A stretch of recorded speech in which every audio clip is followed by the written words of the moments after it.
Hello.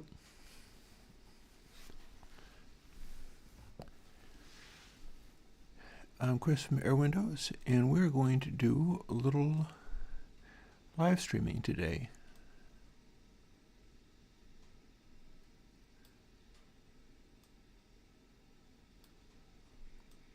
I'm just fiddling with my stuff a little bit to get rolling. This is probably not going to be the most fire-breathing, intense, challenging day, because I've been catching up with some stuff. I did some work on this thingy that I made my most recent video about, and immediately got a whole bunch of interesting music theory criticism, to the point where I guess I could say my friend Chad from Beauty Pill jumped in and was like, geez, you can't give anything nice to anybody these days. And that's always kind of thrilling. Like, anytime somebody whose music I really like gets involved and converses in me, I feel like I have gotten something back, in a sense. But I didn't respond with, yeah, that was completely mean, you shouldn't have done that, because I was really interested in what was being said. So here's what we're going to do. I've got a couple of things to do today, and may very well top it off with going and just Minecrafting for a while. I feel like that is a very likely candidate for a good thing to do. But what I thought I might do is go back and re-edit this some more again.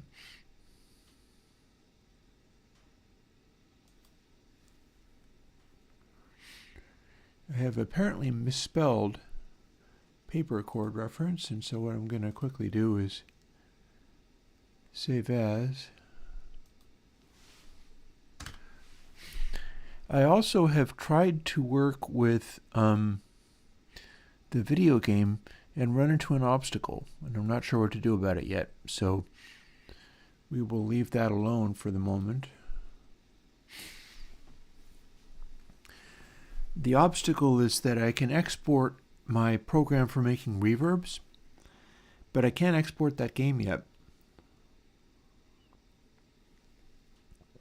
I tried. I even did a, here, check it out. I even did a icon. So the icon is going to be a sort of combination between the ball that everything is based upon and inspiration from deadmau5's logo, which does not make it deadmau5's logo because there ain't no ears, but a big old smiley face for the title of this particular, or the image for this particular graphic. But what I was thinking about doing, and I'm letting this go to the stream. Hey Rick, well, you're quite welcome. I'll see if I can't keep it up. See, what happened here is I decided that I wanted to redo the paper chord reference and redo it in such a way that it contained more, if you're following me. And if I'm talking kind of slowly today, well, I'm not going to guzzle as much coffee as I was doing working on the video game. My job today is things like, here,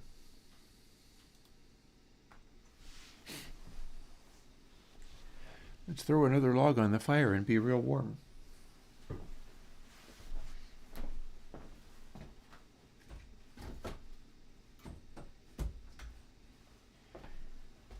I've been carrying firewood lately.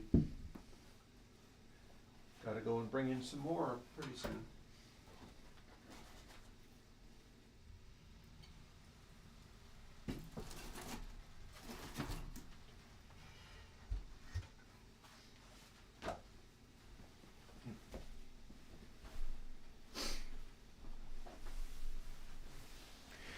had the damper on, the catalyst on earlier this morning, and I think there must be some kind of issue that I don't know about, because sometimes if I engage it, the atmosphere gets a little murkier, smokier than I would like it to be. And that's not good. That's not good for me, probably not good for the stove, it's not good for anybody. But I'll still engage that if I need to. It's just a question of under what circumstances am I getting like wood stove leakage or whatever. Apparently, Admiral Byrd at the South Pole ran into a problem similar to that when he had a camp stove going on and was in 60 degree below zero weather or whatever, and was struggling with the nasty choice between freezing to death or running his camp stove, and it was leaking CO2 into his place, so he was getting nasty headaches and stuff. And see, these are the conditions under which I would put the damper on, so it might be a good idea. That looks a lot more impressive on the camera, I must say. It's nothing too crazy in the actual room, but it's showing up on the camera real intensely. So what I have here, that is the catalyst. It makes it settle down, and hopefully doesn't let smoke seep out from somewhere or other. And one of the challenges with the catalyst, I think it's gotten itself a little bit clogged, honestly. I think that's what's going on, is it's not letting air through very well. But one thing that also does, even if it's not really, because that would explain a lot. That would there's a damper on the bottom of the stove as well, and that's the one you're supposed to use if you want to damp it right down, and then have like really restricted flow so that it just burns for much longer on the same logs but doesn't produce as much heat. See, if the catalyst is sort of all stopped up, and sometimes burning really hot stuff helps with that, but if the catalyst is all stopped up, then what that's going to do is also make the logs burn much slower. But rather than having the air intake restricted, it's the output to the chimney that's being restricted. It also turns up, makes the catalyst get really hot, so it's another heat generator. And that would explain why, like, if the door was a little bit cracked, it's certainly easier for the air inside the firebox to like seep out, because the chimney is drafting, but the smoke is burning in the firebox, and then there's an obstruction between the firebox and the chimney, and yet still the only air intake is at the bottom of the stove. It's got an advantage over a previous one that I had, which is this little old Yodel stove, where that one, the damper was literally a little rotary disc on the front. So on the one hand, it would get quite hot, but on the other hand, since it was just open into the firebox, if logs of wood were like popping and sparking and stuff, it could spit sparks out onto the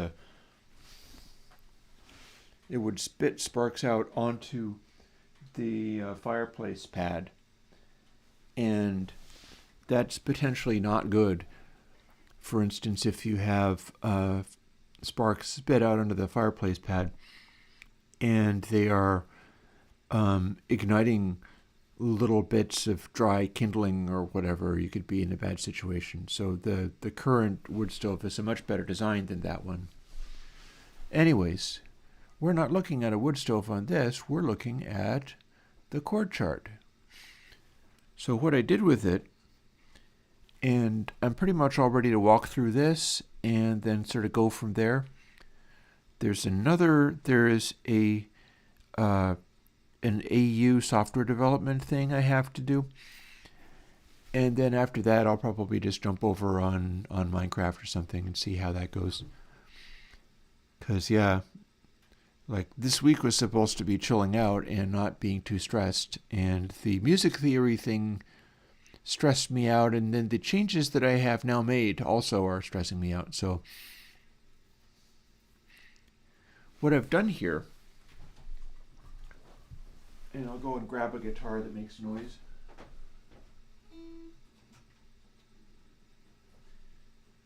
I mean, they all make noise one way or another, but oh, buddy.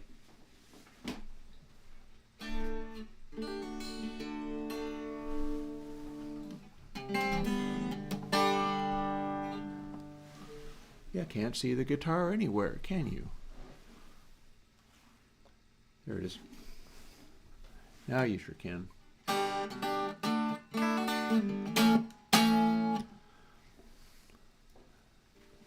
So what I was doing is figuring out how to make this stuff work.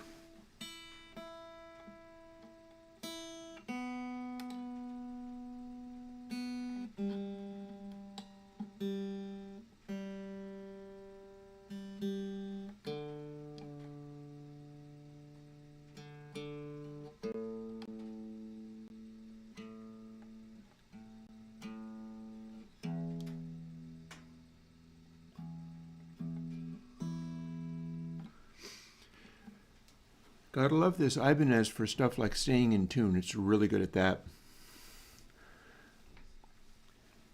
The guitars I've ended up with have a number of things in common, but one of the things in common is that they are all the ones that stay in tune and play nicely for me. So that's a good motivation for getting guitars.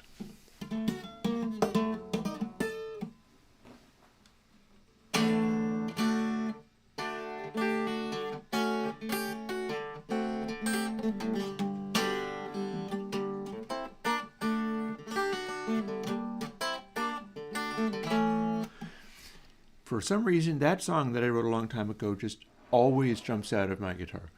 It's always the one that I keep playing. It probably sounds like a banjo on the microphone, but it's fine. It's all good. So what I was doing with this chord chart, what I was doing with all that stuff, was first of all fixing some issues. For instance, I had everything labeled as flats, and I had stuff like, so B minor, then D flat minor, then D, then E minor, and so on. I had these things going on where I would have letters and then the same letter with a flat on it for some of these keys, these being keys. For instance, this is the key of C, so it's A minor and C major and so on. The C major, A is the relative minor for the key of C major. It's the one with the white keys and so on and so forth. And I got to where this was starting to do useful things for me.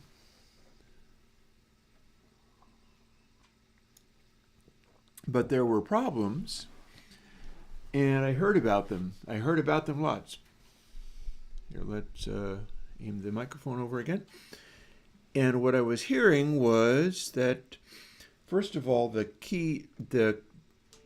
note naming was annoying people. The idea of that you could have a D and then also a D flat in the same key completely doesn't make any sense. And also I was calling everything some form of flat or other. That's still the case on the mouse pads that I made, so I've grown beyond those quite quickly. But then there was another issue. I had represented the stuff in the second column that has Locrian written on it as minor. If you have a major or a minor chord, that implies you have a fifth.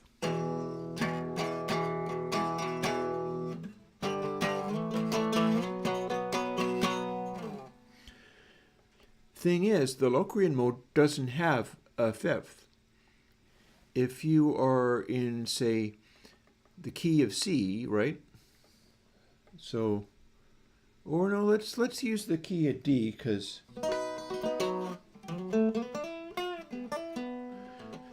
B minor is always a comfortable place for me to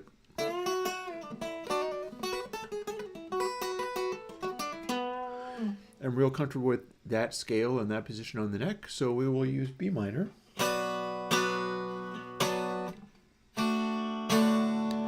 Which is also D major.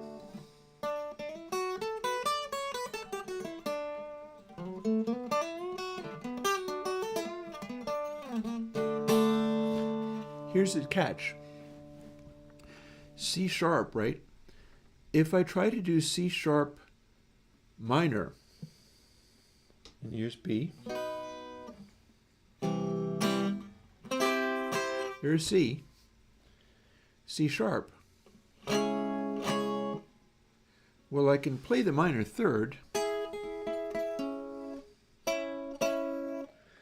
but here's the thing.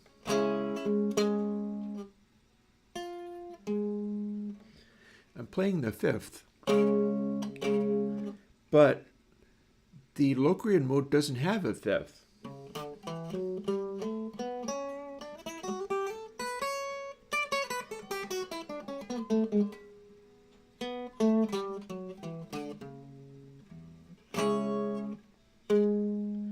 So this note doesn't belong, but the chord indication was saying it did.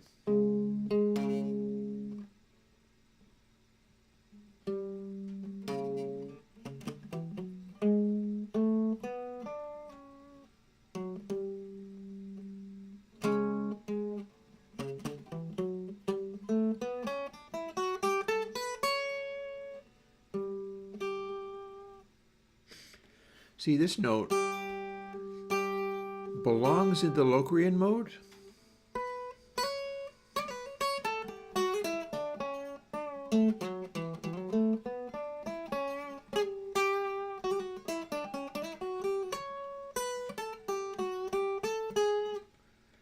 and this one doesn't.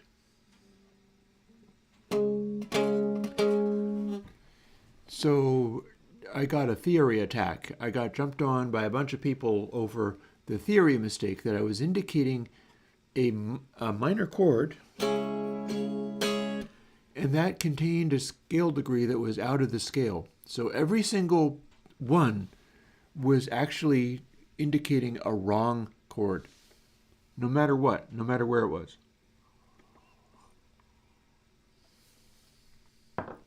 Like it could be in C.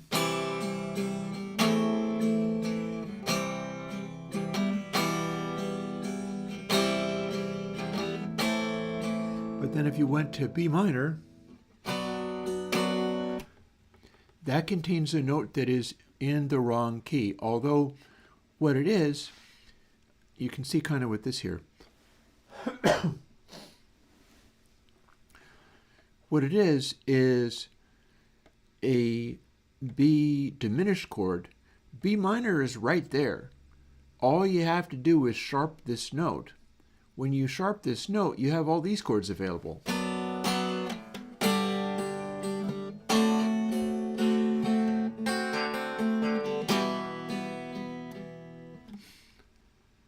And all of that starts to work. So the challenge is trying to get my thing to work properly with what I'm attempting to do with it without ruining it. And I have stepped a little bit too far in the direction of ruining it, because I started running with like different chords and stuff and going, well, if I'm going to include this diminished chord to indicate that you can't have a fifth on that particular one. And there is actually a chord that you can play. For instance, if you're in the key of F,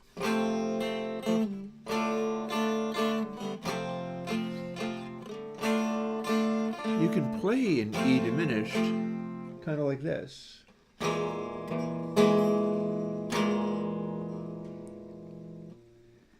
That contains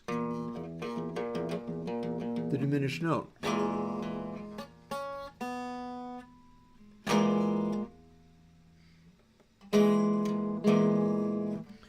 And there's various inversions, ways of playing it. So you can actually play that. But I was adding other stuff as well. For instance, the plus over there means augmented. And it was a little tricky because I was trying to work out what augmented actually would be. For instance, D, right? If you do the one where you go to D augmented,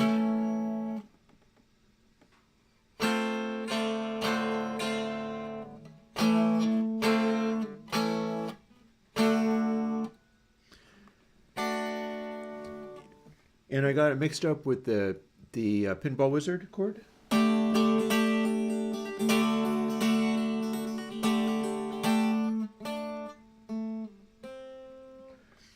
But I think it is actually,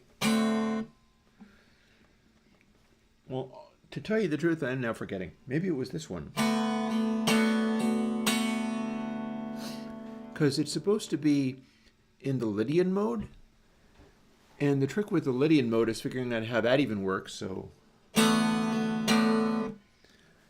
And of course, you can just make stuff up.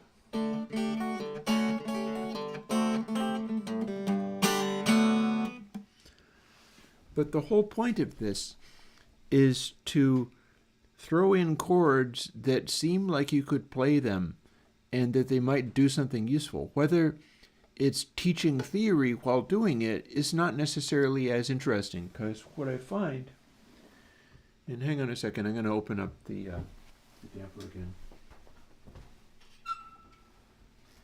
I do have ventilation coming through here. I've got the hole to the basement open. There's a fan in there, but then just, in 45 seconds to ad break. There's a fan in there, but just heat and convection will bring some air in there. So if my air quality has deteriorated, then it will be on the uptick. So as far as looking at this chord chart thing, and this, which is the most recent version that I made from it, this stopped making me happy when I included all of the stuff, right? It stopped making me happy because it's got too many weird things in there that I don't know what the chord shapes are. And I can generally find a seventh. In fact, that's usually what one uses for a seventh.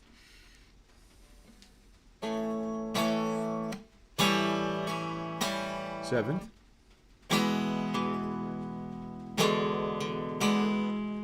Seventh and double seventh.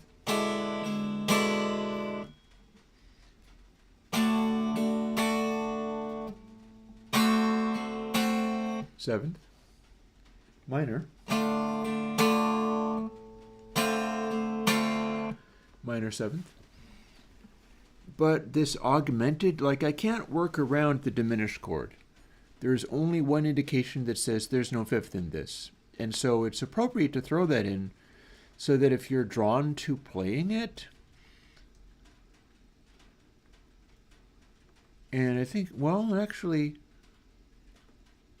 I guess the diminished includes a minor. It makes it look a little bit like I have it as a major, but it's not. I had been going around these theory discussions that happened in two places. One place was Gearspace, and one place was the Dogs on Acid forums, believe it or not. Because apparently the drum and bass guys, there is scatterings of them who are just heavy music theory experts.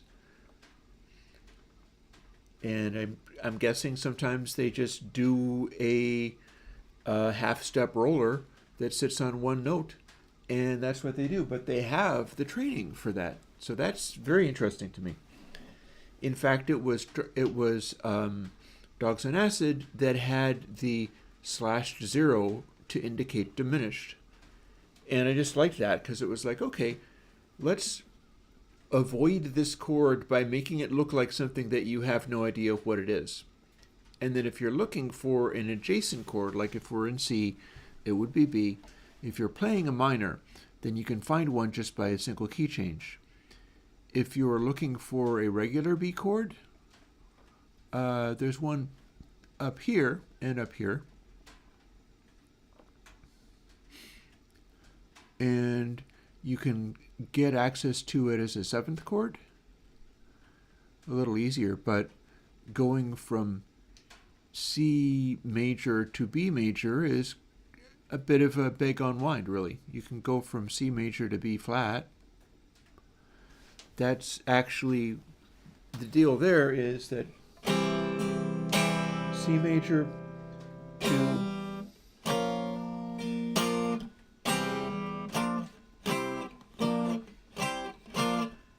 going a whole step is apparently more difficult than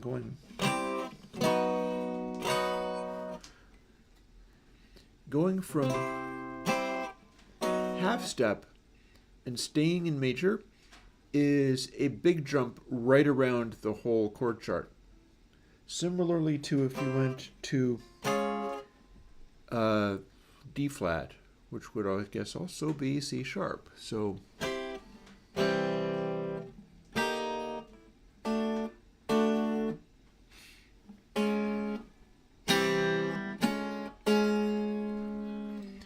that's a big jump.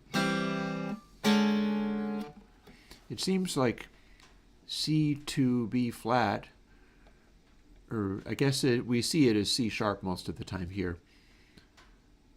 Yeah, because C to B, it's not even, well, hang on. I'm talking myself into confusion. Going from C up to C sharp. There we go. So going from C to C sharp major,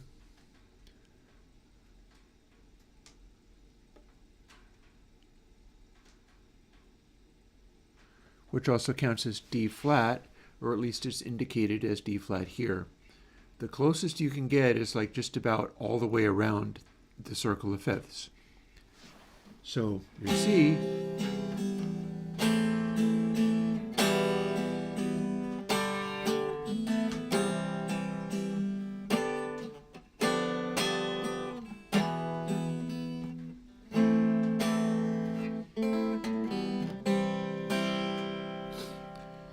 key is C, and then if you start throwing in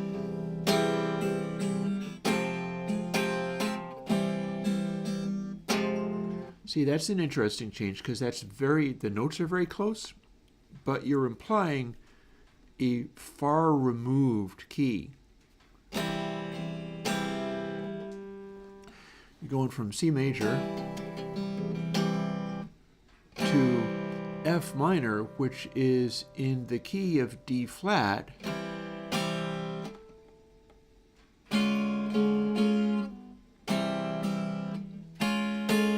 half step up.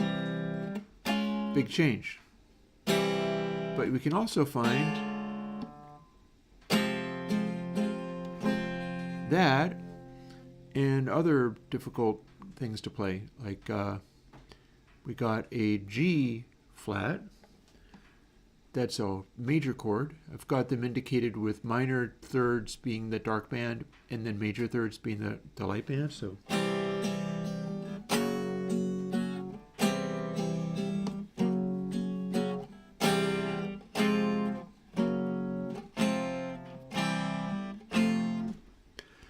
and again, that has to be minor, otherwise it's not implying the really difficult chord. So C,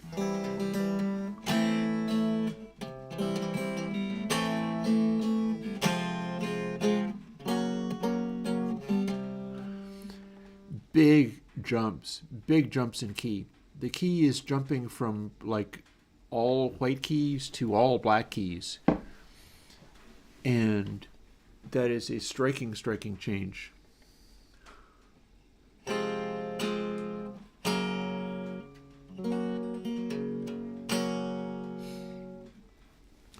So that's the kind of stuff I'm trying to find with this, but it's not like the additional ones that I'm adding aren't actually helping because I added sixths. I'm having a hard time remembering what sixth even was. Like D minor,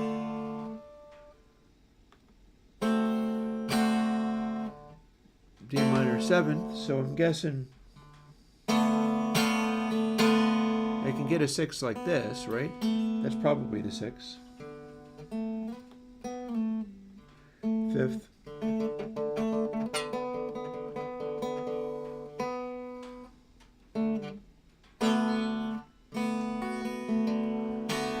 And I can remember that the Dorian mode likes having its 6 in there.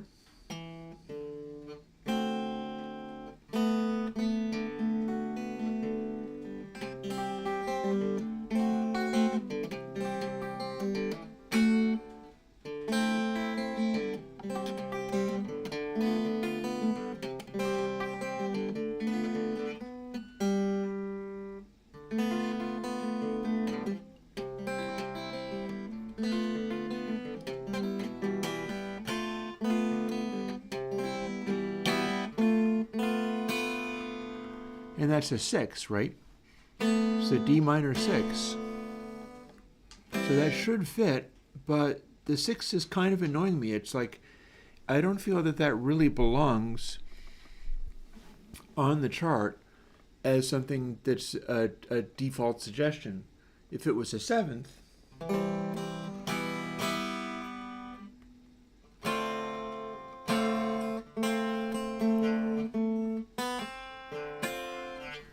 you could still play the 6, but the 7th just feels more like, yeah, this belongs in this key.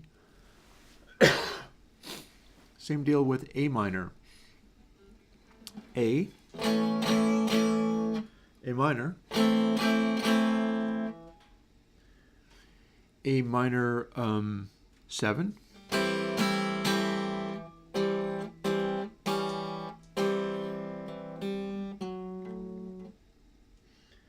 and the 6 is actually really hard to get to on the A minor. I mean, there's a way of playing it. There's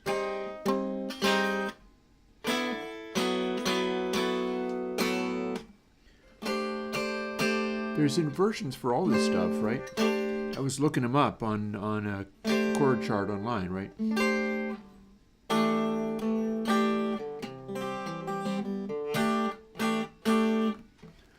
And it's neat how you can get stuff like that, but it's just too jazzy and crunchy for what I was trying to do with this. So my idea here is I'm going to go through and just totally revise it again.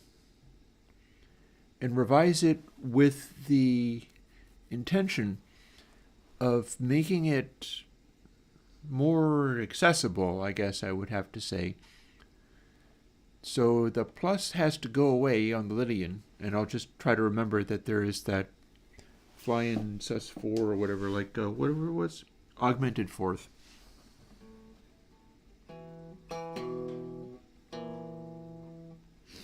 Sounds like a diminished fifth to me, so it's like, how does that even work?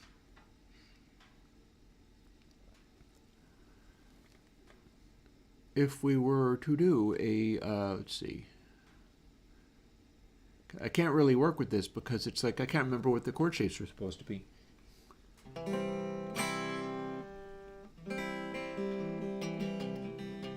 Hey, Evan, I've got another theory person showing up. So here's the thing. Like, diving too deeply into the theory with the idea that it will direct what I'm supposed to do seems like it's leading me to not having anything to do. Hello. And trying to specify stuff like this isn't working. But minimizing it, and I had been asking for something that I think I ended up getting.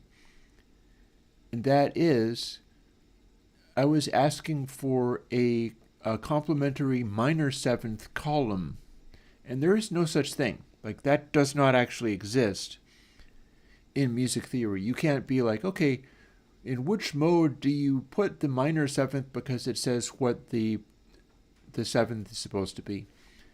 Now, Mixolydian was a funny little side thing there because it does kind of call out for 7th chords because it's such a fundamental part. It's like, that's the note that's different. That's the note that makes it special. So if you're in C, Or let's see, no, the D.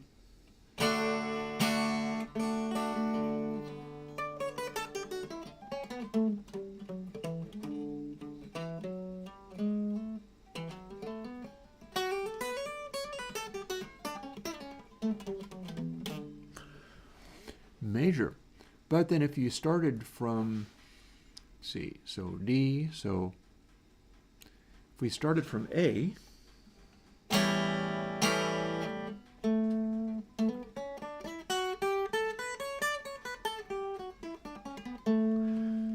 that's majory sounding, but it is Mixolydian.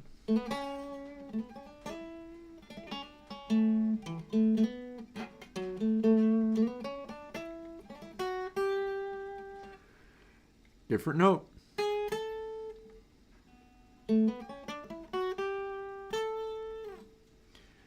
And because it is this note, that's what you get when you make it a 7th chord. So you play it as a 7th chord and it indicates we're not major anymore. We also include this note. So it makes it a nice thing to add and a good sort of default thing to arrive at. But I was looking for one where I had a minor key that also called for a 7th, and I'm pretty sure it's going to turn out to be the Dorian. But not because it is that key note that jumps out when you play the 7th, but because it's kind of adjacent. Like here.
And that would be Dorian.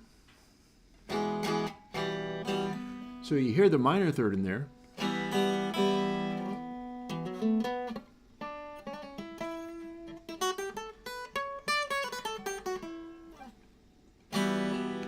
But then if you play a 7th,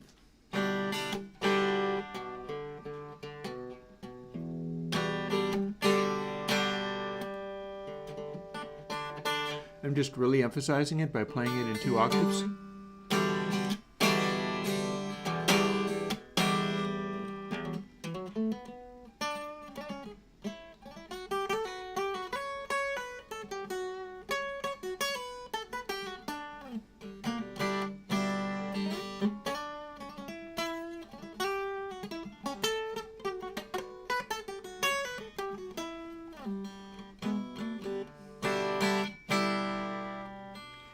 And this note, that's a key note for being in the Dorian.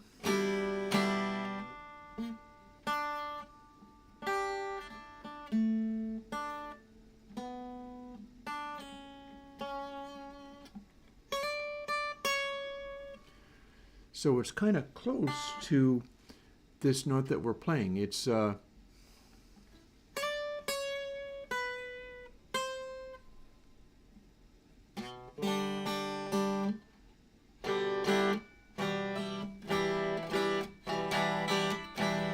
minor 7.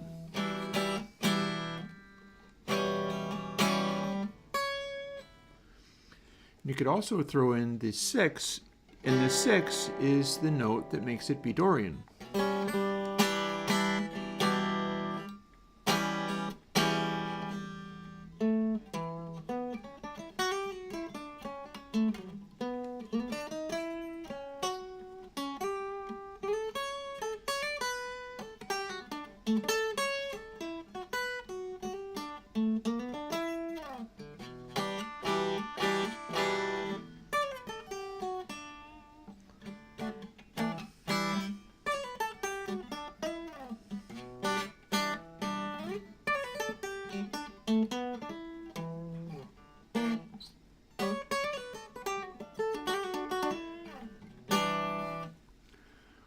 And I could tell that to be a 6.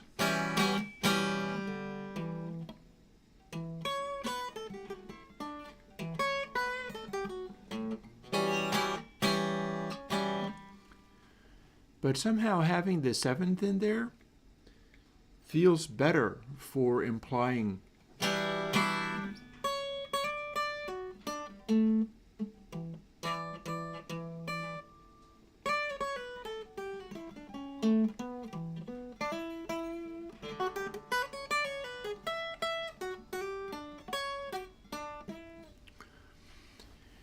it's like the other one is kind of sitting there waiting to be played, and if you're in the correct mode, then you'll pass through it. But the flavor is so strong, and doing the 7th like hints that there could be something there that you can.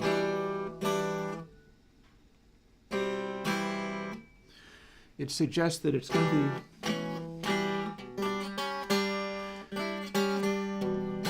There instead of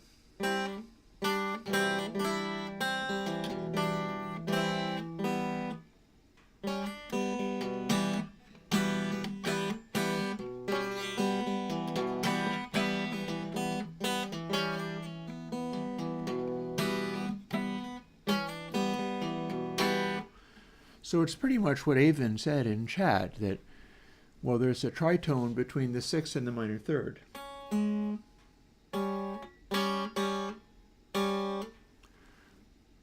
And it's a minor, so you're going to have to be hearing that minor 3rd. And then if you're playing a 7th, it sounds more like a chord rather than having a built-in tritone. Which you could do. I mean, the diminished.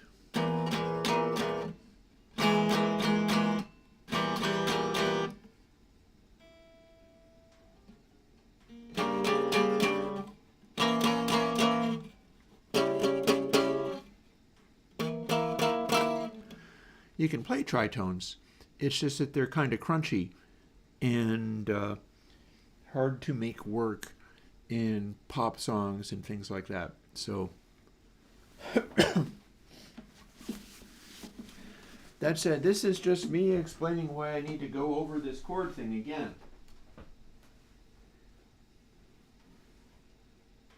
And that's going to be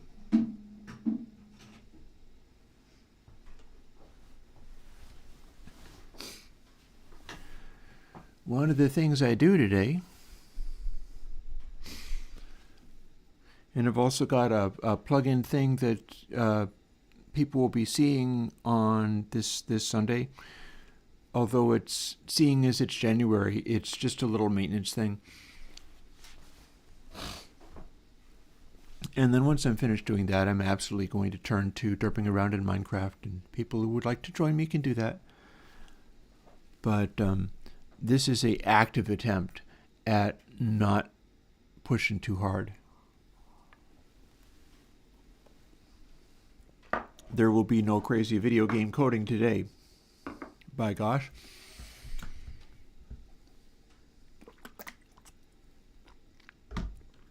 Zappa would play any of these notes and laugh.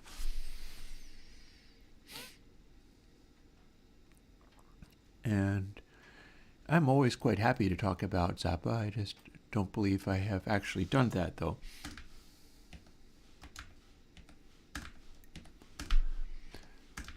So we're going to go through and turn all of these to 7s.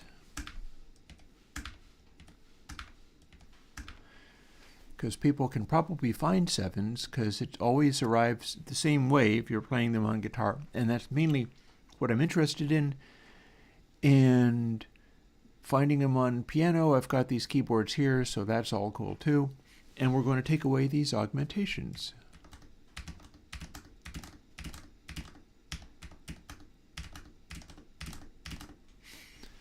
Thus simplifying all of this quite a lot.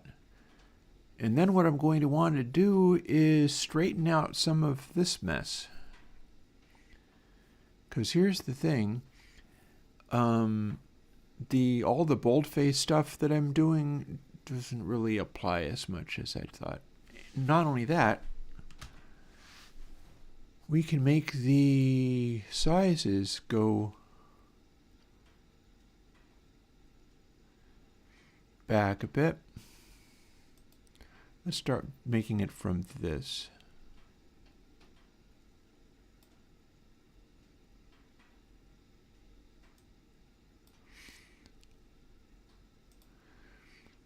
There's also a thing that I can do, which is, let's see, this uses kerning.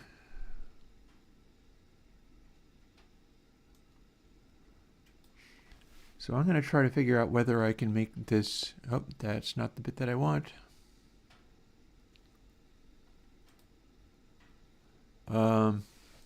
Yeah, how about no? And I will find what I'm looking for in here somewhere. Positioning. Yep, here we go. See, what I was doing is making them line up on the page by using kerning.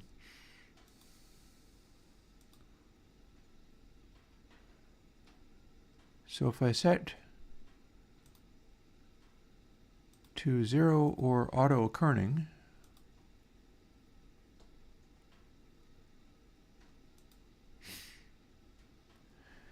this is stuff like letter spacing and so on.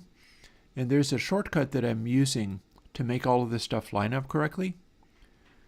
But I also wanted to make all of the letter sizes the same. Stuff like somewhat uncomplicate everything. I also had been going through and making literally all of the fonts in certain ways. And so what I could do here is, we've got Yoast, and I was deciding which of these to use. And semi-bold was my basic, and then medium was slightly less available, and then I was going to light or extra light. No, I think extra light is the underlying words. I was going to light for ones that weren't easy to play on guitar. So what we'll do is unwind that a little bit.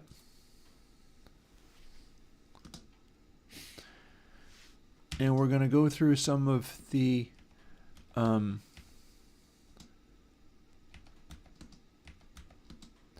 time-consuming methods that I was using.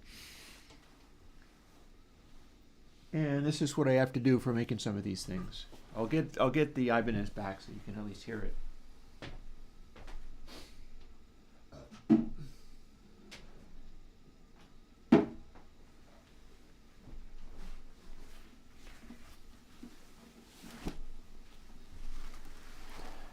So now that we've taken away all of the indications,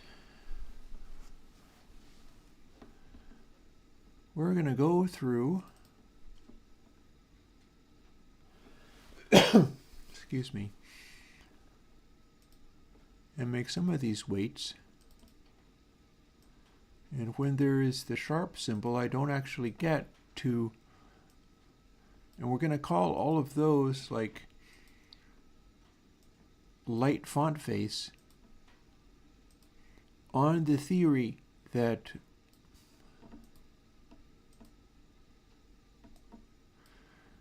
we don't want to be playing diminished chords and maybe don't remember how to play them. And part of the purpose of this is I'm a guitar player. I want to start playing series of chords and listen to them.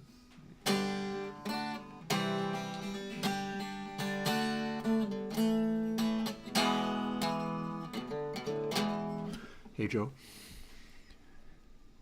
And get some direction on what goes where.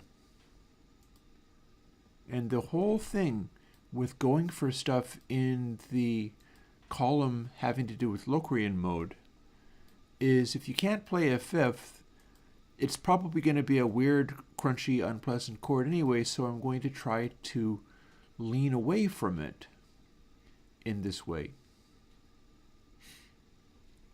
And then the rest of it, all the bold versus non-bold has to do, and I no longer have my reference, so we'll just have to go through and try to play every single one of these chords and see whether it's easy. For instance, E flat minor in the root position. Okay, that's actually not easy to play, so we're going to call that one also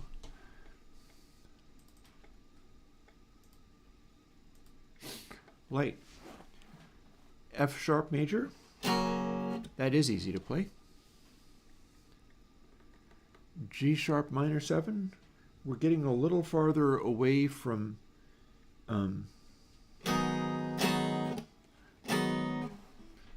it's easy to play, but I'm trying not to have like bar chords higher up than,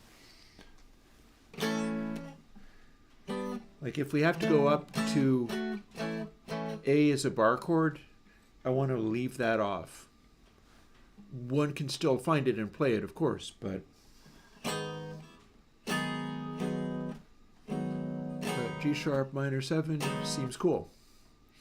A sharp minor, well, here's A, so here's A sharp. There's A sharp minor. I'm going to call that easy. D, and then D flat 7. So there's our D flat, but we can't play the root note on an open string. And then also it's got to be a 7th. So we're going to call that not easy to play in the root position because it's got things like not being able to play an open string and not being able to fret it in a useful way, like not having the root note in there somewhere. So I'm going to flag that as a difficult one. G sharp minor up again rather than G sharp minor 7. Wait. There it is. B. So we got B echoing around a little bit, but I wanted it to be so that you had chords that were similar and adjacent, and that's going to work well enough for me. So B, C sharp minor 7th. So let's see. Well, this is a cool chord, but it doesn't belong.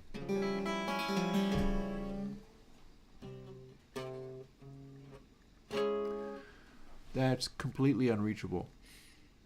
Got to go way the heck up to do it. So we're going to call that light phase. Now, D sharp minor.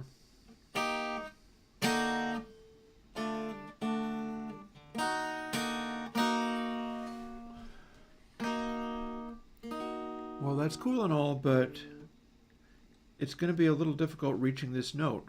Like I have to make my hand do this. So we're going to call that not easy to play. E, easy. F sharp 7.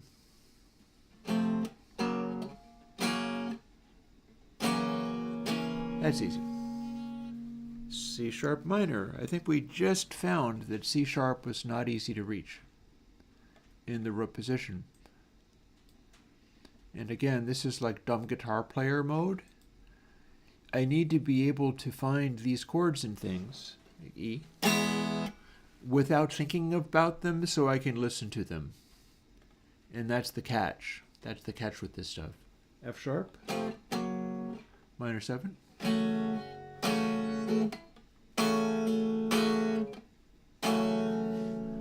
Well, that's pretty accessible. G sharp minor. I'm going to call that reachable. That's not quite up to playing a bar chord. A, easy.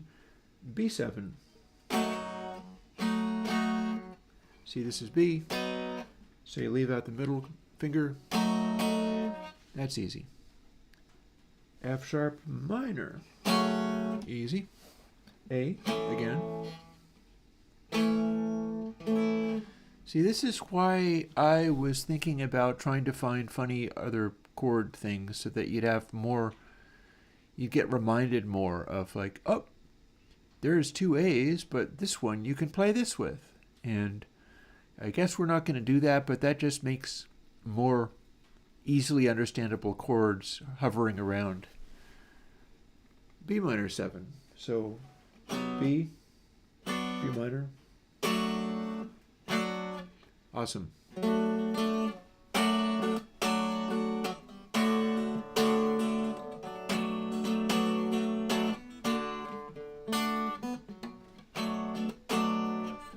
What else is here?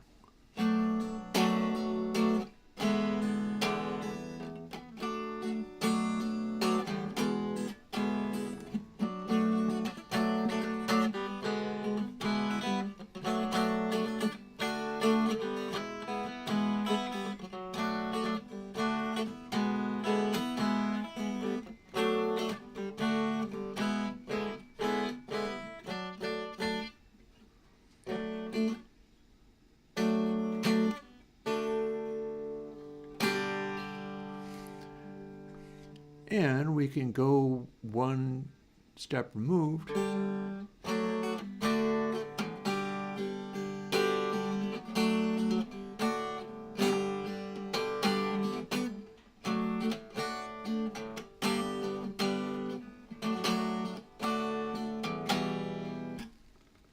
What happens when you do an E minor?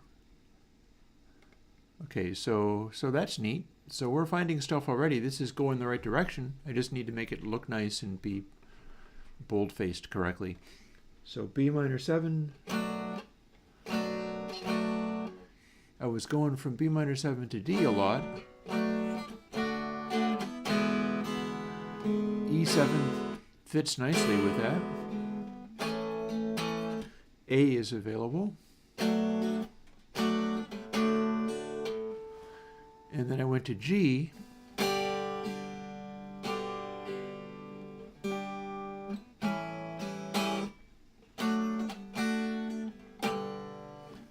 And I went somewhere else.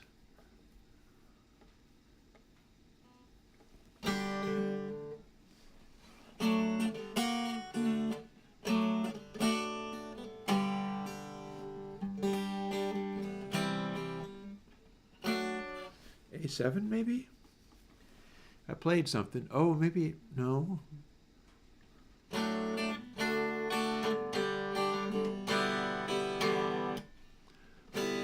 So E minor 7 is available there.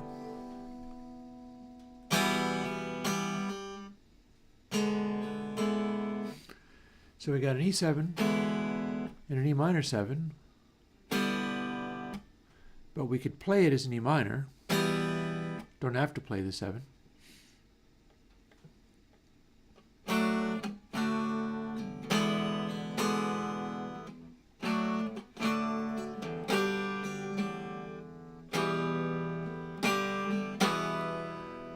So that's ways of arriving at two different thirds for that E. You can have a major, or we can go through G to the E minor, either with or without a 7th.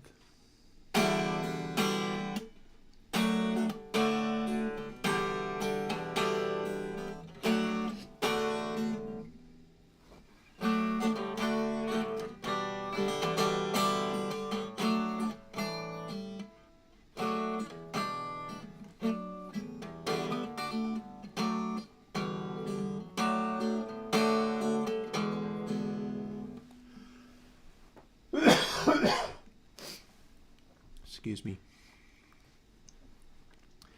I just got hung up on doing this and failed to do the stuff I was doing because I got distracted by how good the chords were. That tells me this is going in the direction it's supposed to go.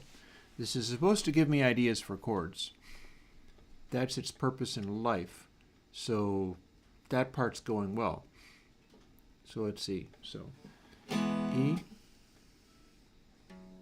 F sharp minor 7,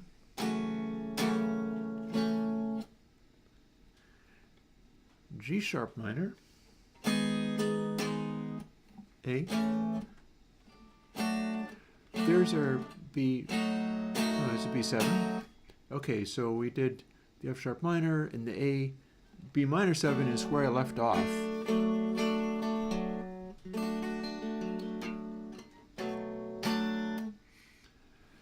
I'm thinking C sharp is just not easy for me to play on guitar, so we're going to continue to make that be not boldface. It's going to go away soon enough.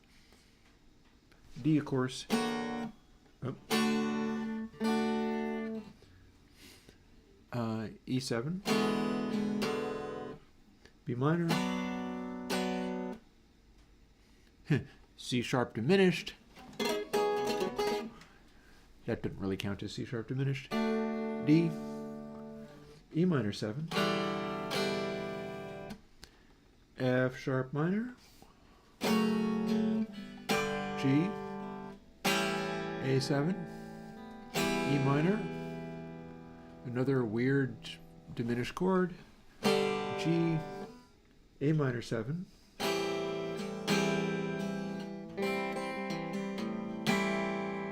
B minor.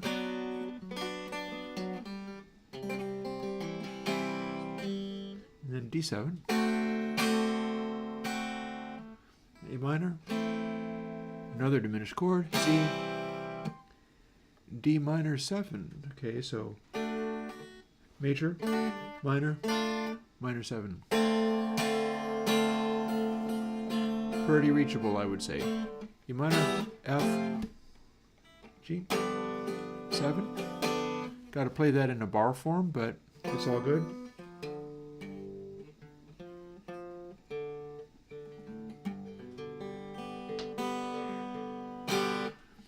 We can also play it in just no 7 form. D minor, F. We're just skipping over the even mentioning the diminished ones now. G minor 7.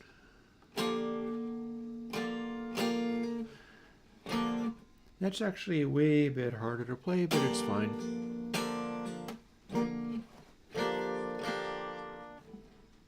A minor, B flat, which is very much like you got all the same chords. And C7, I believe.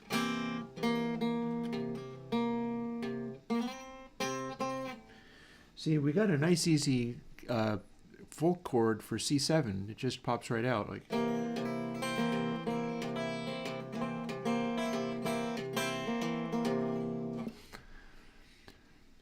That's almost as easy as playing a G with the 5th. The Eddie Van Halen G. Where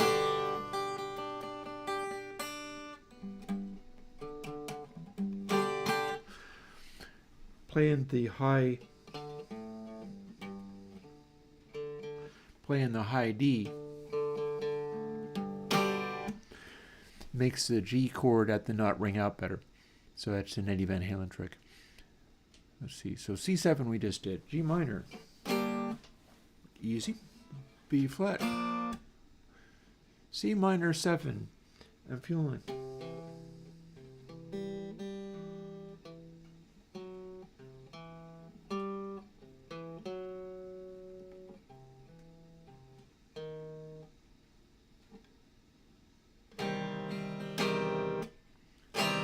Something wrong with that.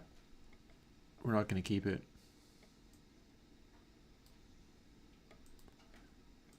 I'm going to hide it as this is not going to fall under your fingers immediately if you've been playing like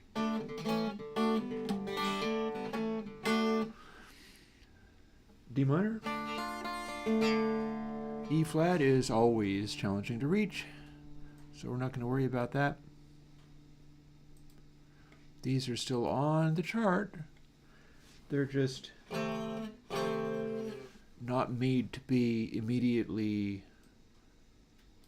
findable. Let's see. C minor. Yeah, again. Challenging to play on the old guitar box. E flat. Challenging to play on the old guitar box. It's in the key of E, so it's kind of like playing with horns and not being in B flat. It's like some stuff just jumps out better than others.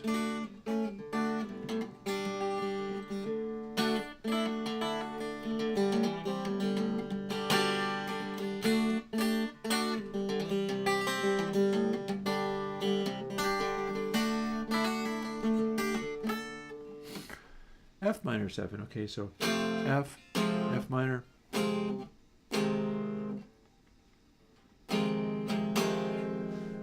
Sounds kind of funky, but that works. G minor. A flat. Okay, well.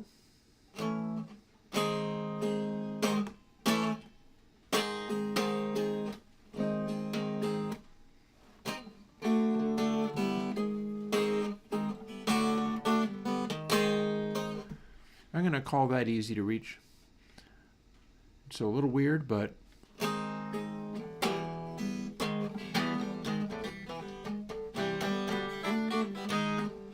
that was a minor.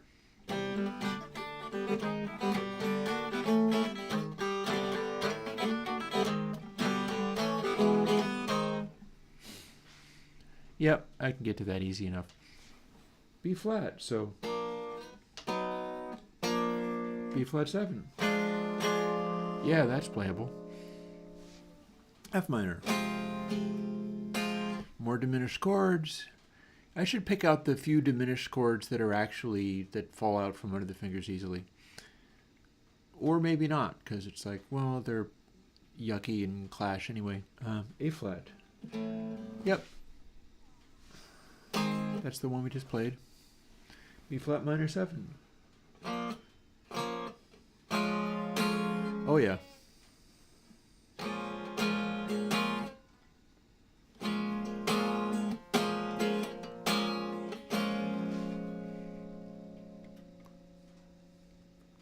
C minor again.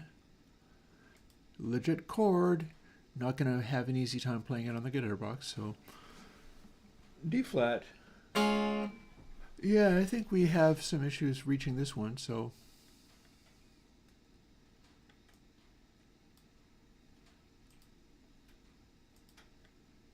we're going to make that be a light. E flat 7.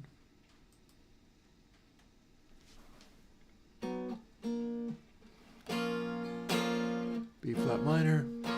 Dead simple to play. D flat again, not so much.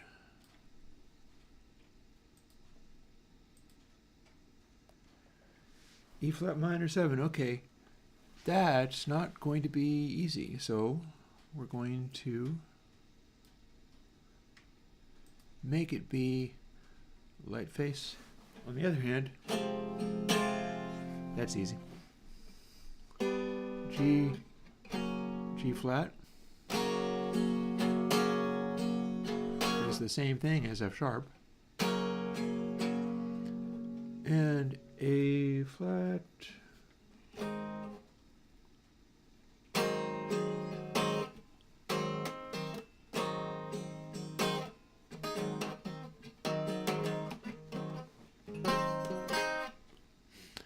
And that concludes our nonsense with boldface, which is something no theory people will care about. In fact, they will kind of disrespect me for even doing it, because one of the things about being a theory person is you practice until you can play all of the things.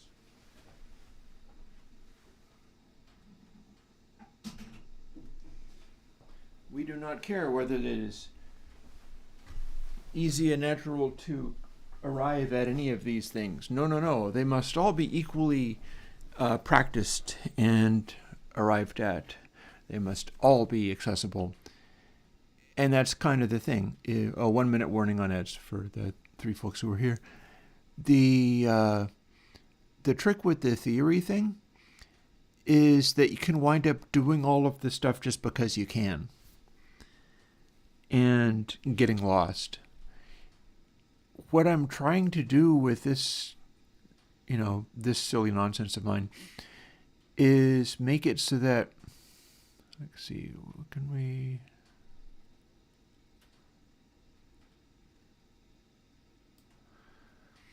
Now I'm going to do my kerning.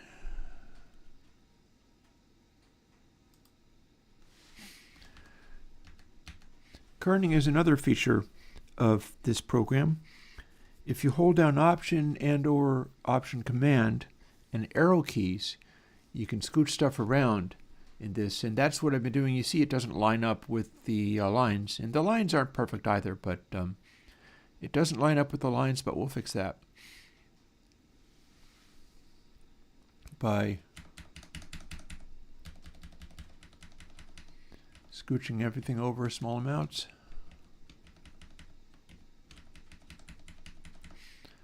One row at a time.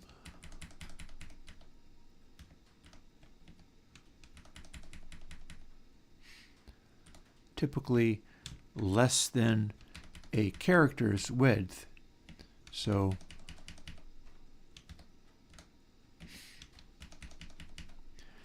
way back in the day, there were people with PCs and people with Macs.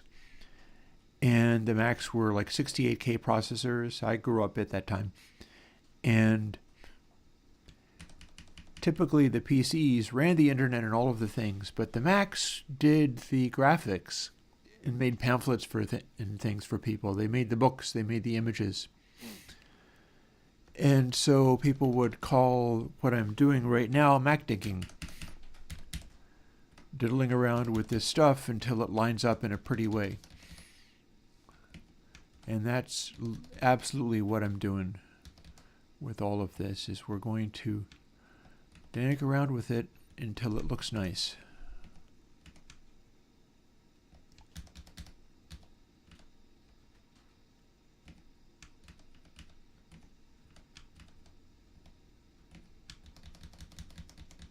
Using kerning, which apparently is pretty flexible. It's letting me go back and forth. Oh, I mistakenly went down. Didn't need to do that. Once I finish doing all of the kerning, I'm going to make another cup of coffee and go away to do that. Then I'm going to come back, make a PDF out of this, and then update the stuff on my website with what I'm just working on right here. Print another one out and tape it into this tube and discard this one. Ha! It is no longer sufficient. I need a better one. So,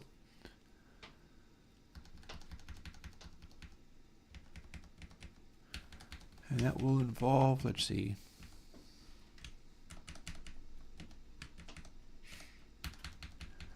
making all this stuff line up the way that I would like to see it.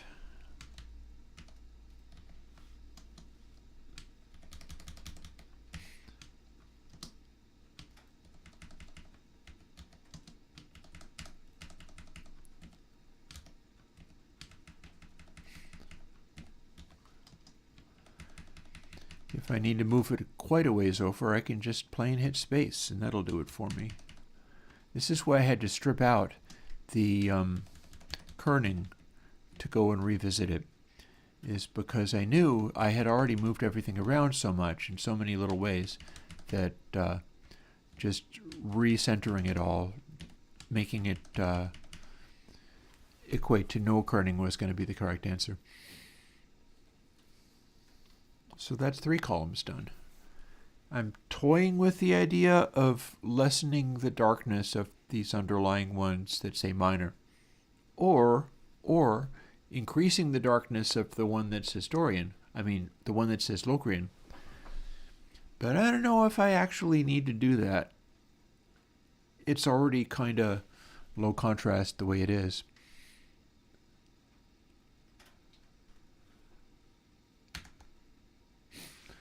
If I was to do that, it would look a little bit like this.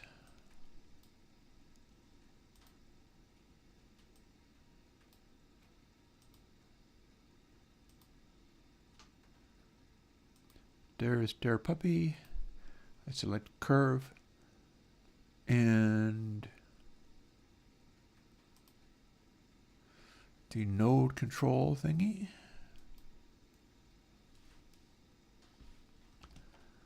And then color of my stroke was 65. And we make it be jet black. No, we don't. We don't make it do this. But we can go from 65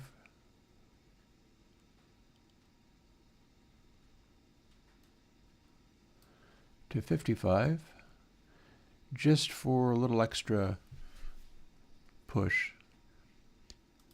And it's not taking up the space very well, so what we could also do, hang on, rather than look at the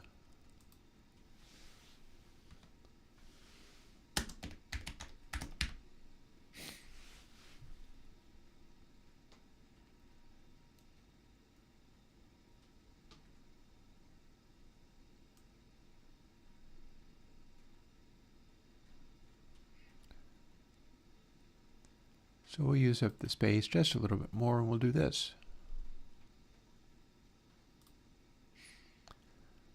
Then we'll close this up and go back to what we were doing up top.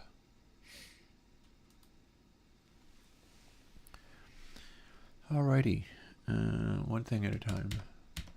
Who am I fooling? I never do one thing at a time.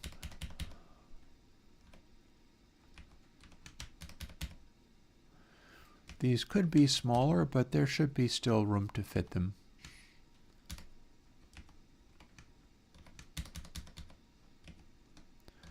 Last time around, I made a little extra space for some of the 7s there. I scooched them over because they were intersecting. Over here we can see an E7, and the top of the E and the 7, or the B and the 7 are very close to each other. So there's an area where I might conceivably do a little manual kerning on that as well. You know, it's kind of funny getting hot and heavy with this kind of stuff, because it's like, well, does anybody actually care? And the answer is no, not really, but this is for me. I'm supposed to care. If I can't care about this, who will? And so it's not really as worrying when you think about it that way. It becomes more, I want this thing because I will enjoy having it. How can I make it pretty? Oh, I could also tuck in the M7. That might be good. Check this out.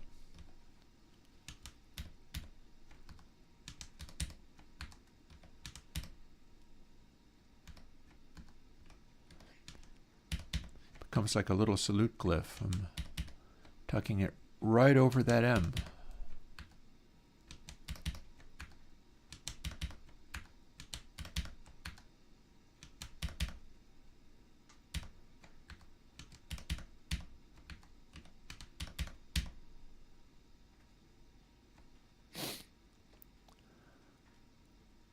There we go. Some of that maybe is a little too far.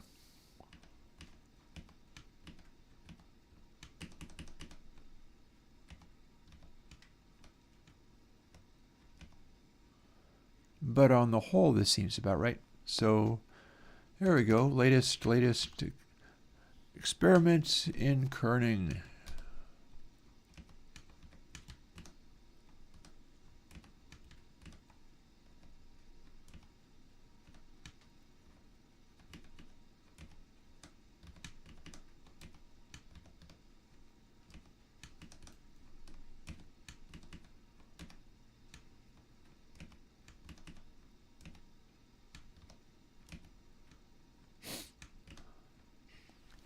Okay, I'm going to call that acceptable.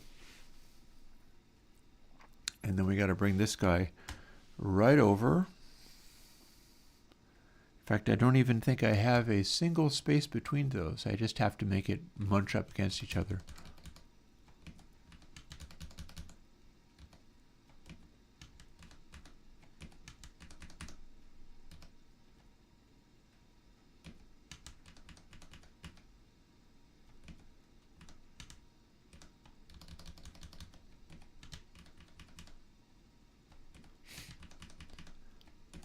Anytime I do something like this, this is part of the experience for me.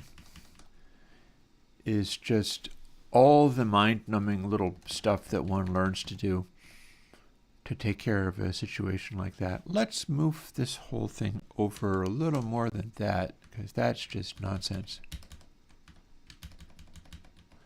We're going to squish it all together just so that it can be a little bit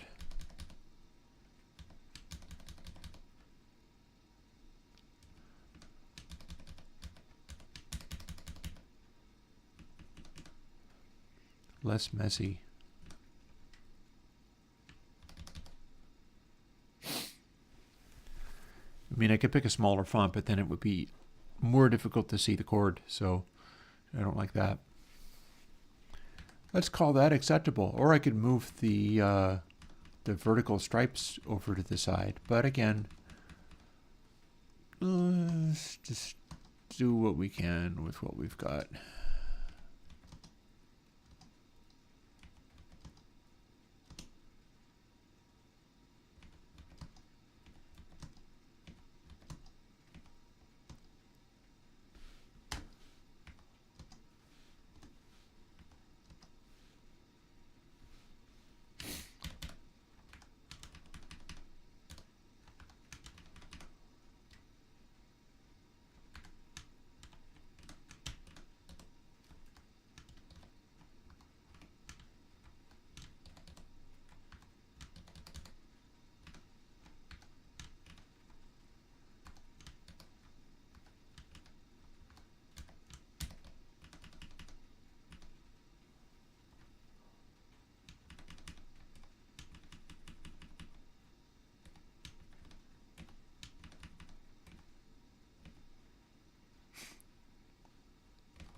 I'll pack over with that one, and I think we're probably good.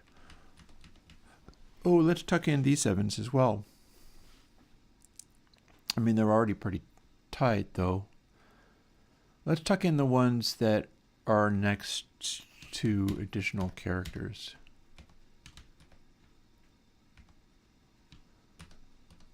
And space out the ones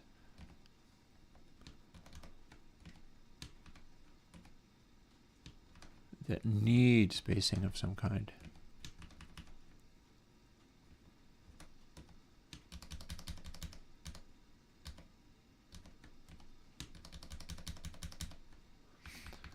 Good enough.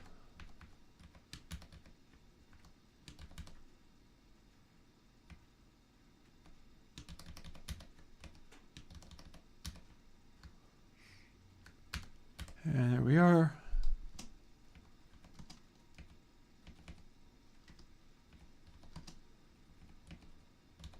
Get things into roughly the zone. Getting almost done. I'll be able to do something else once I'm done with this. And the something else would be porting a plugin to signed form so that I can put that out this coming Sunday.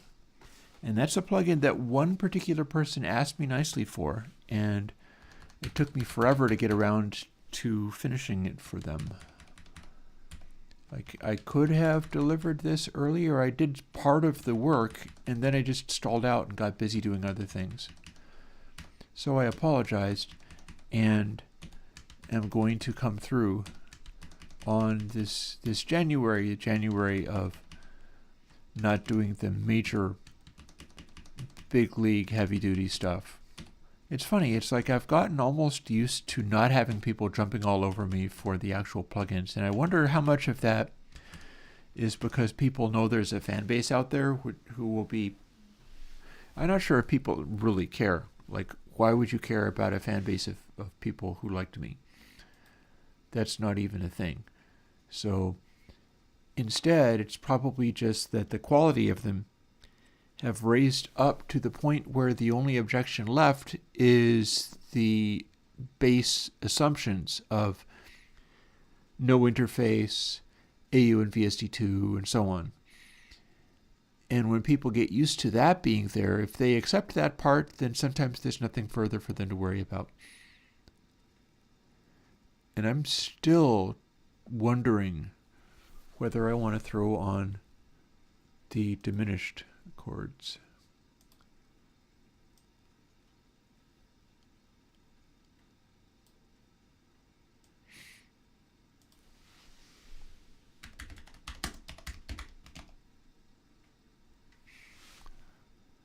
I think this is where I was. Yep.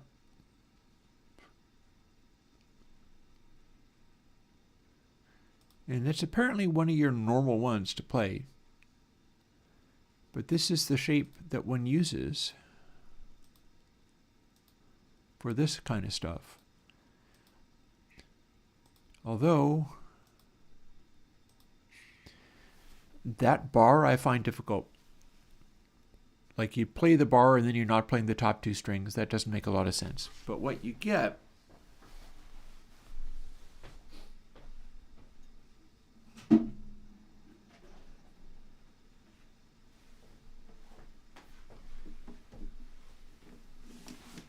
we'll maybe throw a couple of those on the grounds of finding easily accessible diminished chords to play. So F diminished. That. And then don't play the top notes. Kind of annoying. I'm not liking that one so much. A sharp diminished.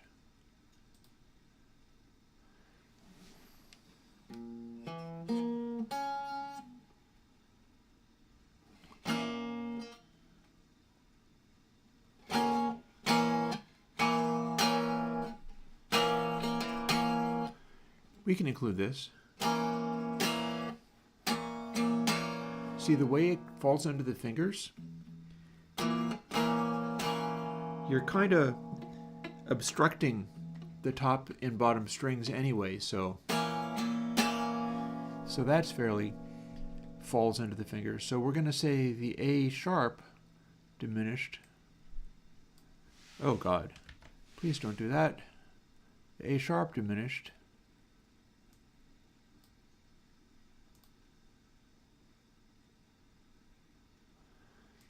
We're going to make those go to medium rather than semi-bold because they never really become a great choice, is how I'm feeling it. Well, I wonder if I can go to, no, is there a bold or extra bold? There is. So I could make some of these easily arrivable ones be just super duper mono bold, more than most. How would that seem? From semi-bold to extra bold.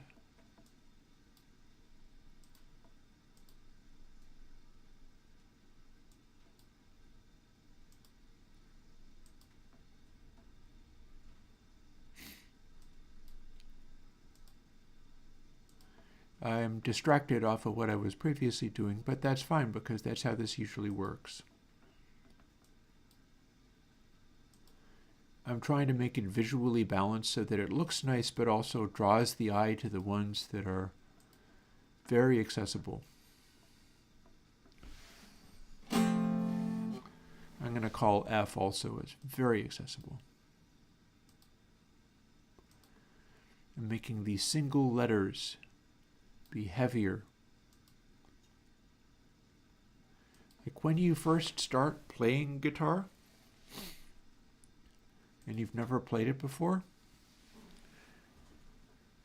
you're probably learning stuff like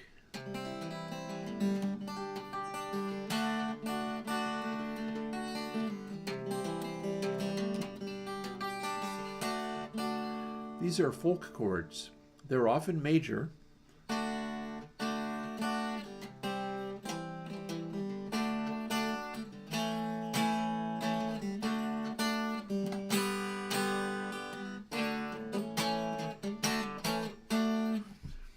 And they're very easy to play. So we're going to make those be super duper ultra extra mono bold. So they visually stand out. And all of this is such a small difference that it's kind of like, yeah, we already knew that that was going to be a thing. I just want to make it jump out. And I'm going to omit B simply because you need too many fingers to play it properly. You could play 4 fingers for, but then you got to play the root note, and barring it isn't necessarily the most approachable thing, so we're going to leave that off.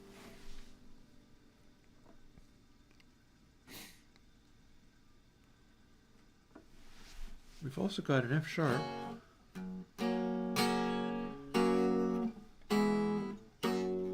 That's a grab with the thumb one, but that's so easily approachable that we're going to count that too.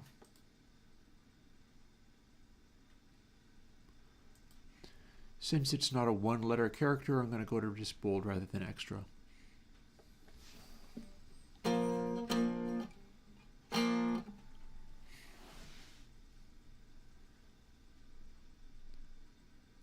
And then let's find some of these ones that are not just one letter, but multiple letters, but are still very approachable, like E minor.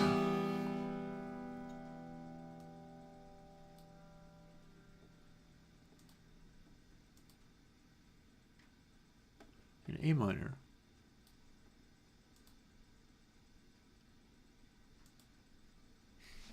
And D minor.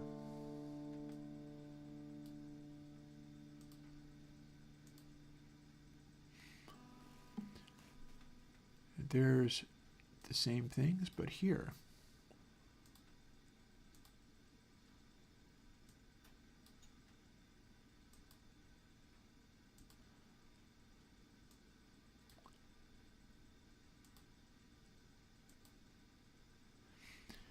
See, it's meant to be like the stuff that leaps out and goes, "Play me," is meant to jump out and be more obvious, but it's all rather subtle.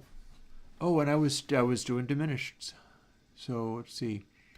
So we discovered that A sharp diminished is this.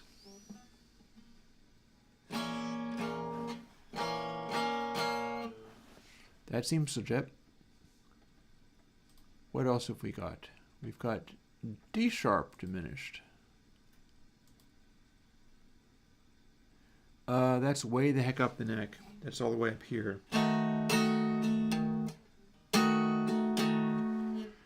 I'm speculating on whether to use these just because playing these four notes,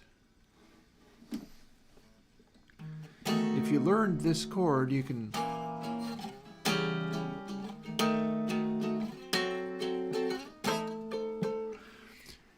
slide it up and down, and your hand mutes the top and bottom strings for you.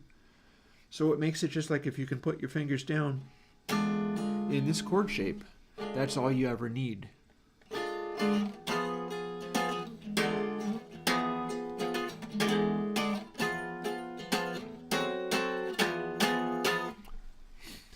That's the diminished chord sliding up and down the neck. So we're going to just bounce around and I guess look at some of these for that purpose. I think I took it to medium. So G sharp. We're going to maybe ignore that one because it's way the heck up here. And I don't like this inversion. This inversion requires barring all the way across to the low string, placing your notes, and then muting the top strings, which you're also simultaneously barring. And if you play these notes, the B's not supposed to be there. The B's your fifth. So that's trouble. I don't like this bar. You have to mute these strings, and if you play this one, it's obviously the wrong note. And if you play this one, that's just a very high unison chord. So G, no, G is not our friend. On the other hand, this, let's see.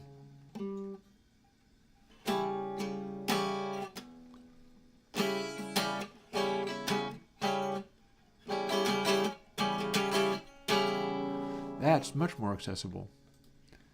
So that one's cooperative and plays nicely, and we'll use it. Or at least we'll probably not use it, but if we had to, we could. F sharp. Okay, that's another bar or way the heck up, so I'm not going to like that one. B. Here we are down here. Also, if we get too far down the neck, it'll be hard to mute these top and bottom strings.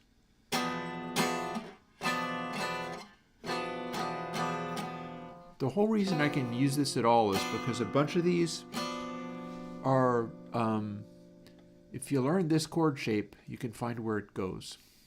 So let's see. So we're going to include B.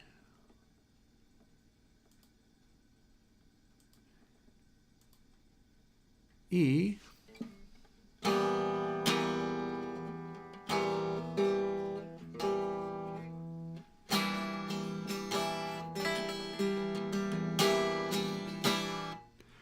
See, if you play this note, you're not playing the fifth.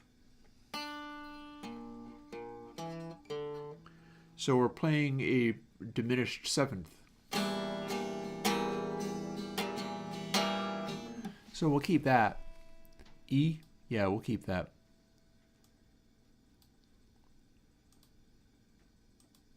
It's a little scattering of ones that seem comfortable to play.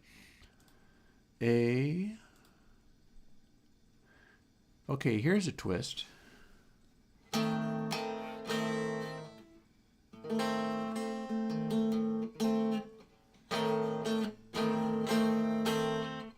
That's kind of accessible.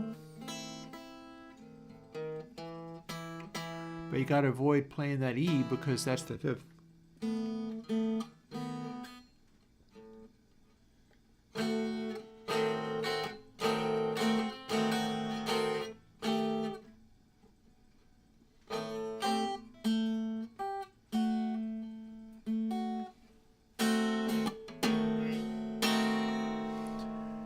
We're going to call A, it's a different chord shape, but all the same, that feels like accessible. Like you could learn to pick that up and have it fall out from under your fingers pretty easy, which is the idea. Not having a million billion different things that you're supposed to have that naturally, but just some basic new shapes that might be comfortable. So let's see, A.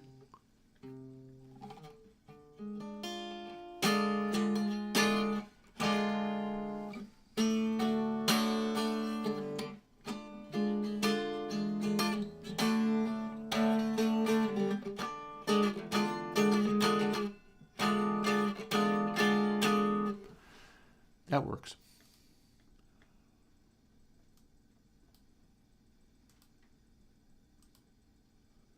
G. Okay, that's that bar shape. I don't like it, and that's kind of far up the neck. So we're going to skip G. What do we have for maybe C, which is the only remaining one? Oh, hello. Okay. Okay.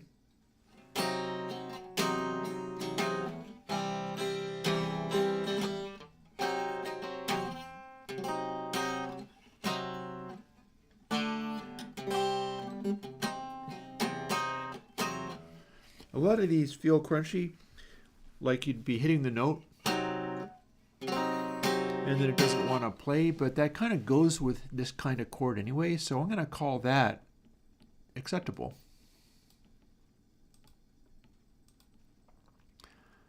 And if I am not mistaken, that concludes this part of the exercise.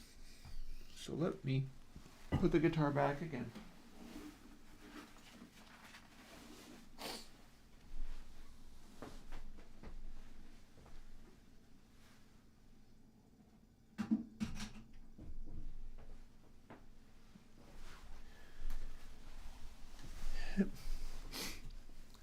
Once I get through all of this stuff, I promise we'll play some video games. This ends up being something like a work day. Although it's been cool in its own right. Like, let's see. So we'll save that. We need to do file export and export it as PNG.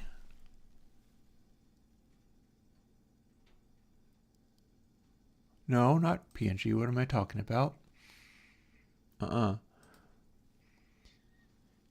PDF, plus we are also going to, where does it say include these fonts? Turn the fonts to curves.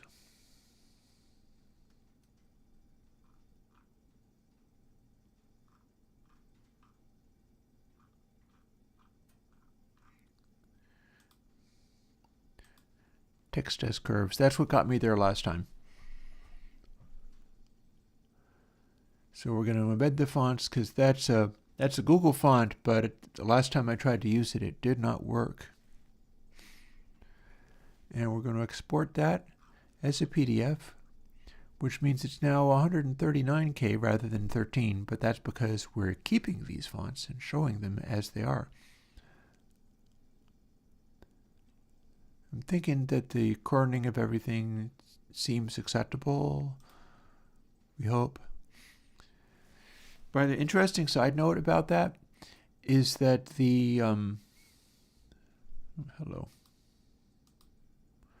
I think I will replace the one in Notes because I think I have one in Notes. Let's see. Here's our correct name.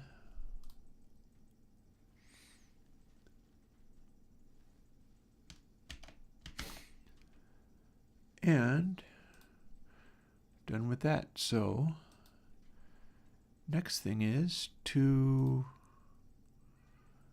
go into a couple of different places, really.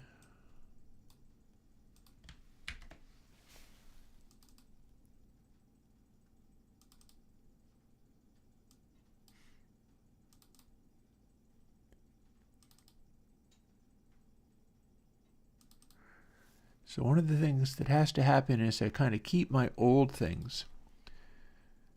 So here's the thing. Some of that is simple mistakes, but we are going to, in fact, let's get rid of some of those simple mistakes. We never actually generate these, so let's not worry about them. And we can delete this stuff.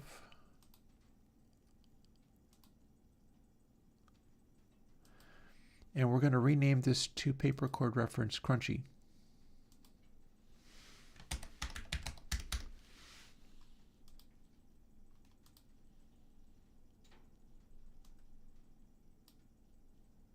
And then drag in the one that I've just done. And that is going to replace what I had there before.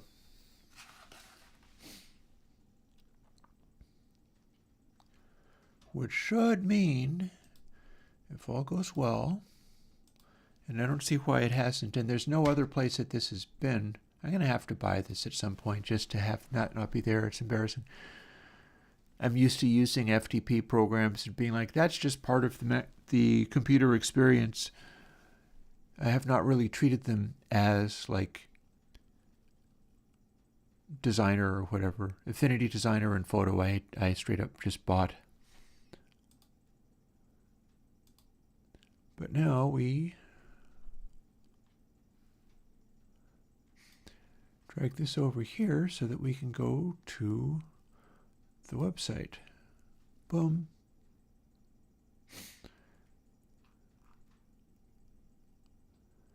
And if I go to this page, I probably will also get the option to, and I looked into this Barry Harris's principles and it was way the heck over my head.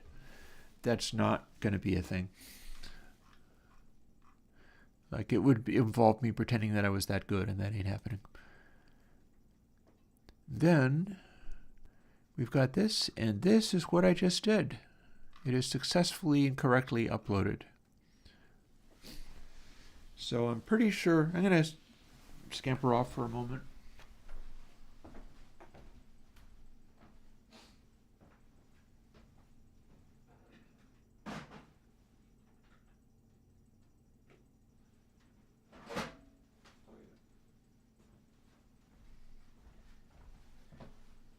I've been printing this on some like gloss laser paper so that it makes a cone better.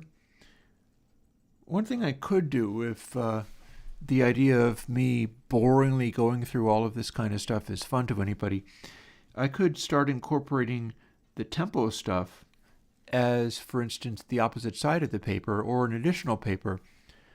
So you could have a concentric chord cheat sheets.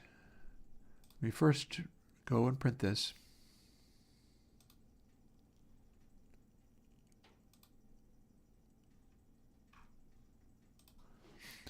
And then if I edit this,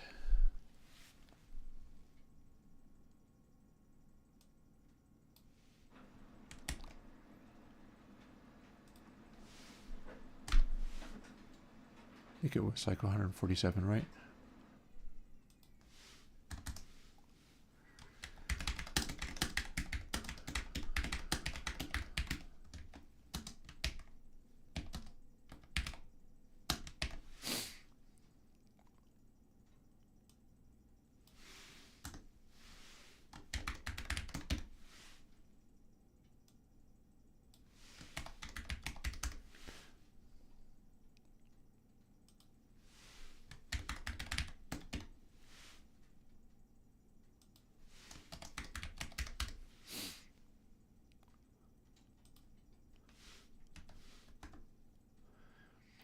So we got that going on, and all I have to do is explain briefly what that's about.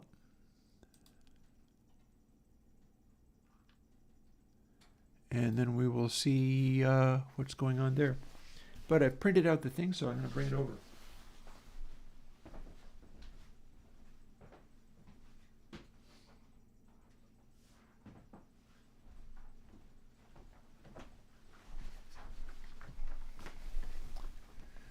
See, that's going to be much more nice looking. All I've got to do is tape it together appropriately.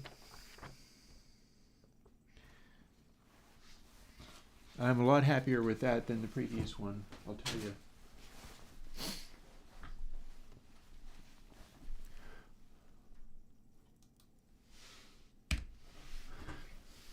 So now this is me explaining briefly what this is about.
So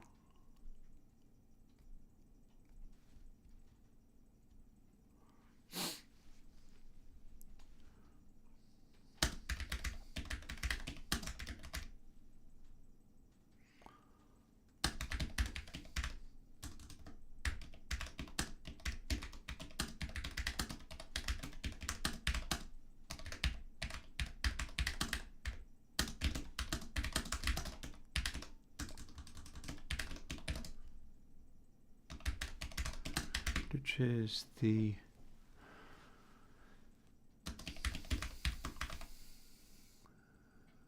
augmented, not suspended.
And that's my explanation of what changed.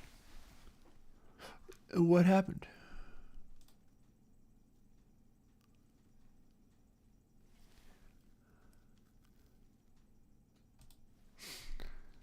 So here we are with our newly re-uploaded and fixed thing.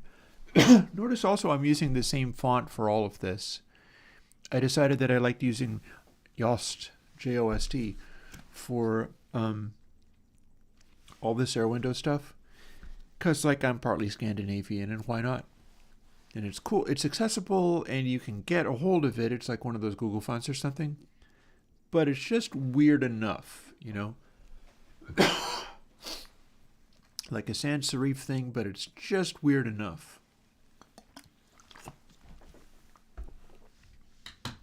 You're seeing it on my body text and my headlines and the notes that I make on the video and pretty much literally all of this stuff, and on the chord sheet.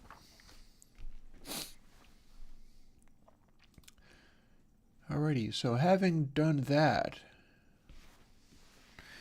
I want to roll this up into, so I guess we'll see now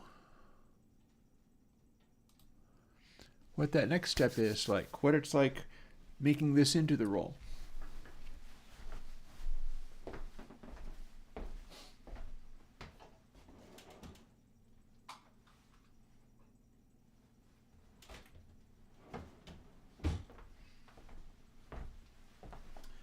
Hopefully I don't run out of sticky tape. We're going to loop it around, and I've got to trim the edge off of it so that it can loop properly. So this time I think we'll trim the top edge.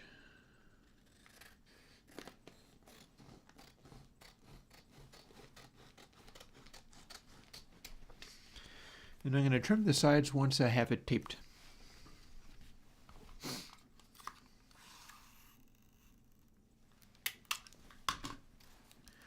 And hopefully this will go smoothly.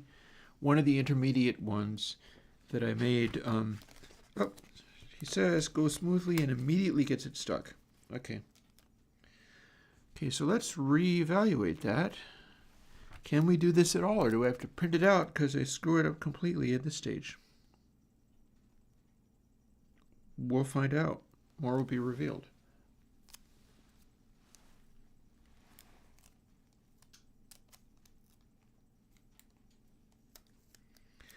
Even getting it stuck briefly distorted the tape slightly.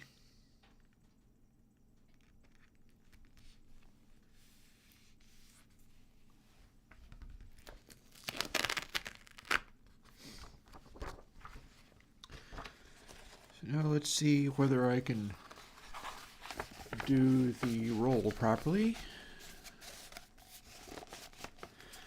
This is kind of funny how I was doing a stream on Tuesday that was this elaborate video game making thing, and it's all very exciting, and this is just kind of boring and silly, but whatever. It's like I decided that I wanted to be doing the live streaming thing, and that means doing it on days when it feels very exciting and doing it on days when maybe it doesn't really feel very exciting, because it's honestly not all about me doing the amazing things. Honest, I think sometimes it's just people wanting to hang out. And if they don't, well, that's why they're not here. But if they do, who is to say that's wrong? It's like, he says as he tries desperately to make it stick flat and even.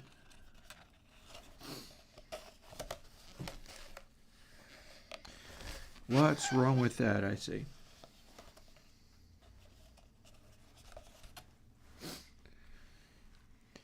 Now we're going to take just a couple of extra little pieces. One previous attempt, I had attempted to do the entire inside of the tube with a straight piece of tape, and that turned out to not even be good. It was a little too tough. I have difficulty putting the tape on in a way that it is actually in the correct place. But making it the entire length involves like threading it through the tube, and it was just a big mess. It was no good. Okay, that's a little better. I'm going to maybe sneak a final piece of tape into the middle there somewhere. Just because I can. Assuming I can. That's a little crooked, but meh. We are doing our best. So many of the things that I do are in that zone of, why am I trying to do this? This is completely wrong, and it's too hard, and I can't do it. And a very major part of all of this is going ahead and attempting to do it anyway, even when it seems like it's a terrible idea, going terribly wrong. Because I don't necessarily get to skip out on feeling like, oh no, I'm doing this all wrong. That's a feeling that can happen whether or not it bears resemblance to reality. There have been times when I did something that actually worked out quite well, but at the time that I was doing it, it seemed like a terrible mistake. So I can't, I am not necessarily trustworthy as far as passing judgment on whether the thing that I'm doing is terrible and I should just stop. I'll always be able to find somebody to say that. If I go looking for it, I definitely can. But to have that critic taking space inside your head, it almost becomes too easy of an answer. Like, if you get the option to be like, you just suck, you should stop. If that is a available answer, it's going to be tempting to make that selection. Because it leads to not doing it.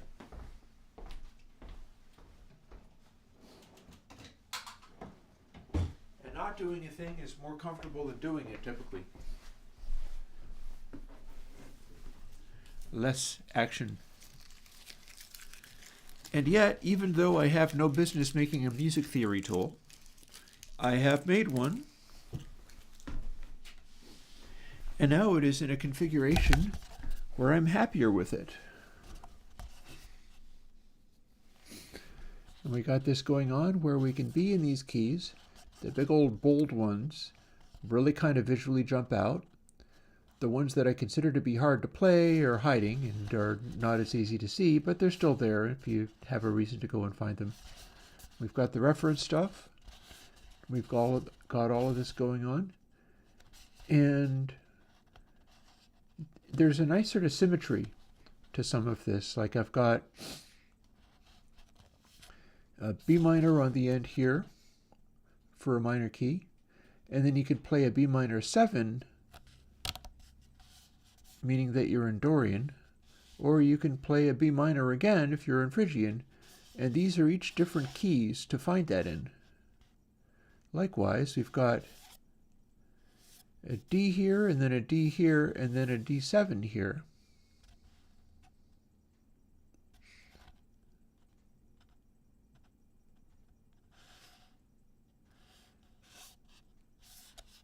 And it's all different ways of approaching these notes and these chords.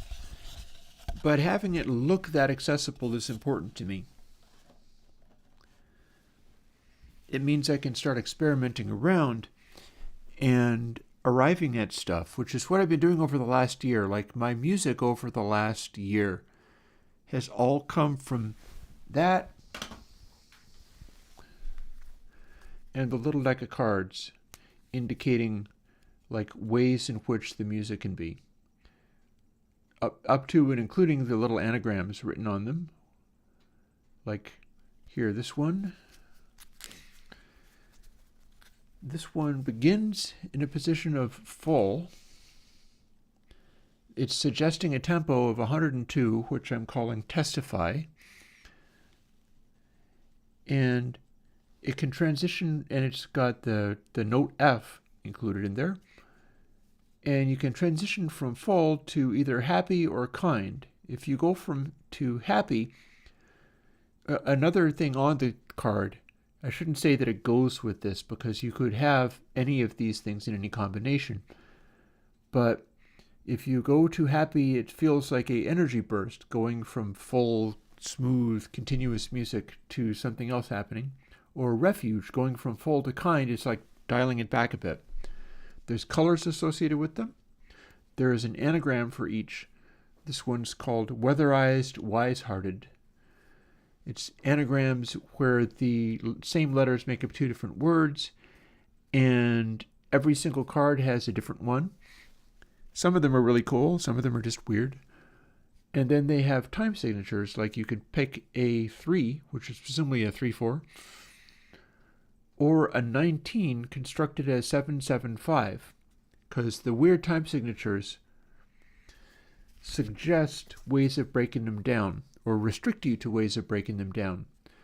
So if you go, okay, I selected a 13, this now says, okay, you're going to have to play 5-5-3, repeating, meaning a repeating riff with 5 and then some kind of variation on it. And that is a good way of doing the odd times in such a way that people can groove to them. It's really kind of important. Like here I've got indiscrete iridescent, and it's suggesting if you go to a 19, you should do it as 5-5-5-4. That is very much like 5-5-5-5. 1 2 3 4 5 1 2 3 4 5 1 2 3 4 5 1 2 3 4 1 2 3 4 5 1 2. And so if you make riffs that fit with the smaller chunks of it, they're recognizable. You could have them scale like, and just making recognizable melodies out of these complicated little time signatures. And I've put a lot of work and time into that. But this also becomes a useful tool with that, because this is how I've been playing this card game, selecting a bunch of relatively random letters, because you shuffle the cards, so there is randomness to it. And then go through the letters and arrive at a key location where you can start exploring chords in that vicinity and seeing what might work. And so yeah, all of that is quite exciting. I feel like what I'd like to do here, among other things, let's throw another log on the fire. The air is kind of sketchy in here. Not really bad, but it's one of those times where I had it cranked up and I engaged the catalyst, which isn't on right now. And I think it let some combustion gases into the room.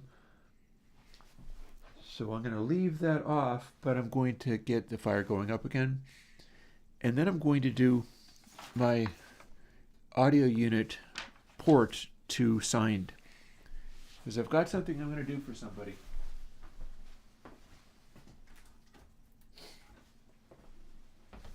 Nice big log.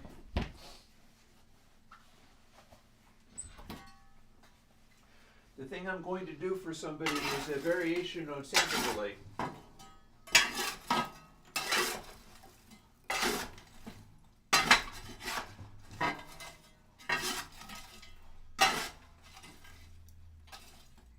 I think it is in such a way that it's going to just work. I hope so.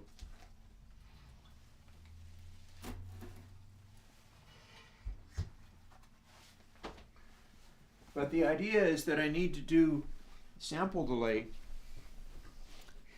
the way that I did back in the day. Go to display overlay.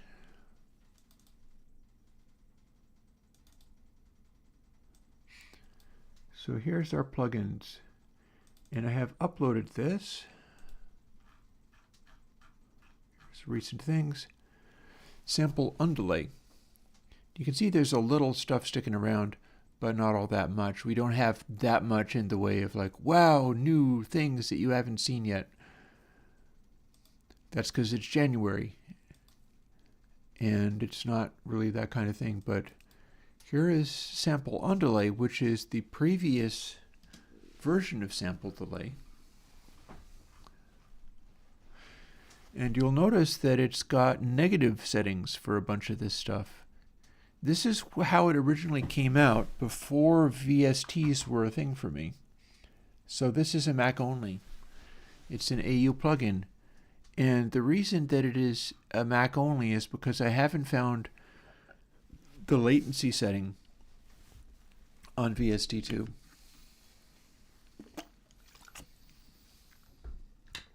Maybe there is one. Sure haven't found it. And that's how this does its thing. You look in here. Oh God, I've opened Xcode. Well, fine. I'll quit Xcode again as soon as it starts. Even on this very powerful computer, it seems to take forever to get rolling. We can, however, why do I have Air2 showing?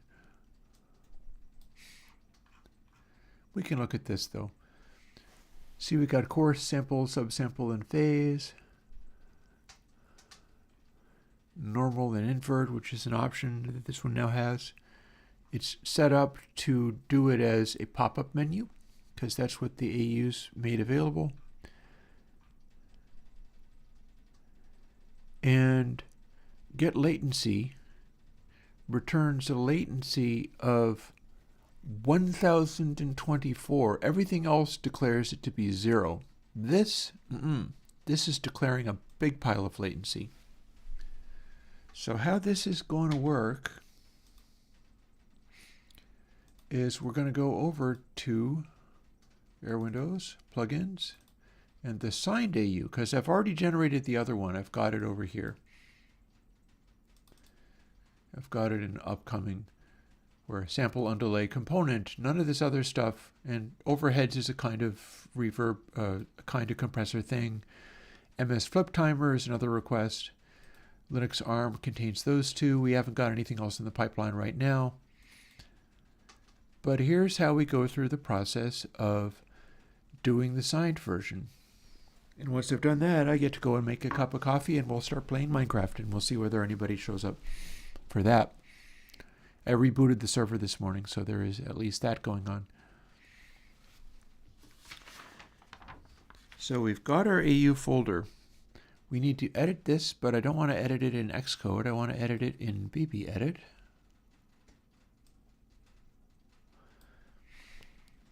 And we're making a couple of little changes. It has to say audio component entry. And I have to say AU paste, comma. And I have to, anytime I do this signed version, I have to also update the plugin version to work with what it expects. So all of the plugins force me to go through doing this process as well. And you'll see more about what the process actually is as I go. And yeah, that's every week, every single time. Not only that, if I make a single misspelling, the plugin will crash and not work. So there's a fairly high standard for having to get it exactly right every single time. And that's stressful, as you know. This is easier. Just copy, paste, and factory, it needs to say.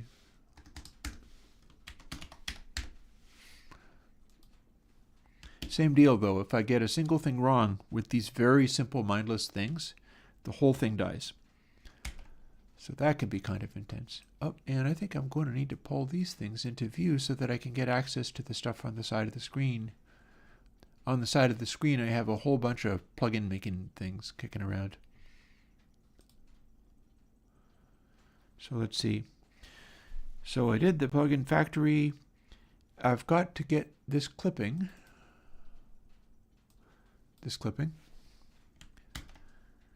Copy it and be ready to paste it into this place, info plist. But before I do that, I check to see what the version was. SAPU. It's sample but on delay. I think it must have been SAPD for the sample delay. So SAPU. And I go to info plist, which is here. And at the top of it, I pasted this. And then this is the bit that has to go SFPU.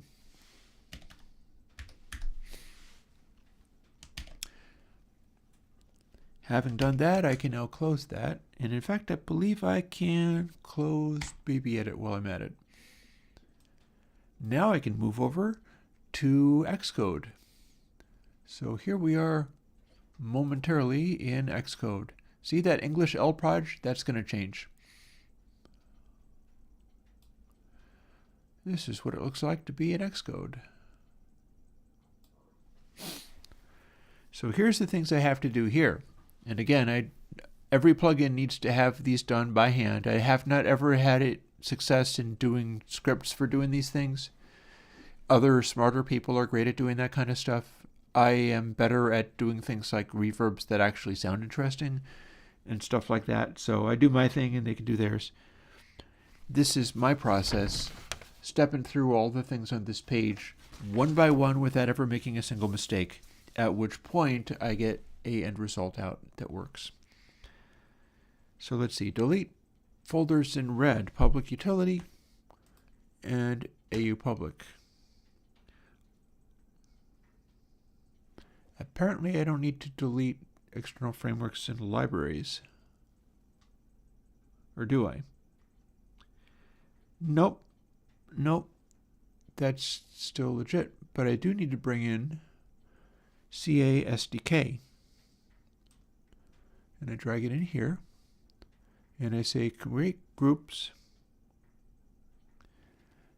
And add to targets. So now we have the SDK. This, I'm not really quite sure what's going on here. I felt like maybe in the VST, I have to delete this. But in the AU, I do not. So we're going to try to remember that part. Also in the VST, I have to generate a new scheme. Whereas with this one, I must just edit the one. Hang on, no, that's not what I need to do. So let's try that again. Edit scheme. And this might be just cargo cult behavior. It says run. I'm not running it inside Xcode, which is why this probably doesn't matter. But everything that I've made that actually worked had that setting the way that that is. So I get spooked and need it to be the way that it was. So, oh, and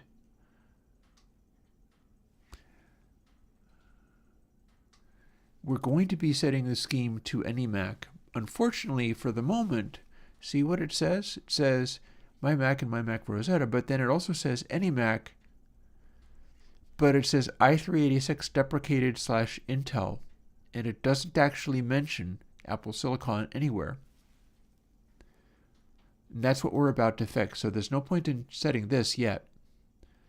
Go to Project. We'll set the development target to 11.1. We're quite a ways behind at the moment, but we don't actually have to do as far back as possible. This is sort of when I jumped on this little train, this signed thing train. So we know that the signed thing will work with this deployment target. Over to build settings. Here's where we start doing stuff like setting the standard architectures and base SDK to macOS and standard architectures Apple Silicon Intel. At some point, they may make it so that architectures don't give you the option for Intel anymore, and that will make my life more complicated. Because I won't want to just abandon Intel just because Apple's Xcode stopped offering it. That said, that is not today. Base SDK. Build active architecture only, yes, but we're going to specify that see, we still haven't got it set, do we? We're saying build active architecture only, but then all of the architectures are going to be active. I feel like maybe this was set differently and failed. Things can happen where you're like, okay, well, we want to build all of them, so let's tell it no. and then everything breaks for no good reason. And I arrive at these list of complicated things just because this was the way I was able to get it to work. I'm running into a problem like that with the Godot video game. Like right now, my Godot game engine is exporting my Reverb Builder program successfully, but it's not exporting the actual video game Balls Up successfully. So next thing, search paths. So I scroll down and search for search paths. It's going to be under search, as one might expect, packaging and search paths. It's really important to tell it not to always search user paths, because this breaks and crashes and causes a problem. This is where I open this and copy it and close it.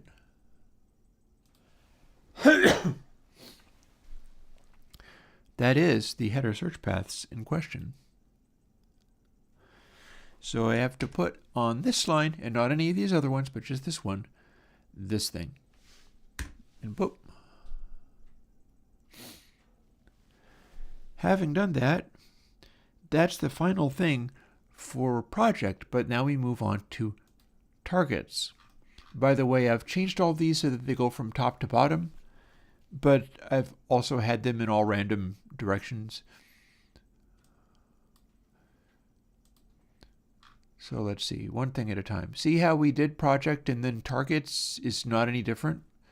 So it updated debug, but release is still asking for building for PPC.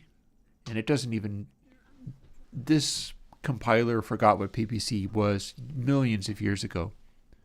It's really quite sad. It doesn't remember any of its history, but we're going to just update that and that to be the same as they were before. Now we go down to what's called deployment. Deployment has some stuff like strip style, and it needs to strip debugging symbols, but leave other symbols, because some of the symbols are what the signing uses.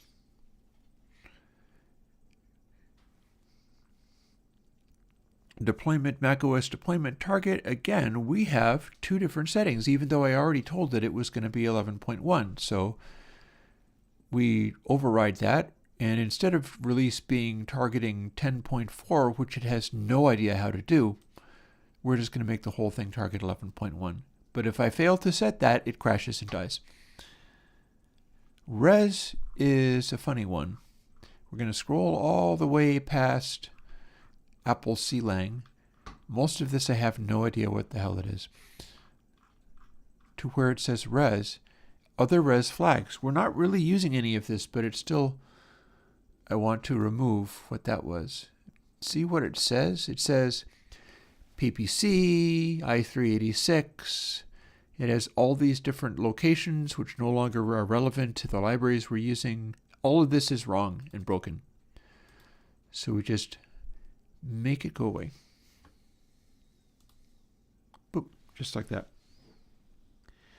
And then over to build faces, and you'll notice that now we can set it to any Mac, Apple Silicon, Intel, because we've updated both the targets and the project. And we've got this thing in here saying build carbon resources. It's looking for stuff in an SDK.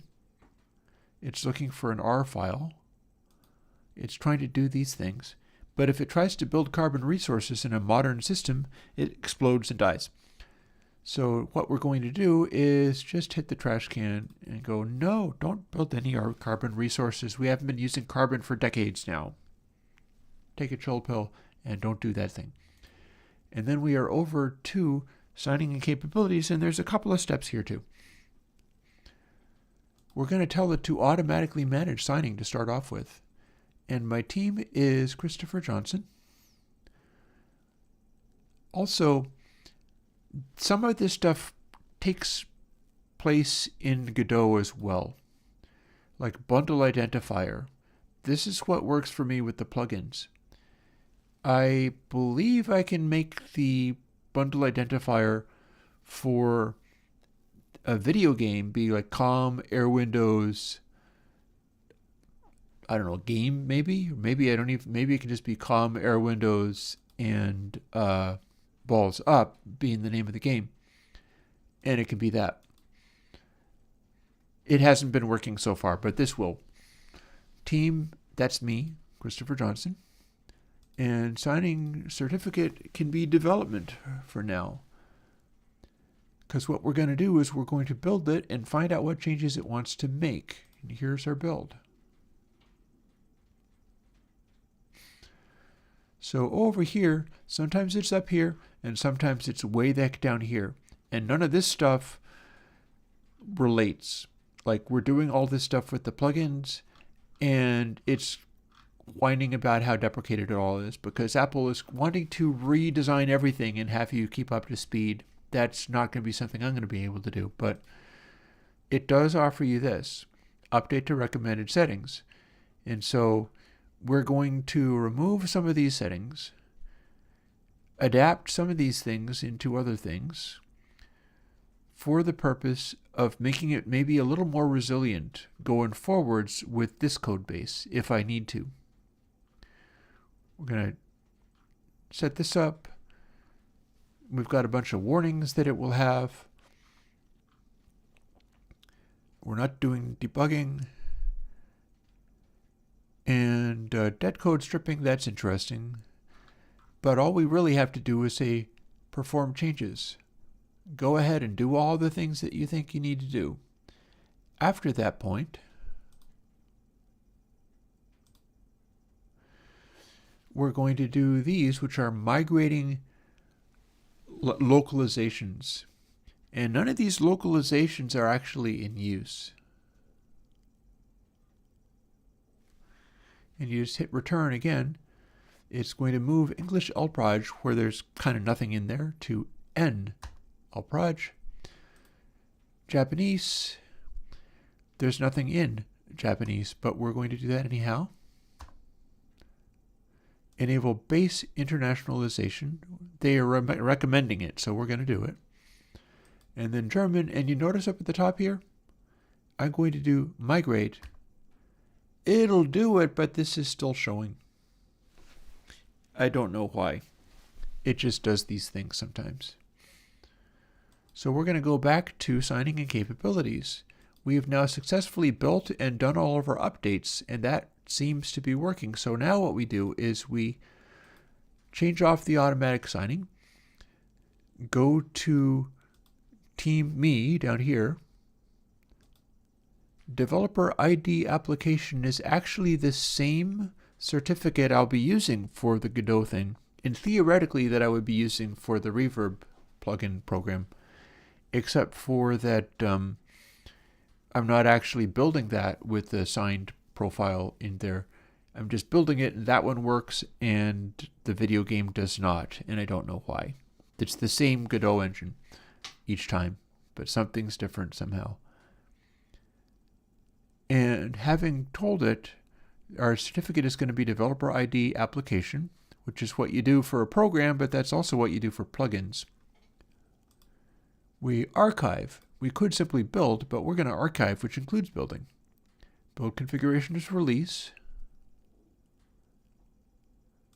We hit archive. And then distribute content. What that means is built products. And what that means is this is a folder on my desktop that I can have access to. And it's going to build it in this large stack of folders that I will show you. And we are now done with the updating of sample underlay. We can quit out of Xcode. We can close this. This is now up to speed. We apparently still have this folder here for no good reason, but it did not actually demand that I remove it, and so, okay. And this is where stuff is supposed to be in here, being a property list of strings.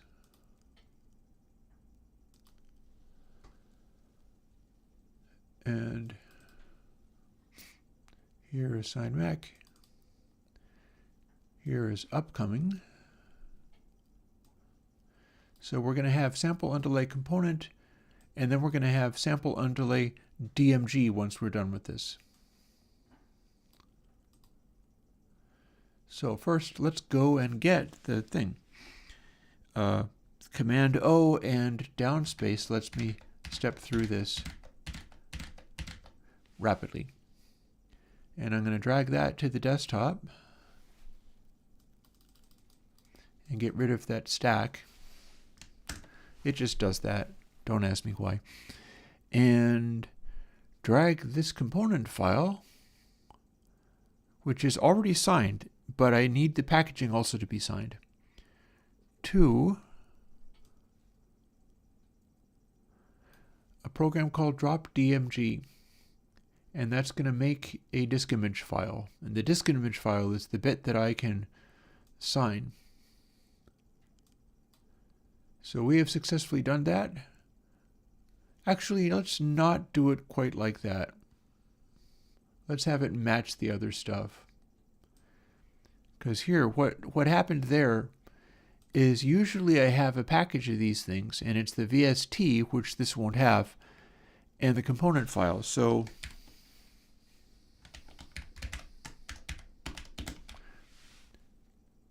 we're going to make the rest of the behavior match what we're used to using. There's sample underlay. I have spelled it correctly, thankfully. We'll drop that in there. Under normal circumstances, there would be a VST, but in this case, not so much. And we drag this to drop.dmg. And much like it says, like Z output stage up here, it'll say sample underlay DMG rather than component DMG.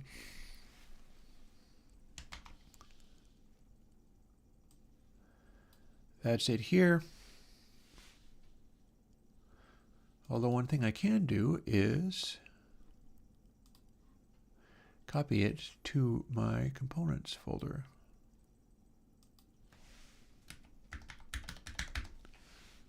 It does actually hide the password that I just typed, but I'm just in the practice of doing that a certain way. So now we've got that. I'm not sure which of my programs will see it yet or not. It might wait. It might have to wait. And we can get rid of this. Don't worry, we're almost done. We're almost done. I promise we're almost done. I go through this every week over and over again, sometimes with many, many more plugins and things. I drag this to STNotary 2. That is a notarizing plugin. That's apparently my signing identity. Maybe I should be hiding that.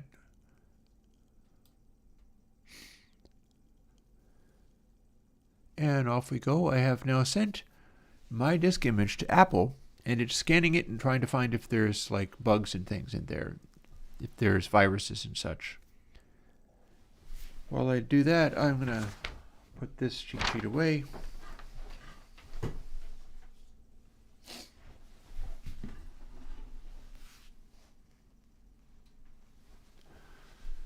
And stapling successful.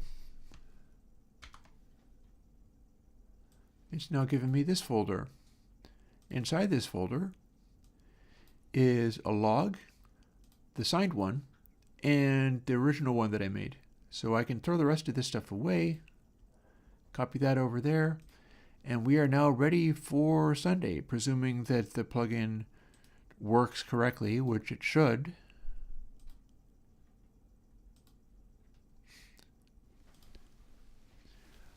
I can take a minute to peek and see whether I've got anything.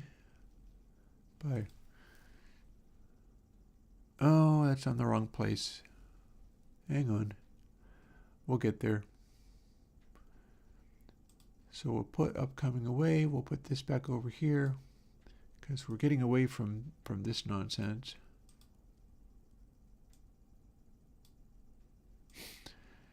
See, this is also what I've been doing lately.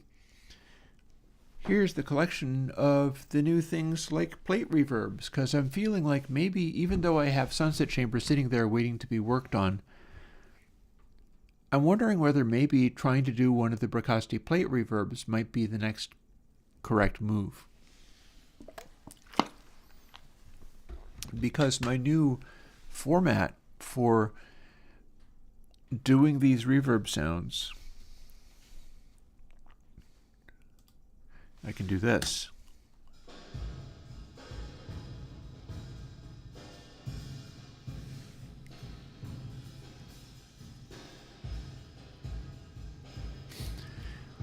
That is a plate reverb style sound that scores well in clarity, brightness, control, and fullness.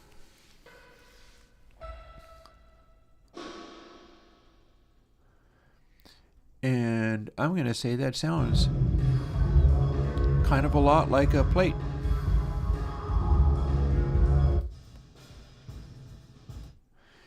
I can do some of the Bricasti tricks like delaying the lows a little bit, and that'll help, but it's already getting into the zone.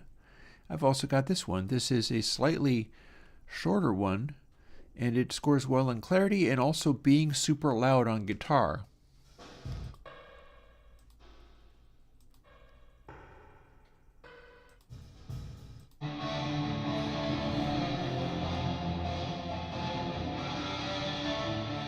So that's a loud guitar plate.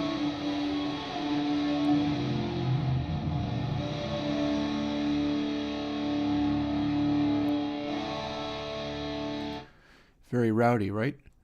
However, if you compare it with a room-like sound,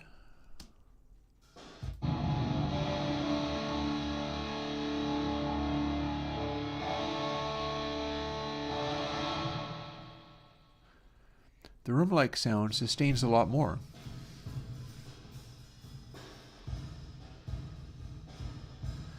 Sounds a little bit more like there's a physical room rather than this is a plate reverb.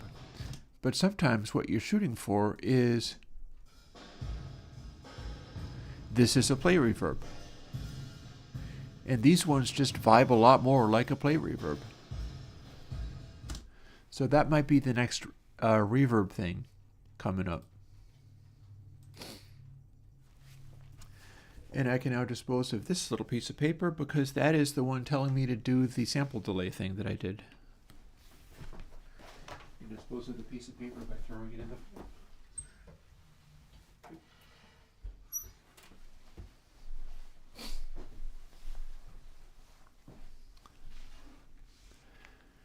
And now that we've done this, we've done our plugin update. We've done our guitar chord thingy update, and I'm now happier with it again. I was all happy with it until I discovered that the theory on it was super broken and wrong. Then I had to fix it. Now I have fixed it. And it's gone back to a place where I feel happy with it again.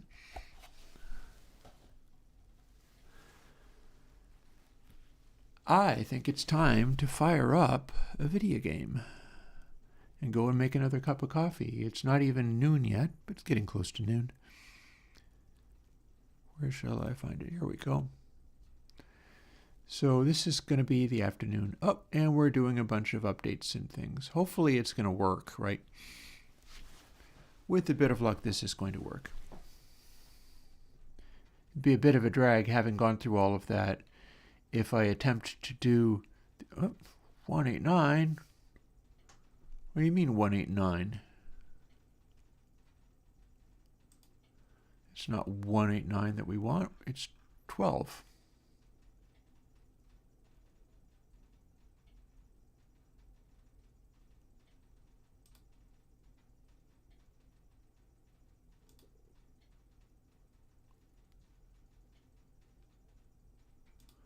I don't know why it was telling me that it wanted to run 189.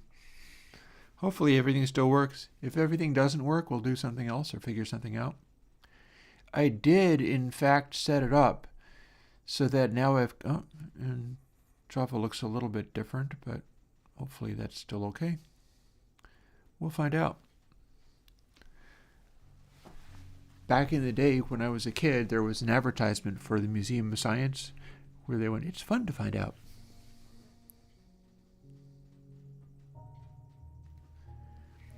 In any case, we have our background music, and we're going to get into a little derping around, doing our thing. Let's quickly check to see whether our wide area network address is still accurate. Also, whether we still have a world here. We do, I think.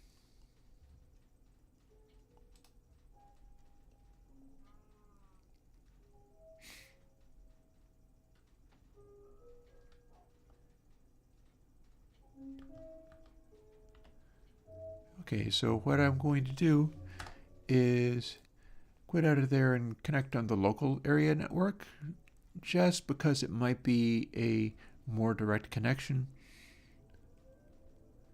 I'm honestly not sure if that's even a thing.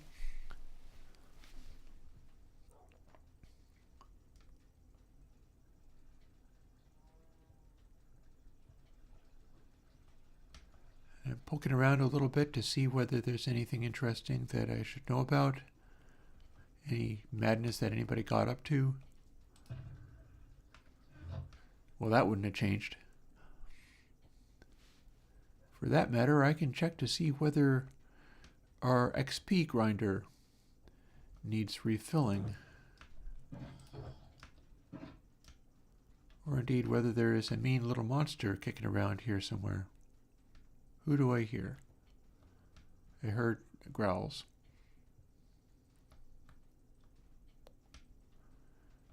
I think they're in this big empty space up here. I don't like that, but there's nothing much I can do about it.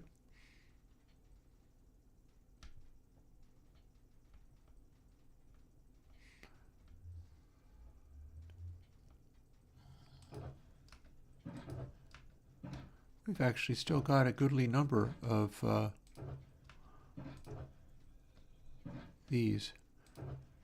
They don't really need fixing just yet, which is good because then I can do this.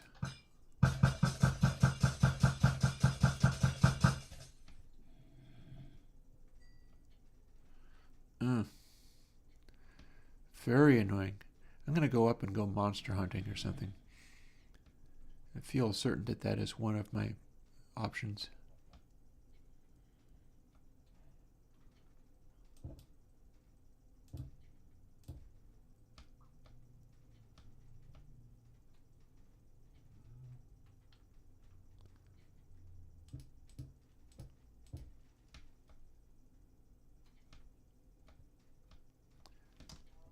Oh, is that literally not? I thought that that was going to be...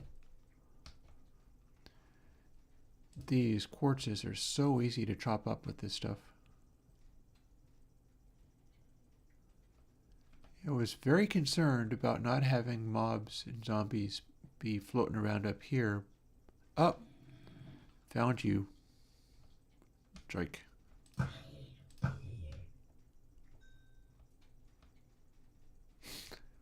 Yeah, I was very concerned about not having monsters there. But there are things I can do about it. For instance, if I have a glowstone snowball, I could just start placing glowstone around.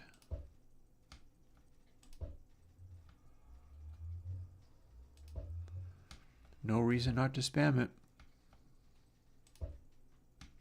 This is how we stop those annoying zombers from randomly spawning anywhere.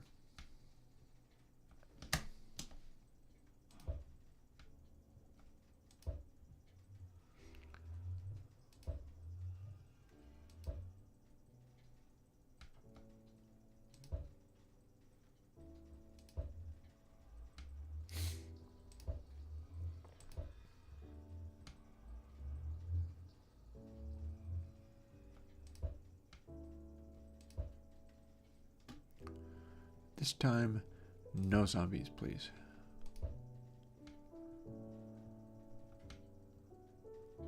It's kind of like you don't necessarily want random mob sounds, hostile mob sounds in your home. See, there's another place I would like there not to be ever zombies, is in my house.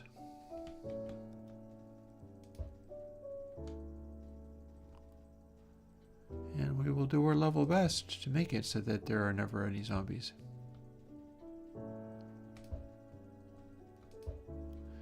By rampant, excessive glowstone.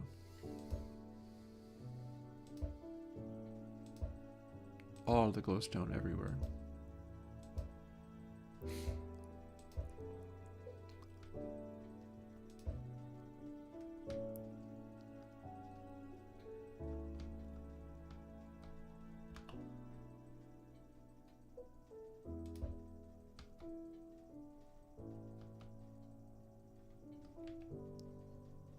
Oh, hang on. Hang on.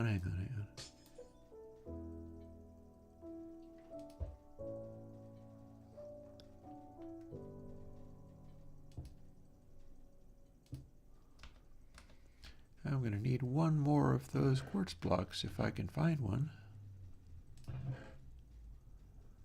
Signs point to yes. Why do I still hear frickin' sir? Oh, I like you. Look, Mr. Chainmail. Are you going to drop the chainmail thing I want? No, you're not. Darn it.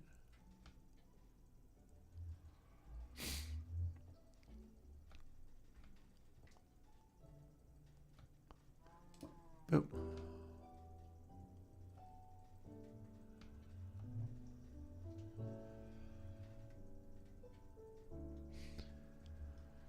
Alrighty. Tell you what. I think it's time to go and make the cup of coffee I talked about. It's just a pretty good day for not getting overboard with that stuff.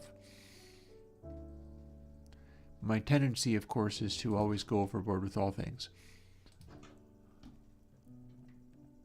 And this is a good enough place for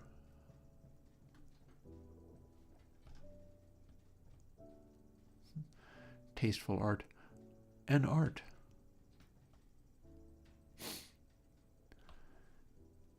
I never finished building that barn. Already.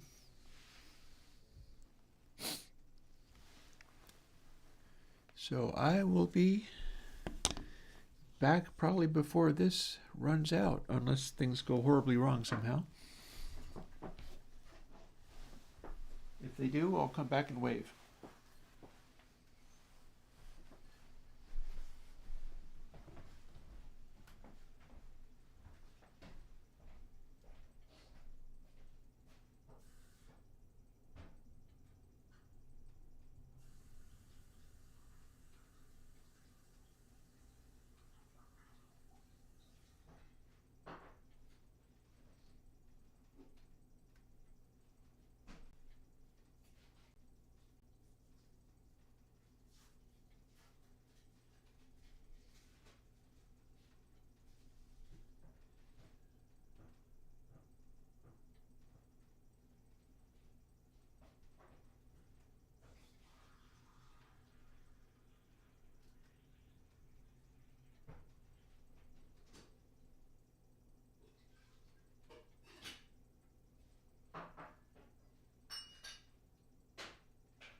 Minecraft, this would be a good time to play some background music.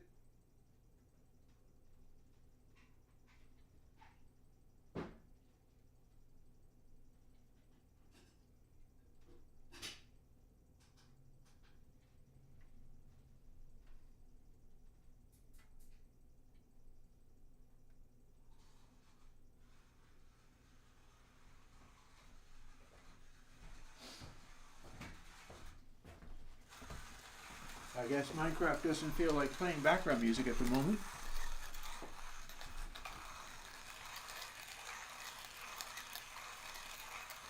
That's okay, we'll get there.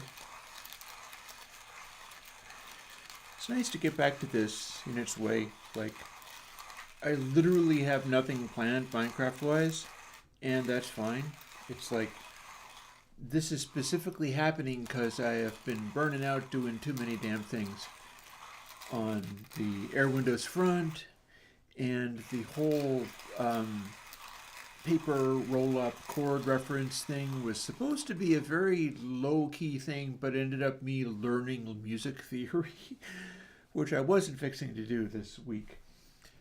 And I'm figuring out what reverb to do next and so on, and there's just a lot. So the idea is to derp around doing nothing so much. Maybe I'll do like the Vetches thing of jumping around on top of boxes and stuff. I don't know. We'll figure something out. Off to make my cup of coffee.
Believe that Minecraft's not playing any background music for me.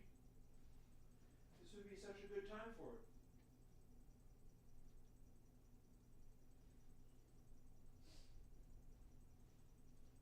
Rude.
My fire is kind of smoldery and it's a little chilly here, so I'm thinking I'm going to tend to that a little bit too.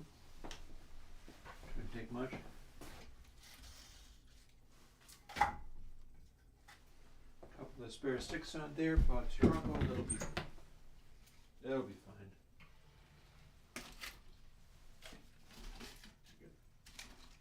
This one on here, and then this one on here.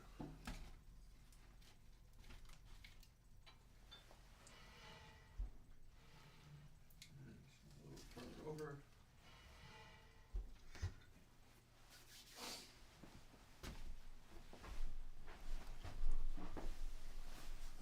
That ought to catch. In fact, it already is.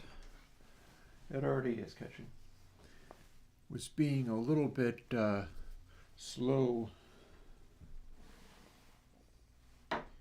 Being a little bit sedate there.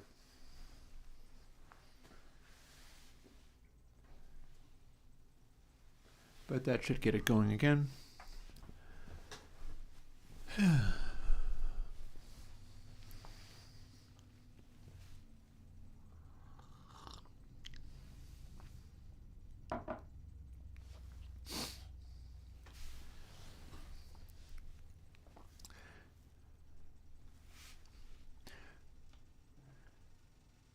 What a quiet evening. A quiet Minecraft evening.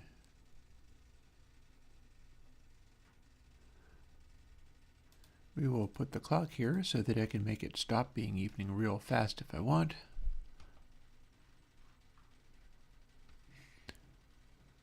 Let's go out and see if we can find any more chainmail wearing zombies.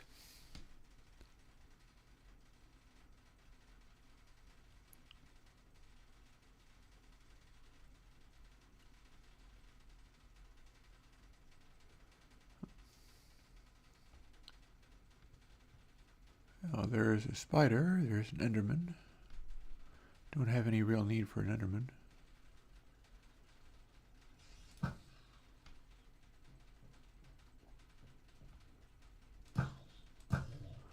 We are pretty much at one-shot power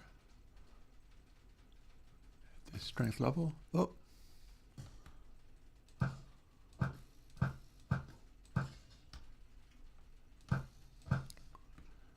Or two-shot power for some of these guys, clearly.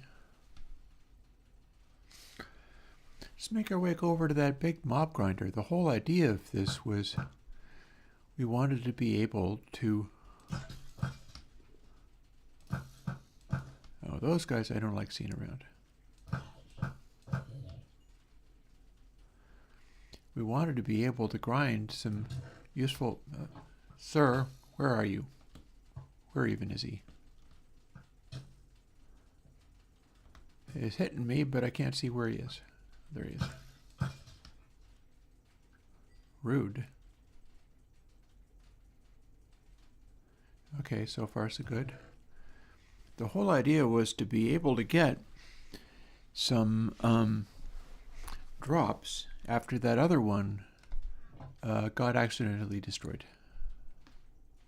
Menu accidentally destroyed it and produced another grinder. It said, I do know where I can find another mob spawner, unless I have lost access to it somehow. But the question is, can this mob grinder do anything?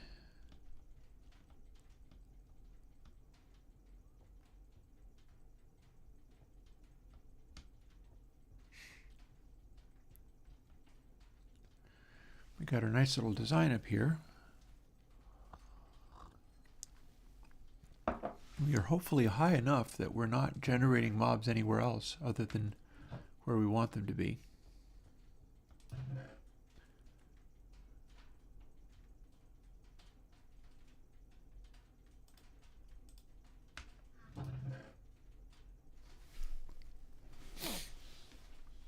Got our little collection of building materials that have been used for this. Oh, and an almost dead elytra.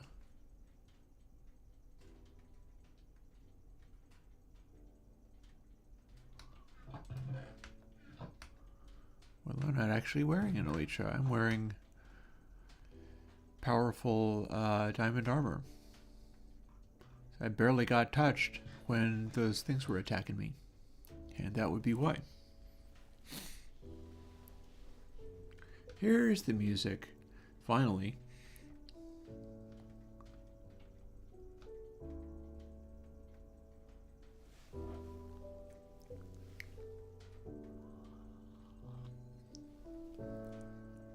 I still think it's cute how I went to all this trouble to make a big empty blank canvas for using the material changing snowballs. And then there's a couple of little mushroom houses on the edge of it. It's like, okay, that's a thing. Now let's see, here's more materials. Got good collections of material stuff in here. Oh, hey, an invisibility potion.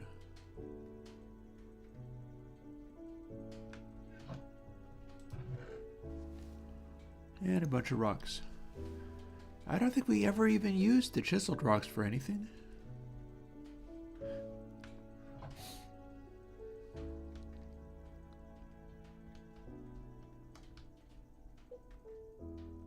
So what else can we do? We can go and make another castle somewhere.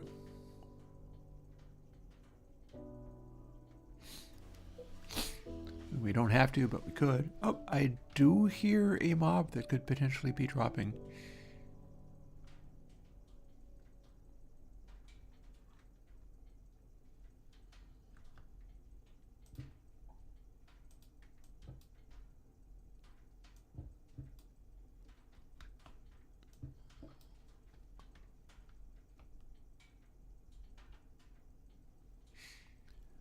Yeah, so I feel like there is a problem with this design.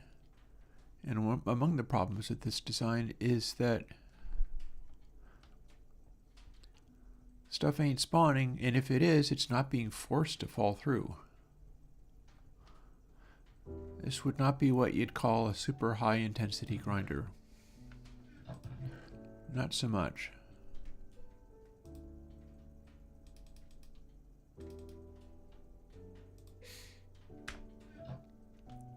I would call it more of a low intensity grinder.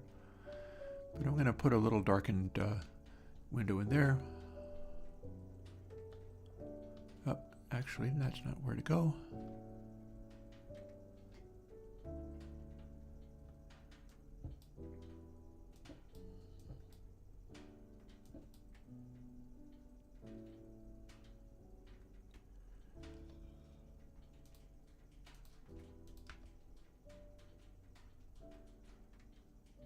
One, two, three.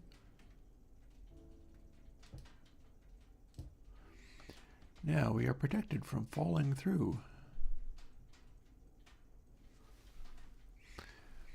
So the question is, will monsters come and try to attack me from me sitting here? I think the answer is probably nope. I don't think they're going to try to come.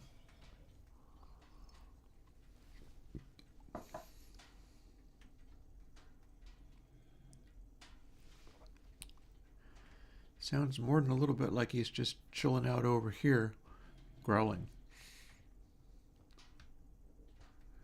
Which is a choice. And presumably if he does wander off the edge, he'll fall.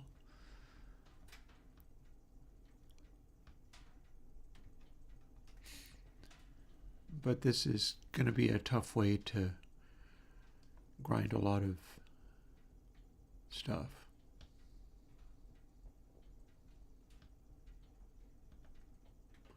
Oh wait, I can put these spare slabs in an appropriate spot, like here. I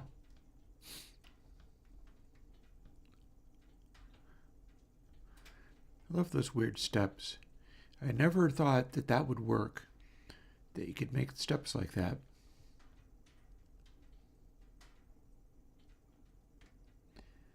And just sort of jump up.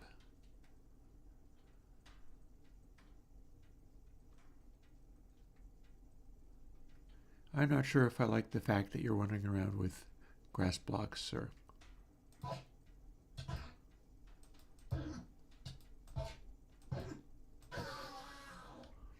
put that grass block back. I am a fan of grass blocks. Generally, if they're somewhere, it's because I want them to be. We're going to assume this one came from here.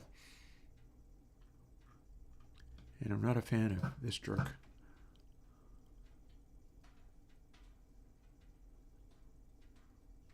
On the other hand, those things are fine as long as it's not dark.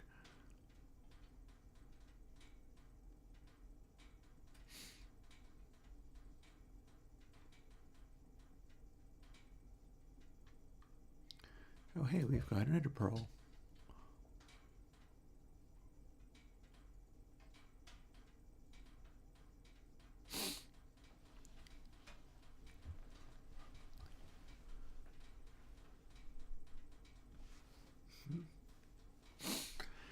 Yeah, so, oh, for fuck's sake. That was just rude.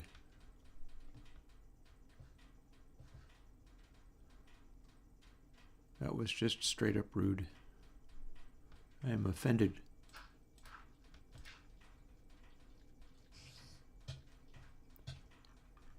That's also rude. What's up with all of these monsters and things being meanies? No good reason. Wasn't doing anything to them. So now is when I need that grass block. I put it away. But that's still fine. I've still got my silk touch pick, meaning I can get a grass block and start filling in that hole and then use the shovel to turn it to path. And that'll be just fine.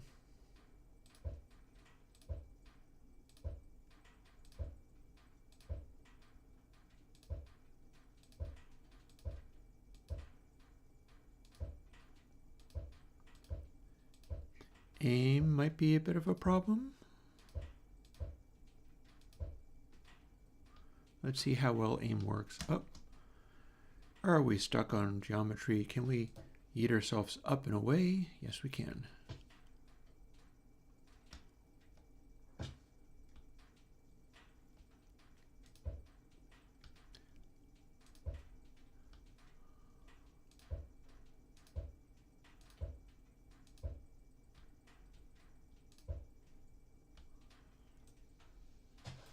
Rude creeper.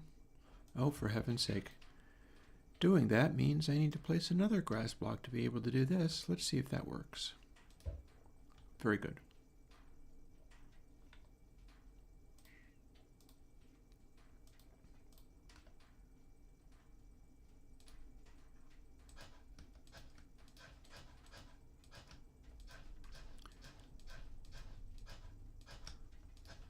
One thing about this nice armor is that the creeper, it did nothing. Nothing.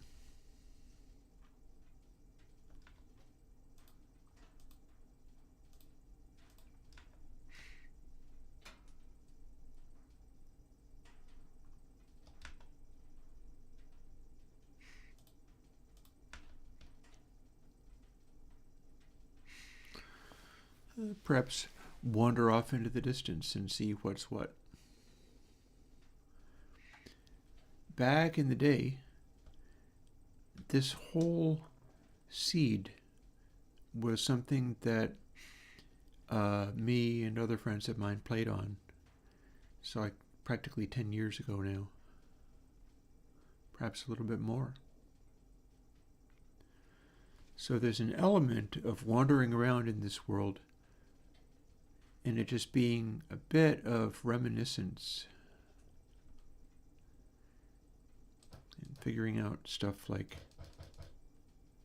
what this can be.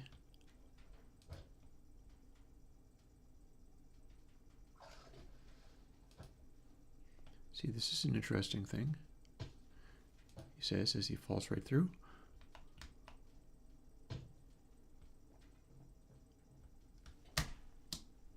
And falls. Okay, maybe we're not going to mess with this.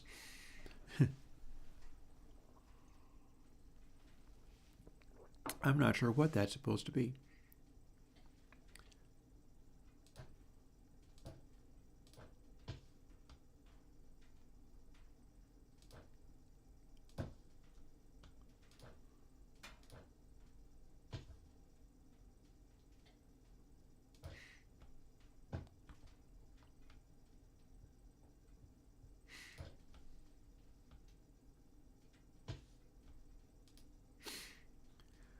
Oh, I should grab a travel bed.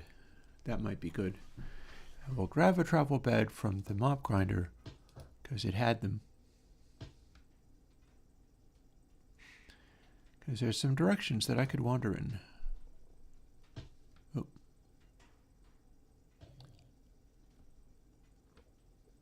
Oh, hey. A guy randomly wandered off and died.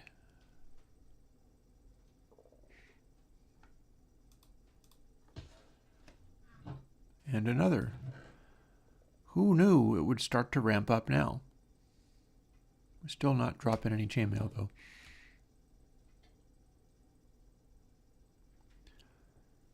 I mean, on the most basic level, that seems to work.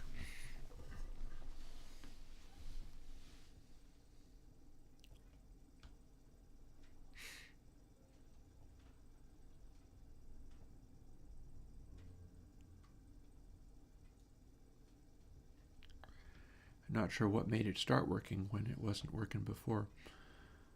So let's see, travel bed. I don't have that in here, do I? I don't think so. Oh, all of a sudden there's lots? Fancy that. Nope, the travel bed would be in here. I'll grab the purple one just 'cause.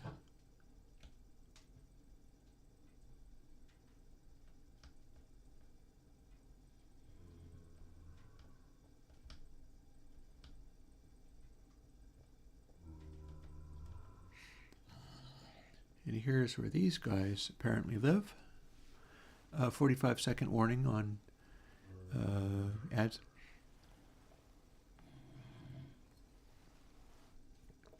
And they're pretty much not wandering around or doing anything.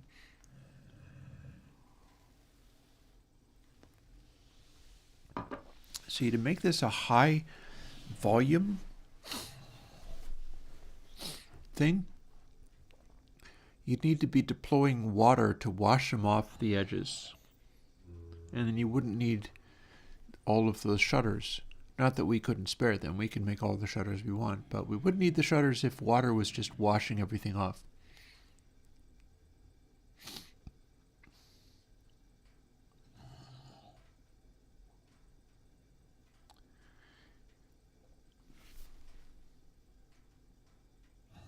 Something fell.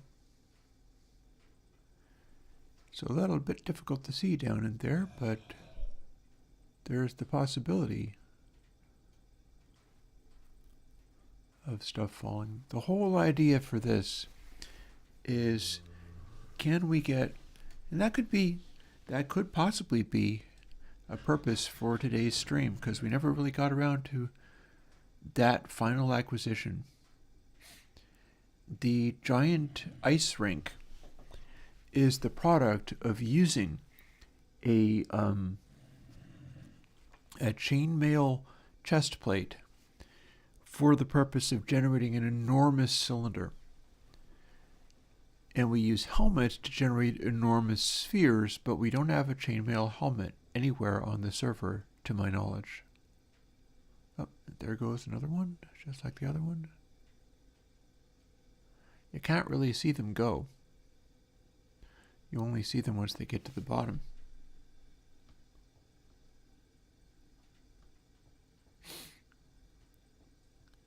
Speaking of the bottom, let's just shortcut to the bottom.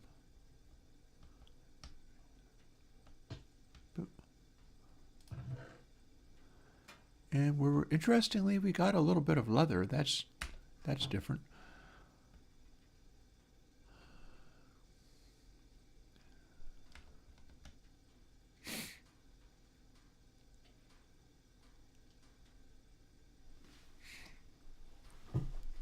So yeah, Here, let me rinse out my coffee cup.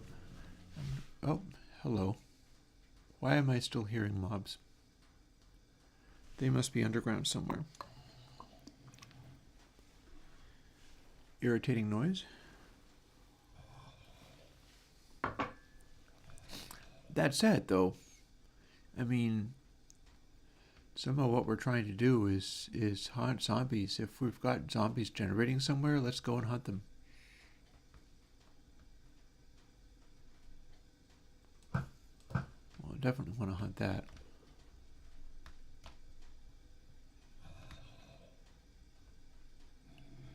Here's a very darkened area.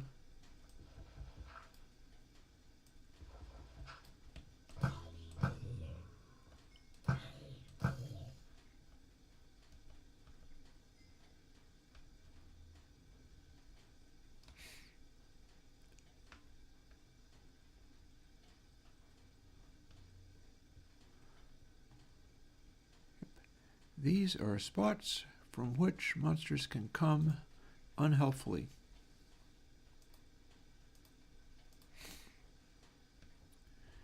I'm not as thrilled with that part.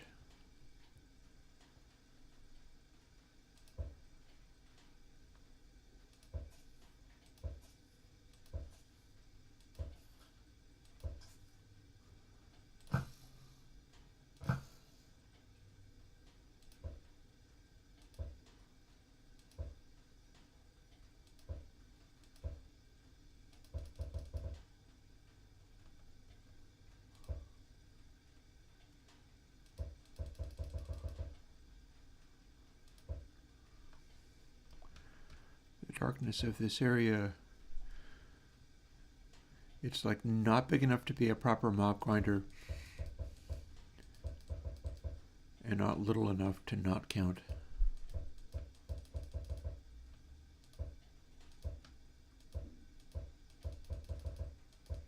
And we can't plant torches here for crud.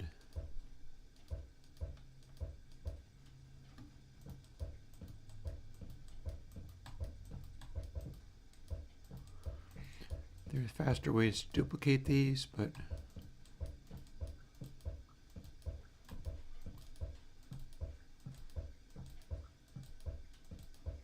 as usual, if somebody does not know what Snowball is about, they'll be deeply confused.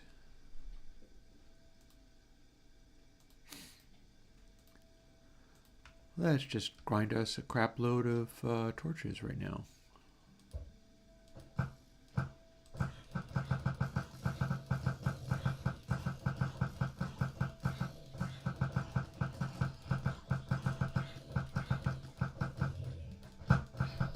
Wow, that was startling.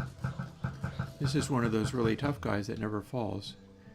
Stupid thing didn't even drop anything. And now we got a massive rave of stupid zombies. Let's do our next stuff down here in a nice well-lighted place. As we were trying to make a bunch of torches, not just get attacked by a million zombers.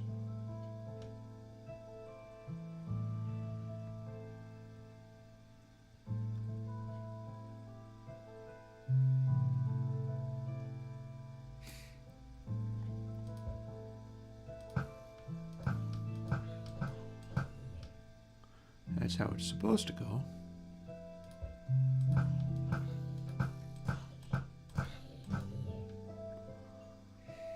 That thing was very tough, the first one.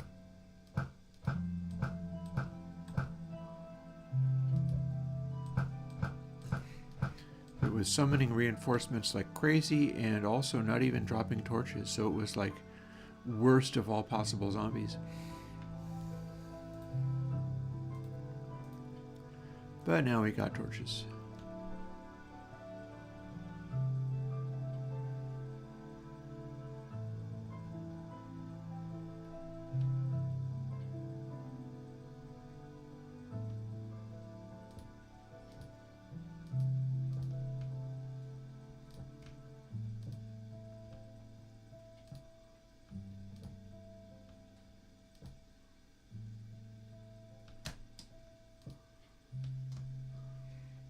we are.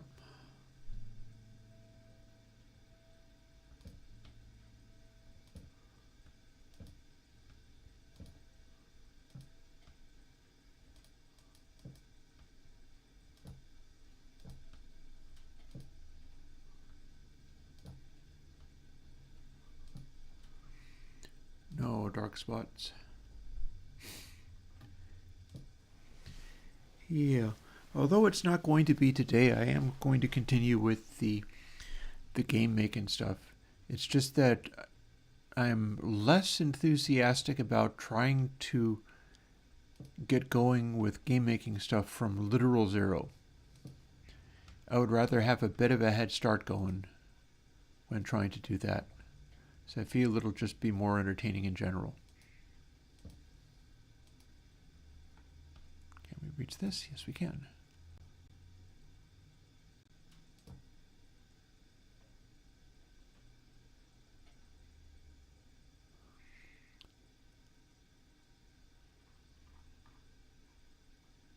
Can we kill that zombie? Yes, we can. There's Mossy Cobble down there. Oh, there is a skelly right there. Let's go and get some of this Mossy Cobble.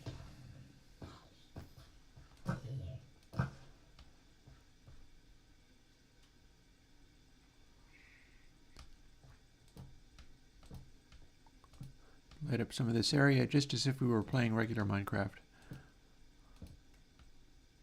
I remember that a horse fell down here by accident and we lost the poor thing.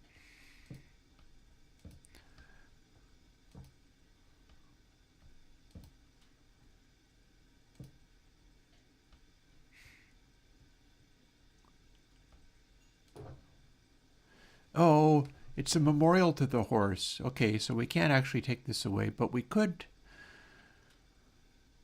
I can temporarily disassemble it so that I can make more. That should work, right? We don't put it back. Hang on. There I was thinking that I was going to be like spawning a zombie in order to do this, and that's not at all necessary. I can just place these blocks.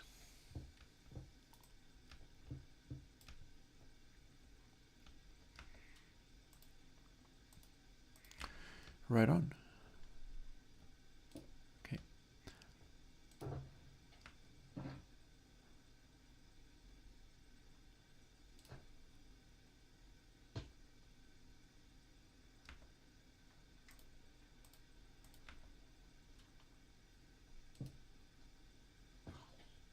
Ha. Sucker. Shouldn't be too sassy. Another guy might be anywhere around here or falling from up there. And that guy has nothing I care about. So we're going to scoot through to here. I said you have nothing I care about. See, these are the things that we can make with these techniques, but we'd be able to make a much, much larger one if we had that particular kind of helmet, which we do not.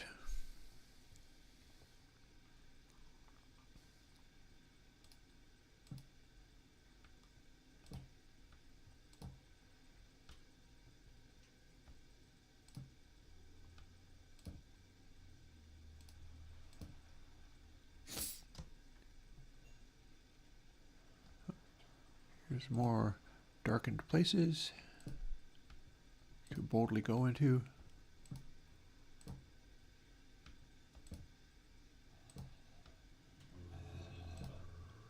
Oh, now what? I hear a zombie convention. What's up with that?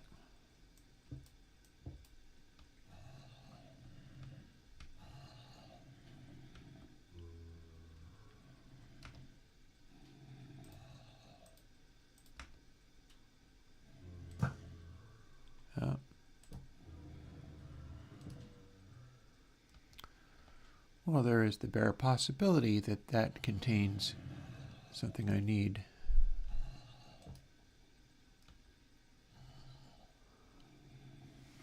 They are down here along with I'm not sure what else. Let's see if we can fire some torches and illuminate something somewhere.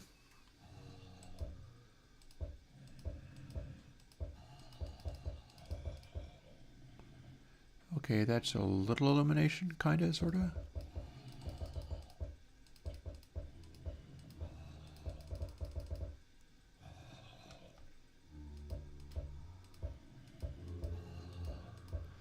Man, listen to them all. That's a lot. I hear where they are.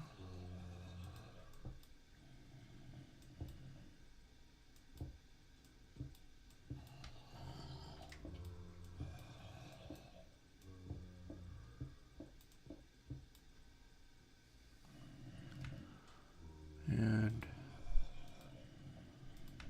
let's keep the torches handy. I kind of hear where they are.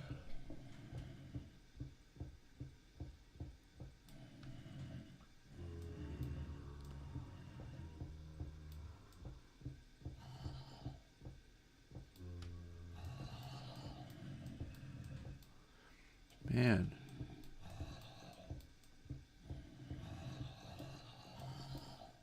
Where are the buggers?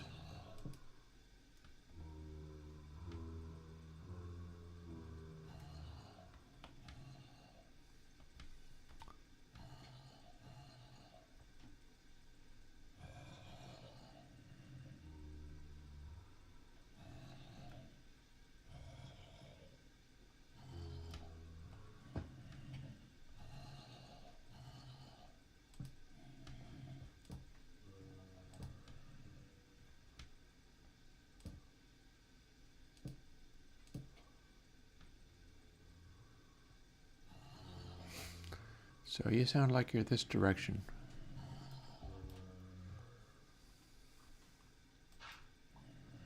I do not have a good sense of depth. Are they up? Are they down?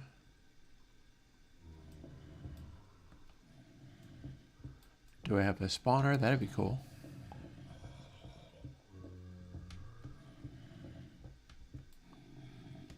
Hello. What the? That's special. What have we here?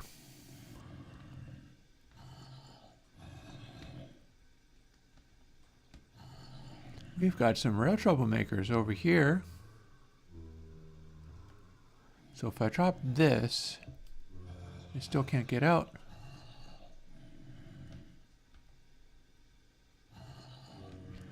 We got Manu Army.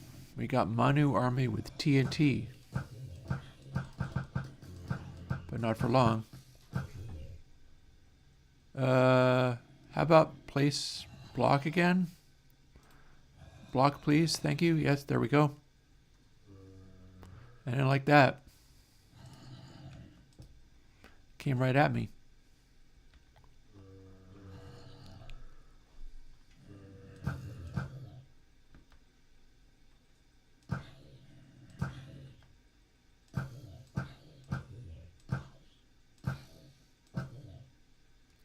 Okay, how many of you jerks are there?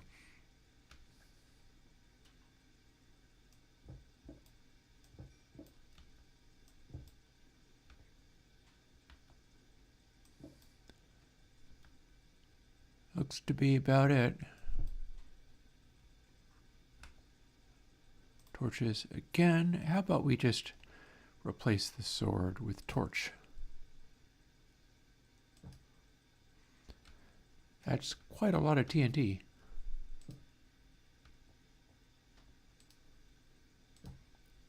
And they got in from overhead. Some terrible mistake at some point with TNT.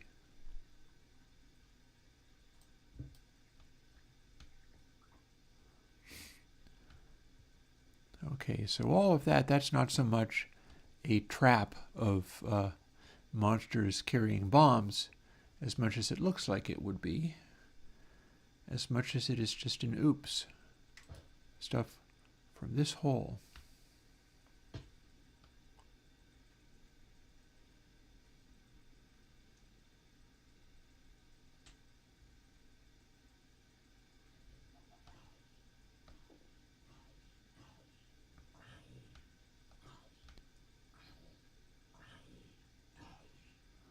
Why is this dude not catching on fire? I know why that dude's not catching on fire. Why is this dude not catching on fire?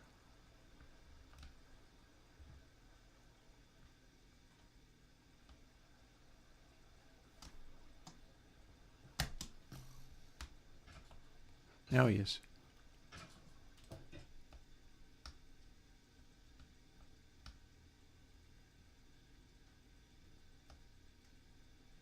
Why is he suddenly... Oh, I know why. He's under that. He's under that. Okay, that counts as cheating, sir. You don't get to do that nonsense.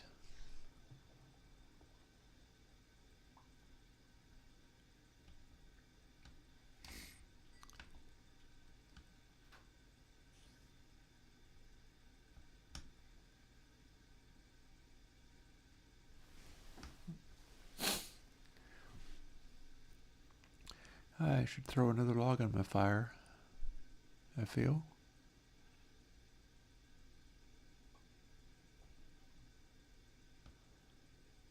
Yeah, so that pit is maybe not the best thing to have around. Oh man, those things were carrying just full stacks. All the TNT ever. Let's go and put it somewhere useful. Let's go and put this somewhere useful, like the grave. I do not like that. Oh, another desperately clever fellow.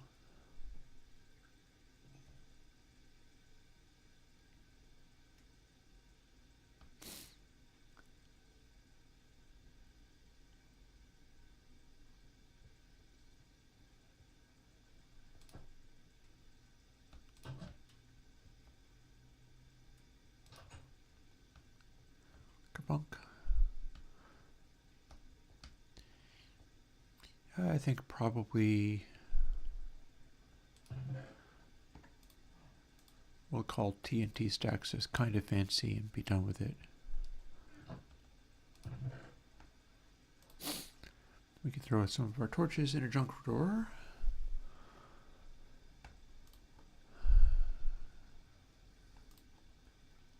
Fill some of this stuff up.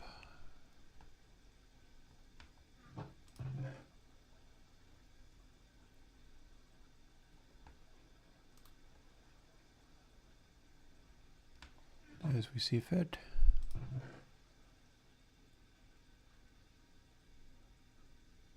Oh, well, you look at that.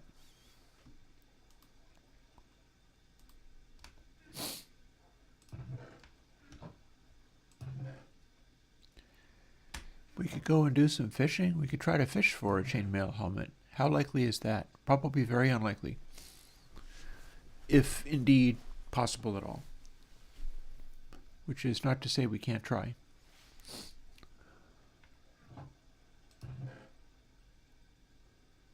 Oh, somebody has a fancy iron sword in here?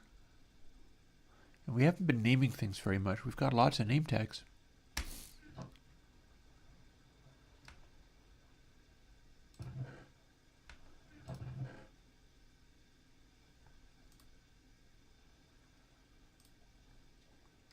We have several fishing rods.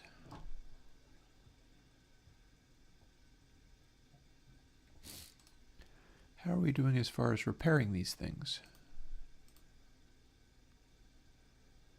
Pretty well.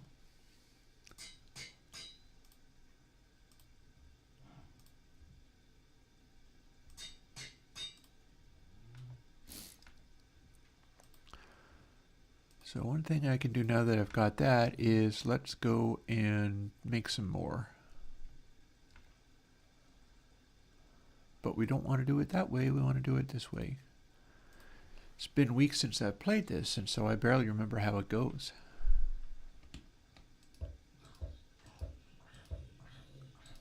little something like this.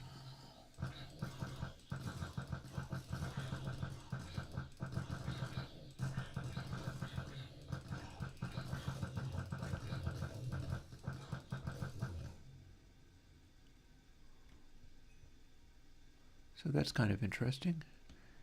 I used up literally all the levels doing that.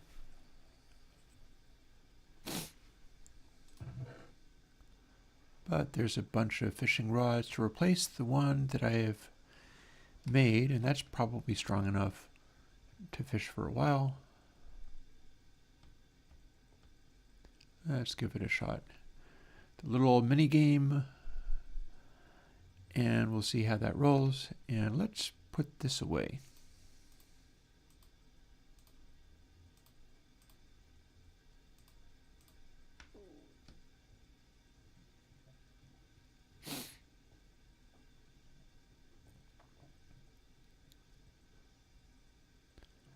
So yeah, one possibility is to go in search of the amazing spawner kind of scenario so that I can make a giant glass dome way bigger than this and have like little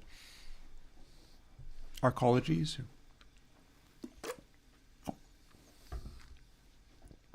That would be pretty cool. Of course, I don't have to worry about that immediately, but I can give it a shot.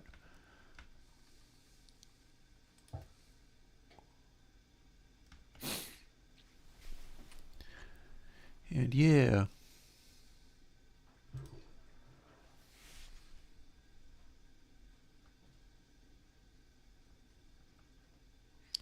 Actually, you know what? I feel like there was a place maybe off this way.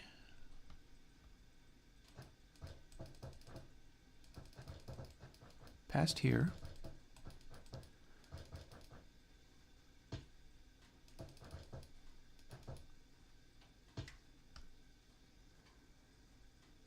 Where we can get out to the edge of the ocean, but this is not it. Not just yet. Getting closer though.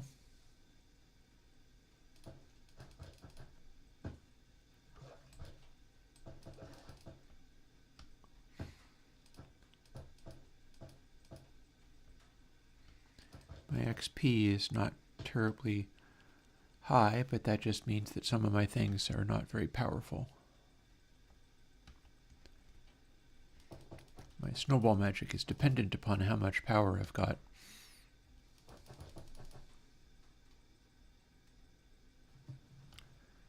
Okay, so now have we got to the sea? Signs point to, yes, this was the sea.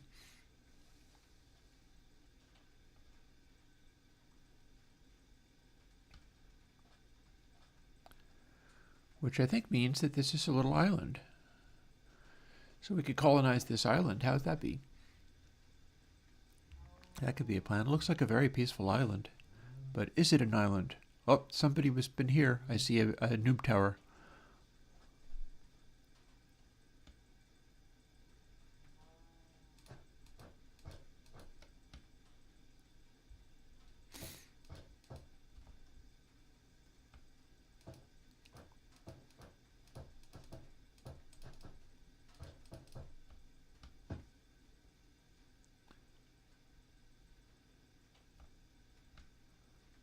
Actually, I'm not quite sure what that is.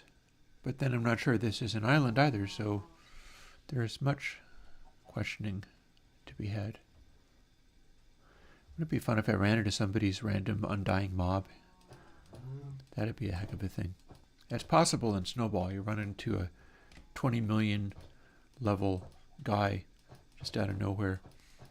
Only option is to go, yeet, away I go.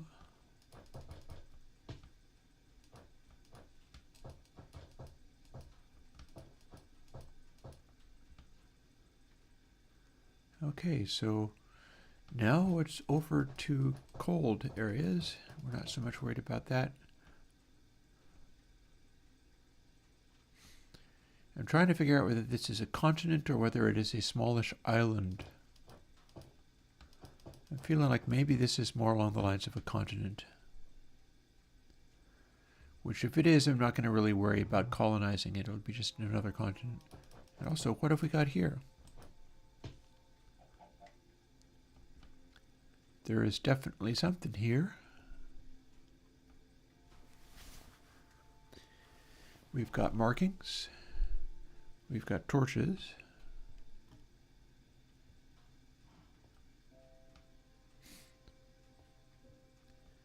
We've got stairs that go down to this place. And hello, we've got a spider spawner. We don't really care about spider spawners very much. Just saying.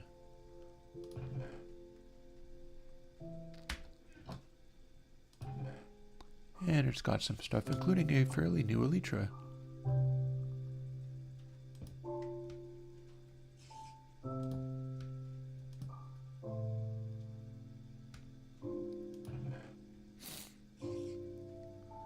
Well, those are handy. So we could turn to flying around rather than just sort of derping around. At the cost of taking a negative point for our armor, because we do have good armor.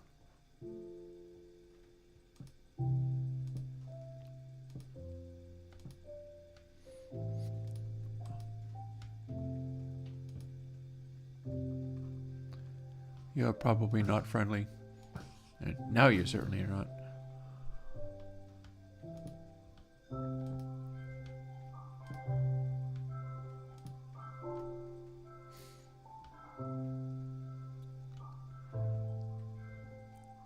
Uh-huh.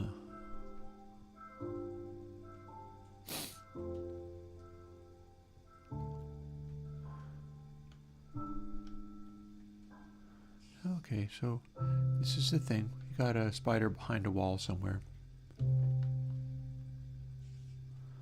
That's up and out.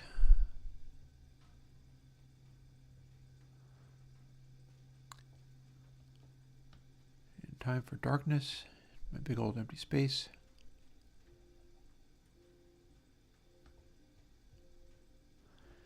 Yeah. The discovery of a spawner is all to the good. The fact that it's a spider spawner, not so much. Those are just not very useful.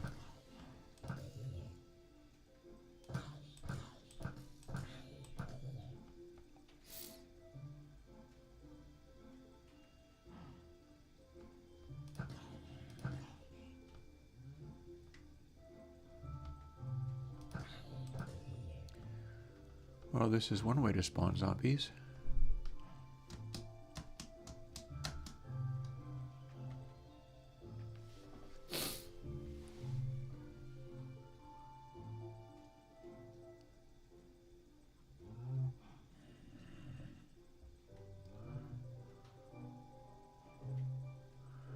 I hear you, but I don't know where you are.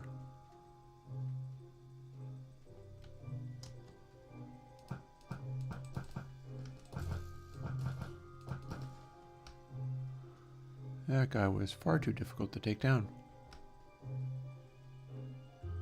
It is my very low level of XP that's doing it.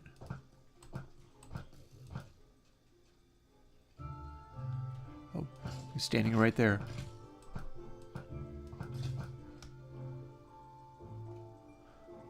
There I am looking for other monsters, and one's like literally standing there looking at me.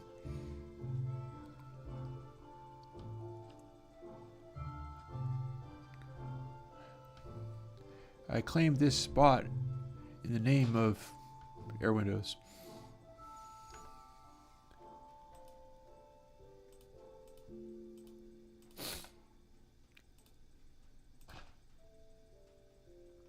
And as soon as I kill this zombie, oh, I'm going to have him nap. Where'd he go? There he is.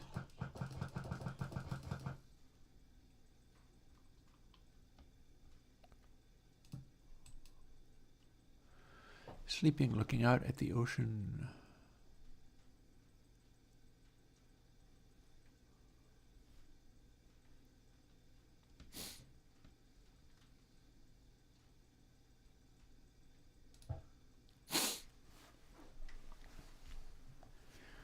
Gonna be time to throw another log on the fire in a moment. Oh, look at that. That's a pretty respectable bow for a random luck of the sea. Not bad. I think it's mostly going to just be the fish, though.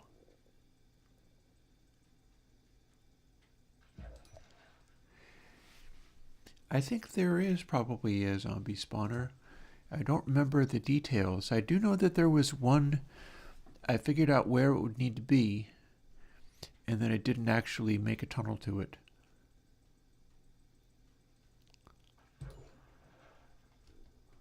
Is that another power on breaking and mending? That's a fancy bow. All of a sudden we have all the bows. It's an impressive bow.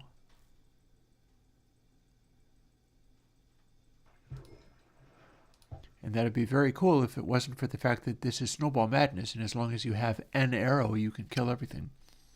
Forever.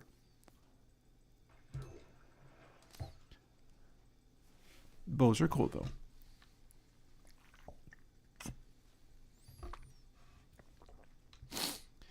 Maybe I should go back to the base and try to find it. Hey, another fishing rod. This is a very powerful fishing rod.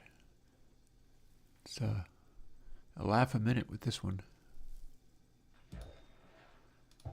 That said, I don't think we can get anything sufficiently fancy for it to matter. I think we're mostly just going to get a bunch of fish and other things that are usually got, like a boot or whatever it is that they've got. Very impressive with the bows, though. Okay, not impressed. Don't need that. Those are cool. We'll keep that.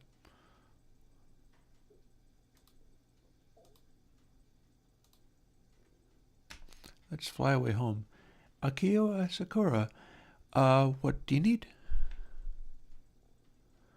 Let's see if maybe I can be helping.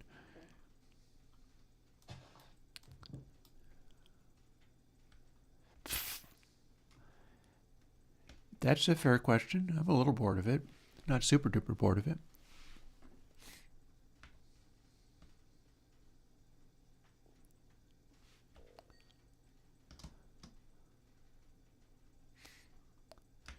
If the question of help is, why are you not bored of this? That's indeed a fair question.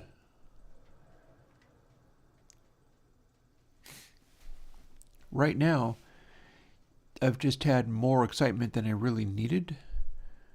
And I'm very frustrated by how slowly this is. For whatever reason, I play on this server and I can't fly properly. Like, I can't see what I'm flying at. It just super fails to ever do anything useful that way.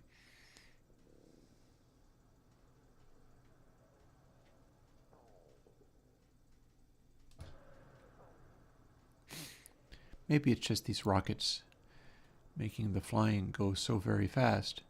And if I slow down, it'll catch up a little bit. But like, I'm shooting for boring today. And we made it back to the area.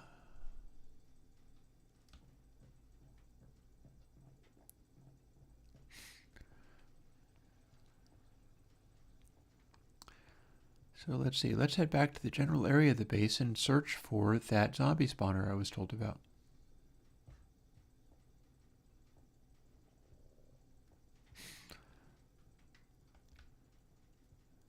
Yeah, insane speeds are available from this particular thing. For instance, I can fly over here like this.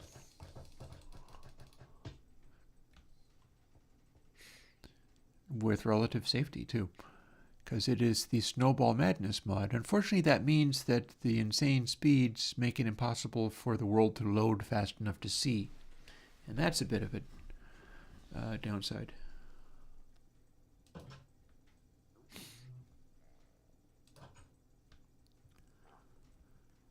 So let's see. Tunnel from my base to the zombie spawner. I seem to remember it being in this area somewhere.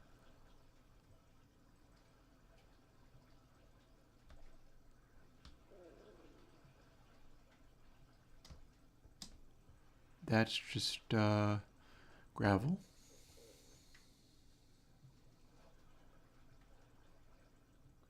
We got some llamas kicking around here.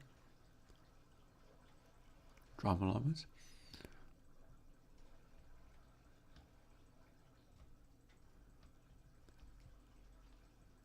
I don't like you being there.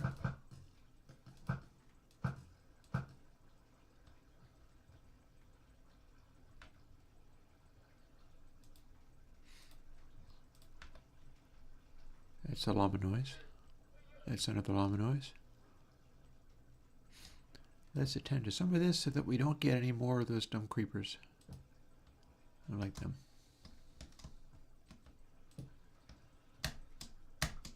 Whoops.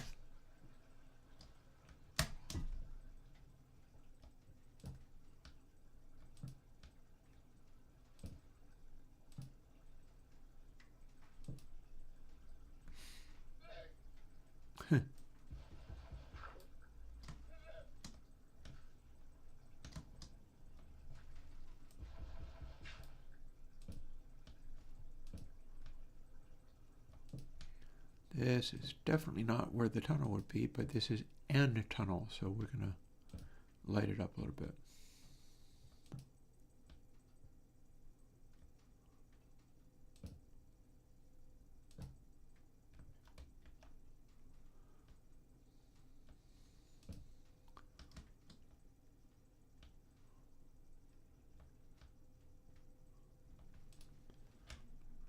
Jerk. He's coming after me, I bet. No? You should have come after me when you had the chance. There we go.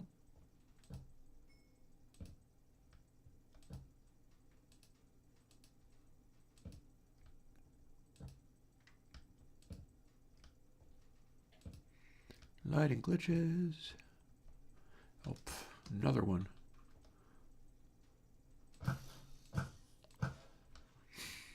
How many of these dumb things can there be?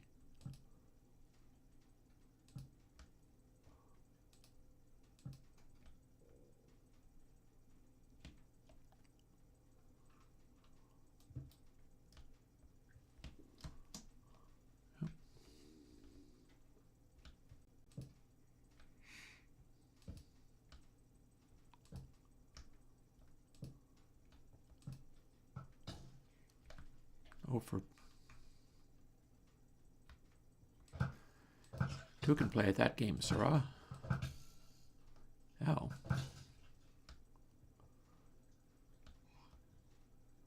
And there's our llama again. As we begin to run out of torches. Nope. Or not.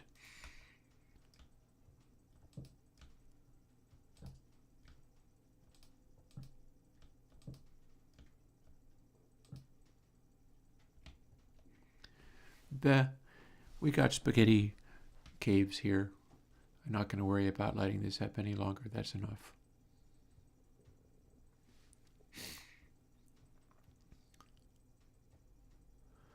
Let's see whether we're totally lost or whether we can find our way back. This looks a little bit like back.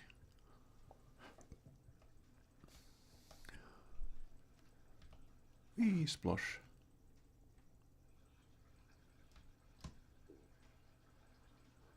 Hang out among the friendly llamas.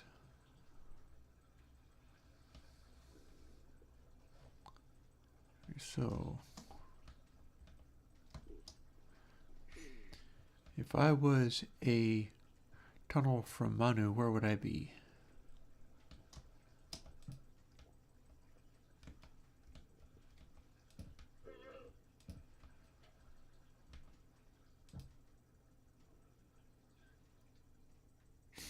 Not there.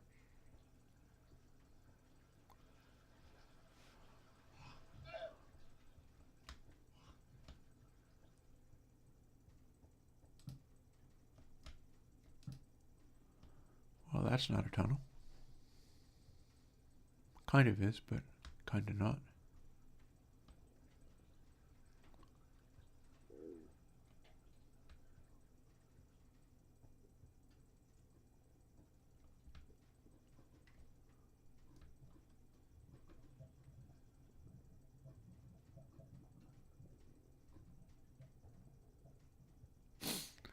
I don't suppose it's all the way down here.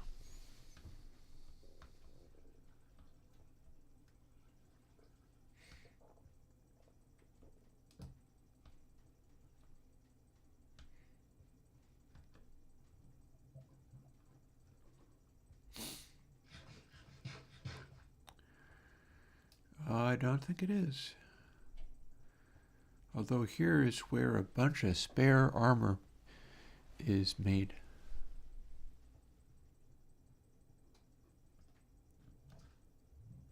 Oh, hang on. Is this...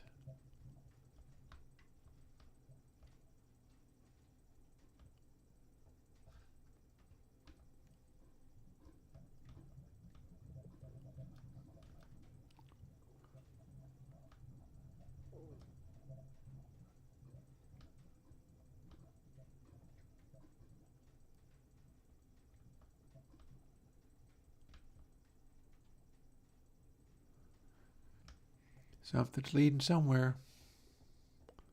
I'm not sure whether this counts as the tunnel or not. Ooh, diamond. As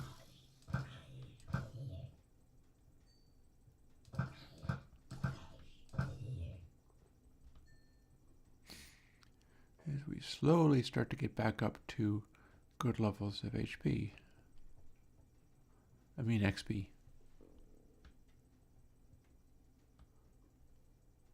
What the hey am I looking at?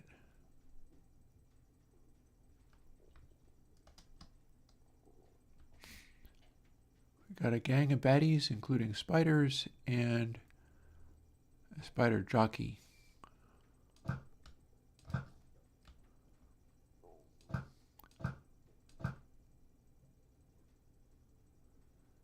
They appear to all be normal kinds rather than crazy hyped up kinds. Got some creepers. That's not a spider jockey, that was just a regular old spider.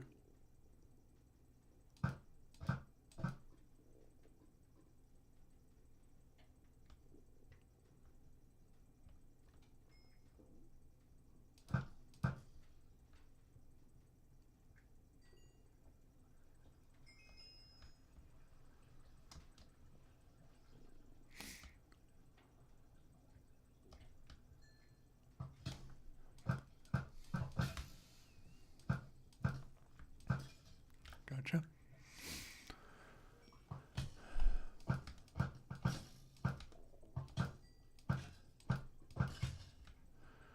Don't want these guys to all kill me before I can get rid of more of a danger.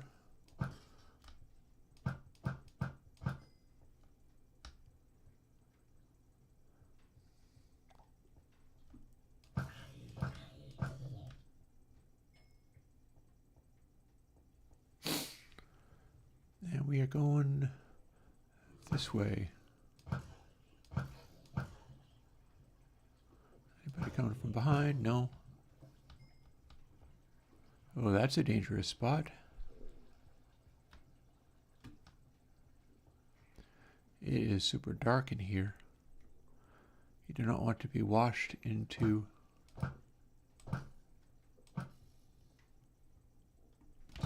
I see you. washed into the lava pit. 1 minute warning on ads for anybody who's stuck doing those.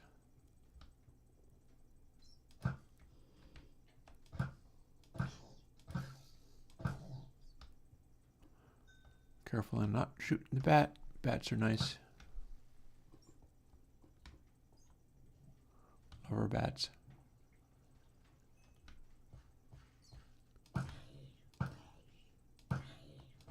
This is a whole safari. Okay, let's back up to the lava and try to spot all these damn mobs.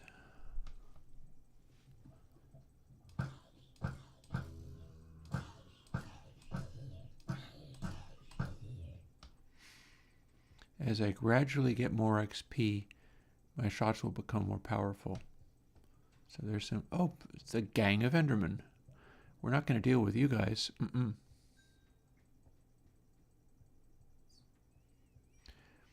going to turn it right around, not looking too closely, and go the other way.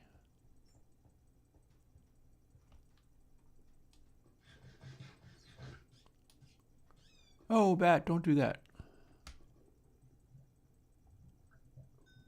Sadness.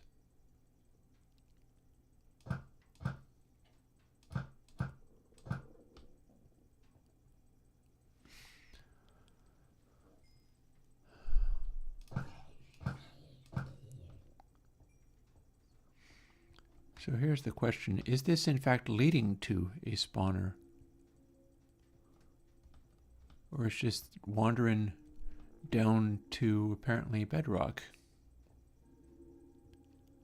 And one little torch way over here.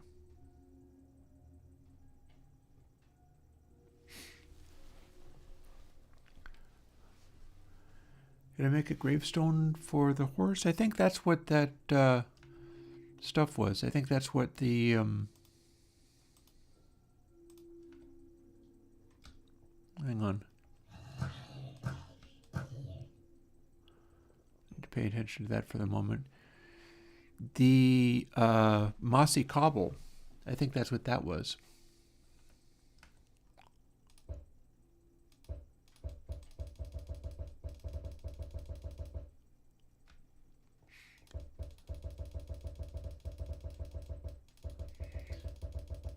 Okay, so new plan. We go back and we start lighting up all of this area.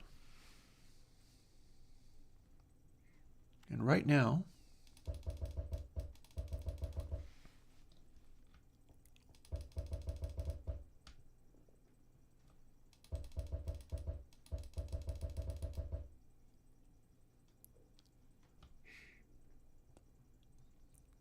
that area is lit up well enough that I can go and throw another log on the fire, because that's another thing that needs to be happening.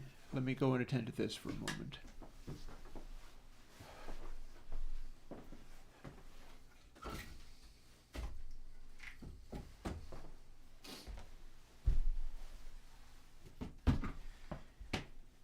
It is not a day of having to crank the fire insanely just to keep warm.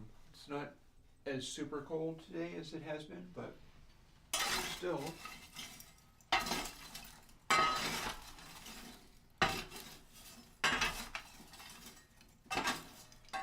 Worth keeping it going.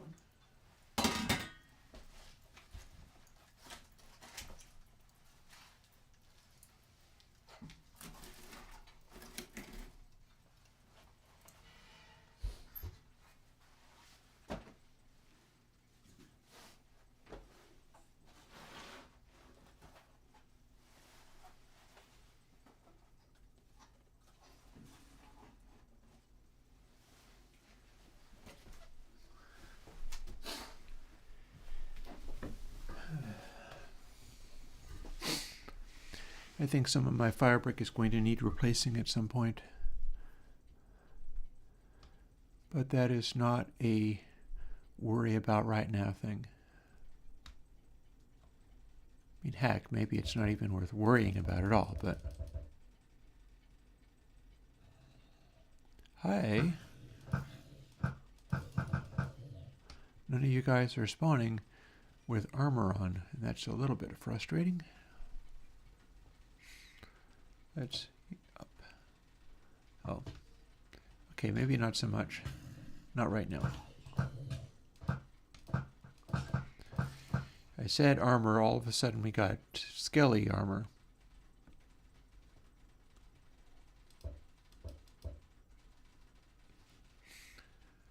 Let's try that again. Okay, that's better.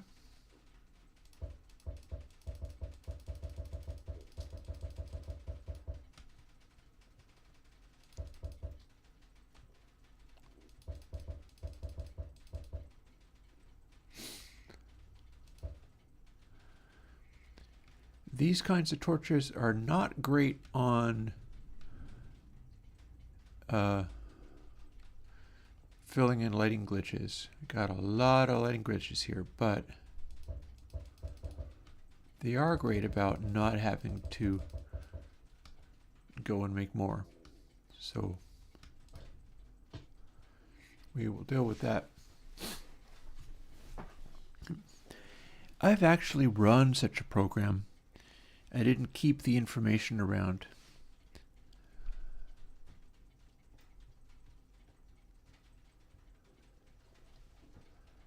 That's the thing I have done, so that is also possible. It's one available option.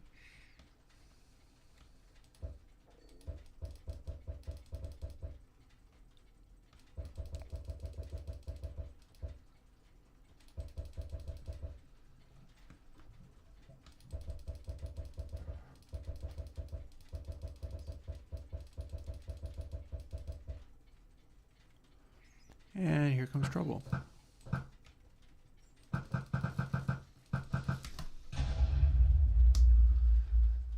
That would have actually been kind of bad. I got away from him a little bit, but that did more damage than I really kind of expected. Probably because my armor is not as good as it might be.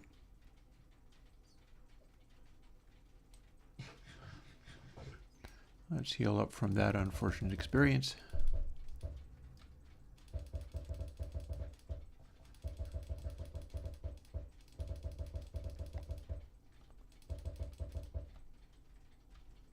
Stuff can spawn up there and drop down, which is not great.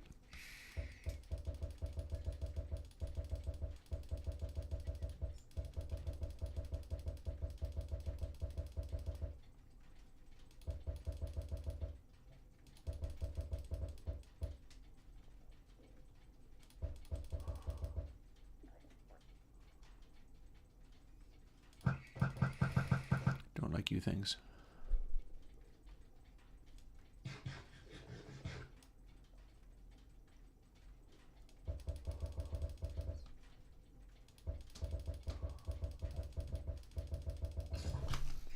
Yikes. Talking about things spawning up and dropping down, sure enough. And with the lighting glitches, it's really hard to see them. This may possibly not be the greatest place to hang out.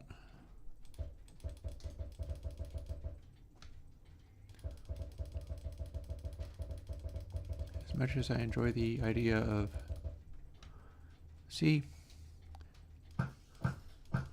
That guy just literally appeared. I saw him appear from sitting right there. That seems rude.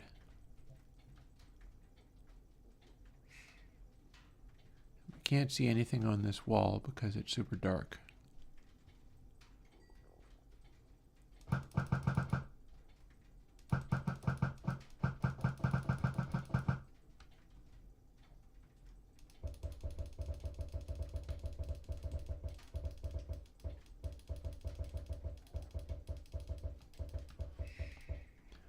Lighting glitch time.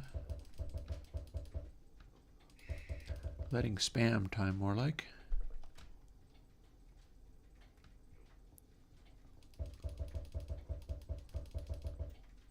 Anybody want to make this into a cool giant base?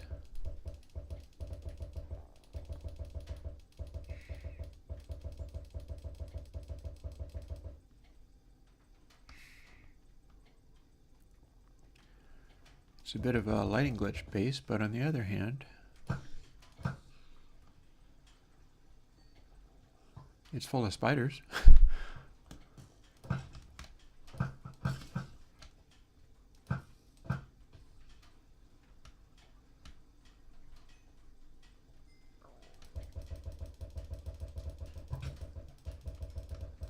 Okay, not near the lava, sir. Please. And I know that sound.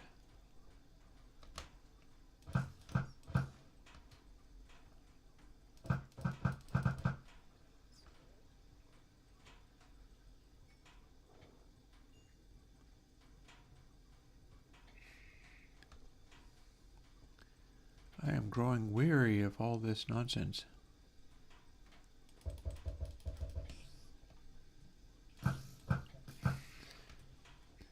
My reflexes are not very good. I'm an old man.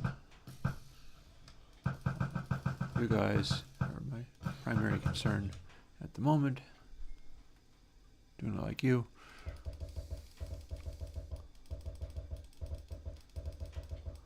Now let's try to get more light around here.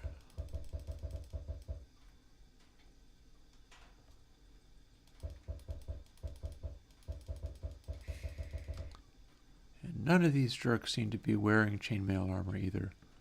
All of those have been around down here. All of these monsters, and none of them are wearing chainmail.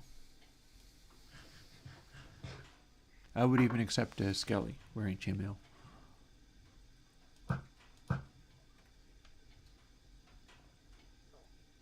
That's as far as I would go. I'd even take a Skelly.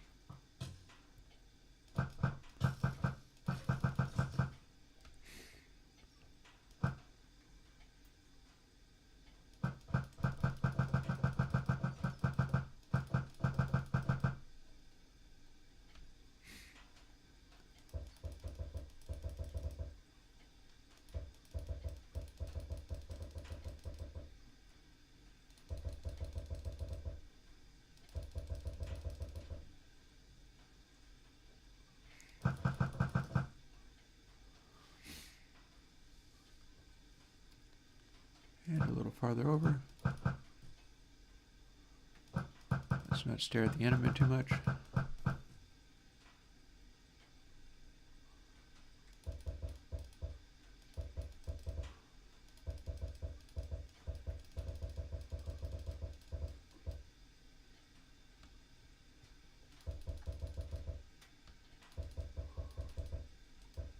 Nope, that's just the wall.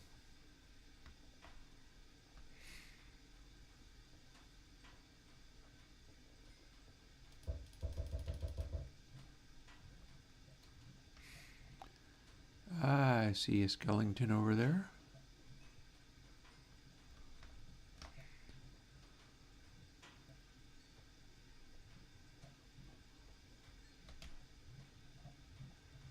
Oh, there's their Enderman convention. Excessively conventional Enderman.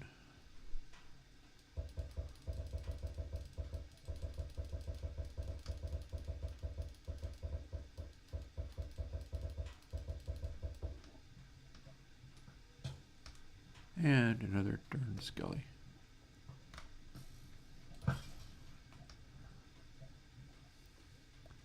One, two, three Endermans.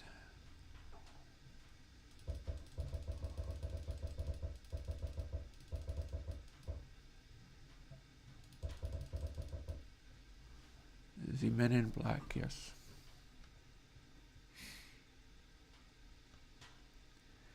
Well, I mean, the deal with the torches and how those work in Snowball.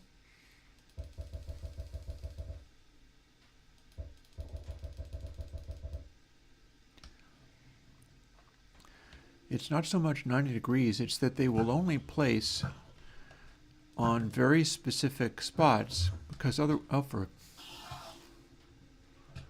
this could be a problem. So much of a problem that I should probably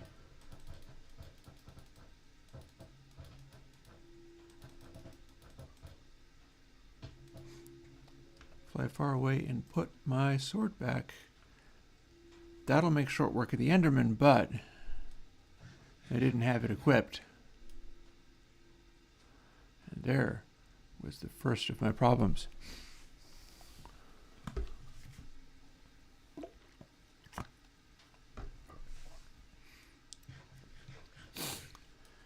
Okay, so now let's get back out of here and maybe we'll just deal with those little jerks.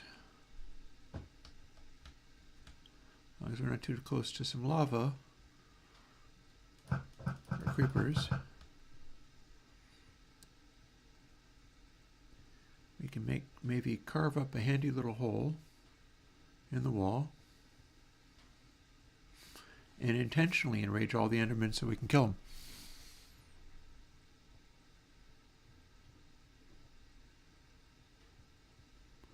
Oh, look, witch.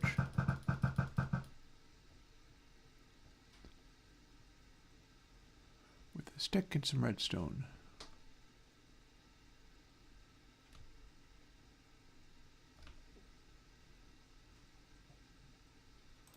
I'm not flying anywhere. I'm going to have the good protection, thank you. We got stuff going on.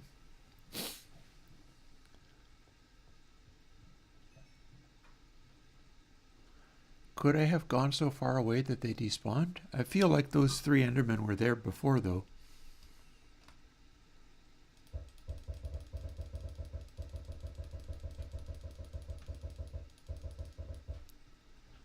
What was that noise? That's a slime noise. That's what that noise is.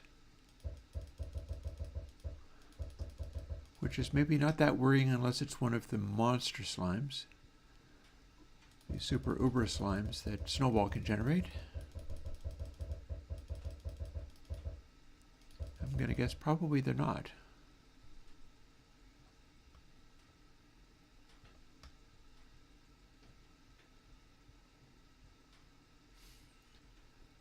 And I feel like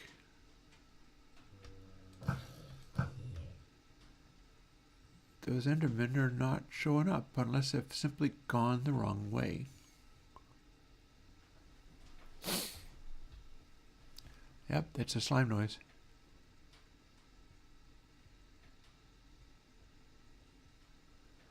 So if I'm fully recovered, I should at least be able to take on an Enderman or 3.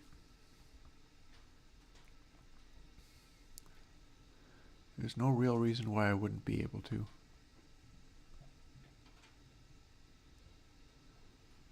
The amount of lighting that we've done down here has made all of this a lot more peaceful. They did despawn? Fair. In which case,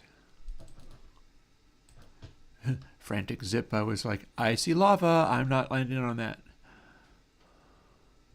There's kind of a lot of lava kicking around here.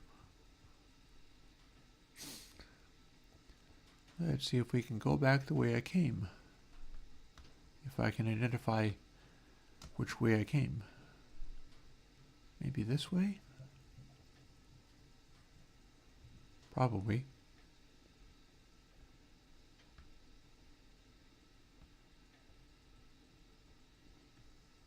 Not there.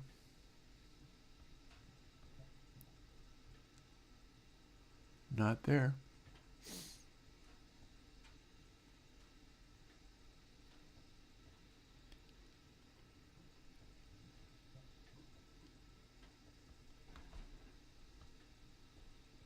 There's definitely some place where I came in. I'm just trying to sort out where that place would be now that I've got all the rest of this lit up. Oh, and it better not be there, because that is a nasty little scenario. You land on the water, you go into the lava, and then you can't get back out, even if you were to survive, because the water will just push you back in. That's a scary thing to look at. Can't come from here because that's just a lava chute. This looks a great deal like just a wall. Or more wall.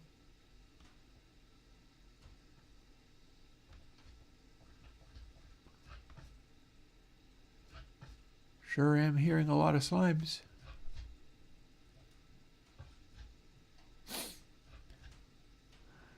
This would be a fun area to like place a band of giant slimes.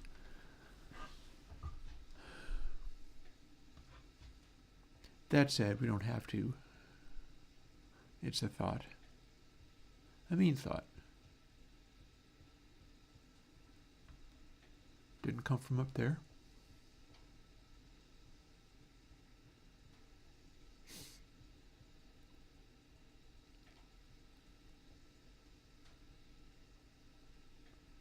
I feel like I came from back there somewhere and saw this heading out this way. That said, this looks like a chasm. I really don't like the amount of lava and stuff that's here, but there might be daylight up there somewhere. But I don't actually see it from there.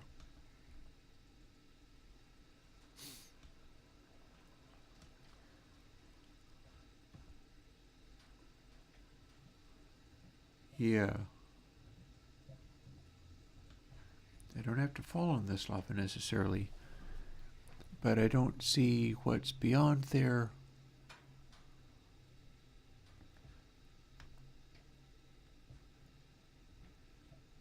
And that's just diorite. That's not directing me towards an area I recognize.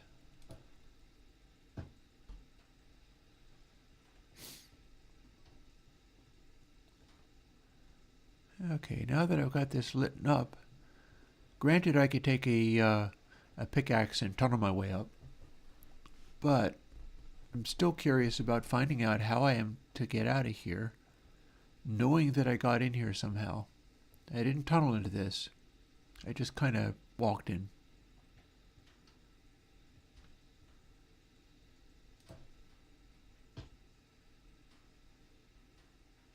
I don't think I dropped in from there.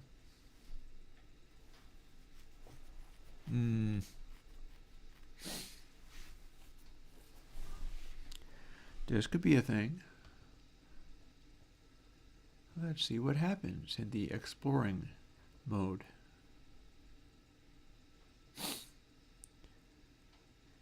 If I get back out of here, I'm going to turn all of these bows into Uber Super Bow, which will be power 1.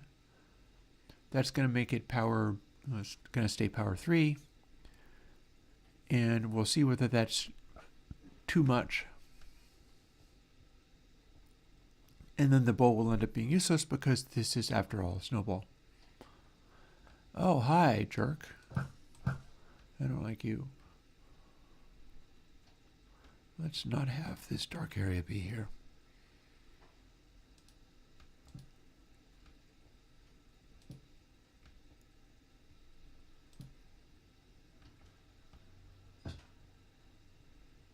Handy diamond spot. Now what's up there, if anything? Do I see light? Is that just the top of the cavern, or is that lead somewhere?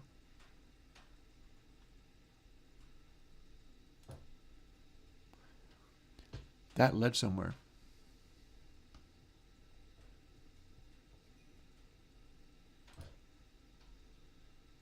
Aha.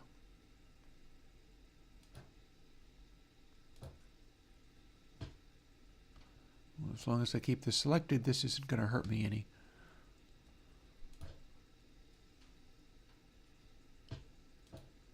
This direction is a waterfall and view of monsters. Great. Just what I needed.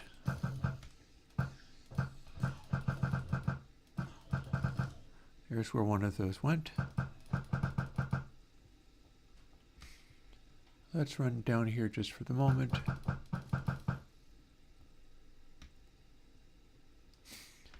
And we're going to return to our light making activities, remembering, of course, that I could be getting surrounded by those at any moment. Those things. And I like those things. Look at him. Look at him come.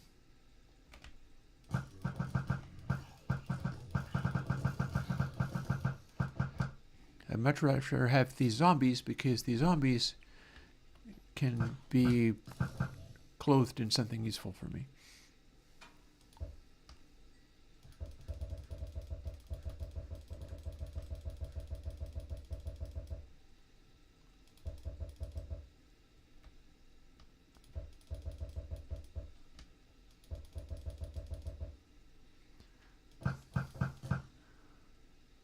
We sure get a lot of those, don't we?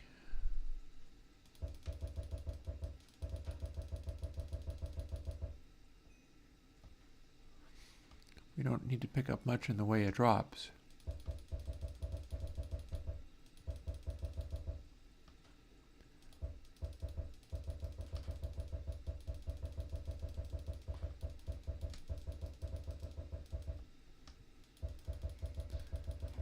But we need to do a little more in the way of torches, especially around here.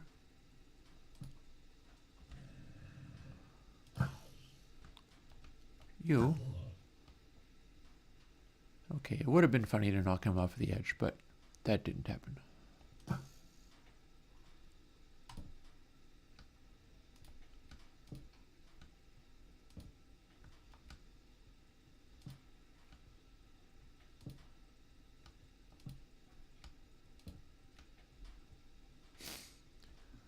So now we got the up.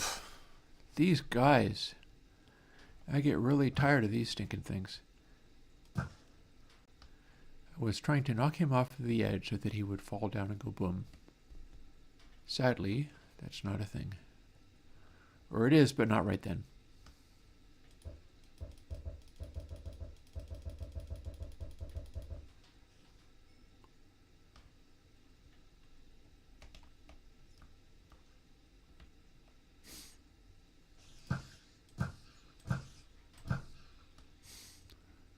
That's not too tough.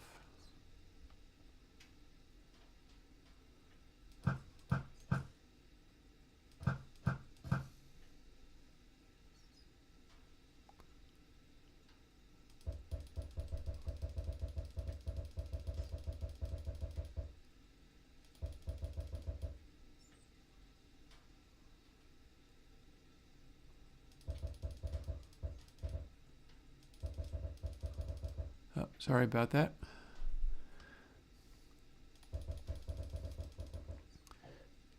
I smacked a bat by mistake. But we're getting our grid lighting going on.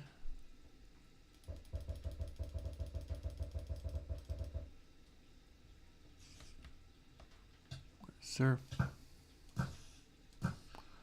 cut it out. You're not tough enough to be a danger. This guy is going to be a problem for me, so we're going to just get him now.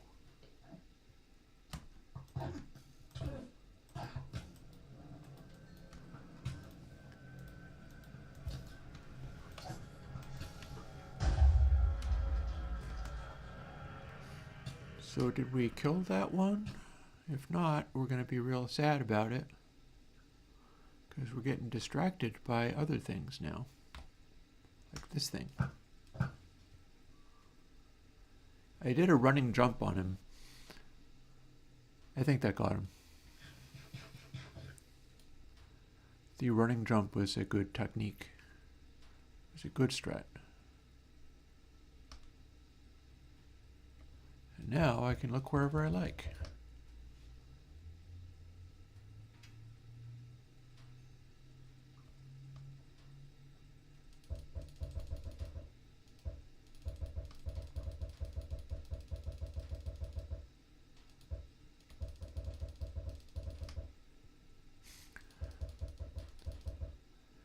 Yeah, see how they're spaced out in a grid? It won't place unless it's on that grid. So it avoids just being completely overloading everything with torches. It spaces them out in such a way where you can successfully light everything up. Beg your pardon, sir? You were saying? I just fought one of you. Oh, there it is.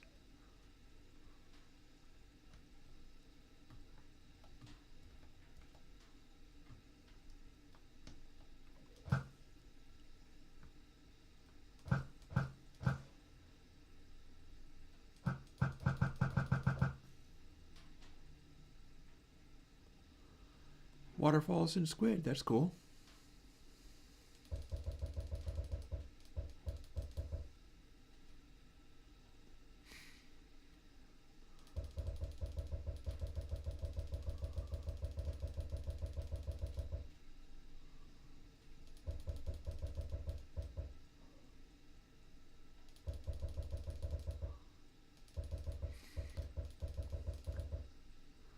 One thing about these big open spaces is that we can maybe set it up to do stuff in here. After all, this is pretty close to surface area.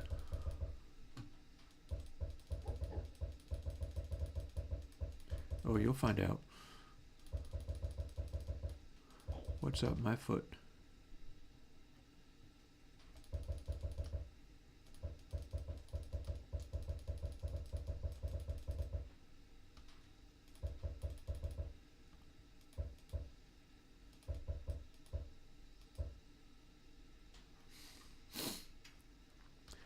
Back to our diamond swordness. So anybody kicking around giving me trouble? No?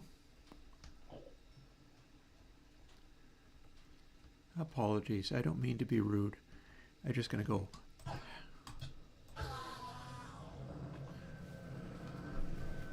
The running, jumping sword hit is clearly the answer for that stuff.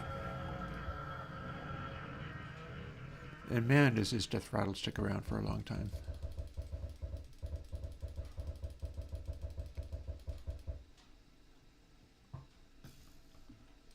Oh, jerk.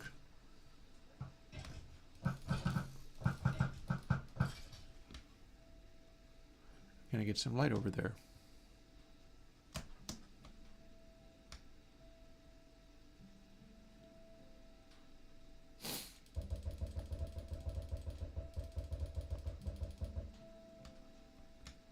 At least a little bit. Got there.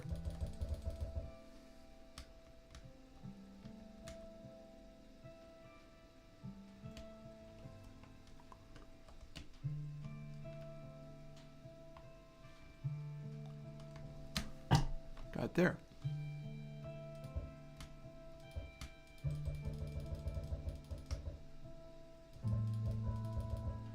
Okay, what the hell? Okay, that's better.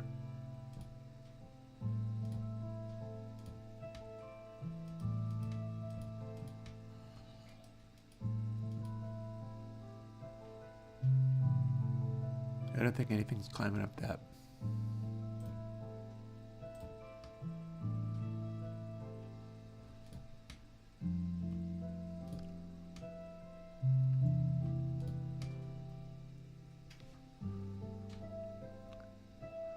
Alrighty.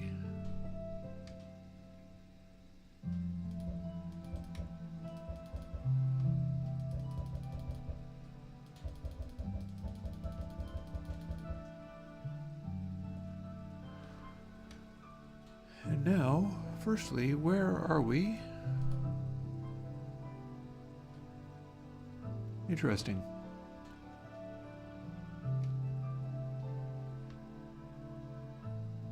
And is there anything else cool needing to be done here?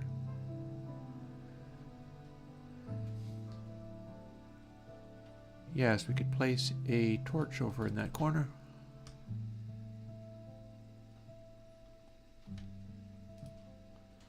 That'll make the wall not look so gross.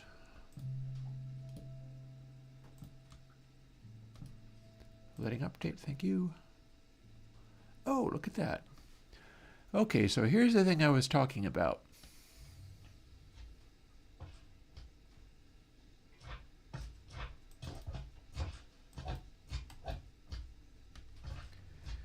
I am not actually very high level.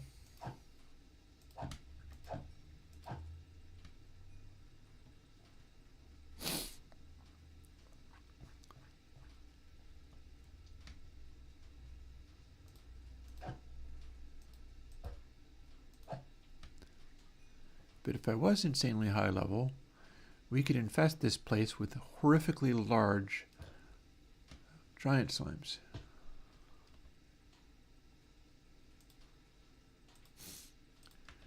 22 wasn't going to get you there, but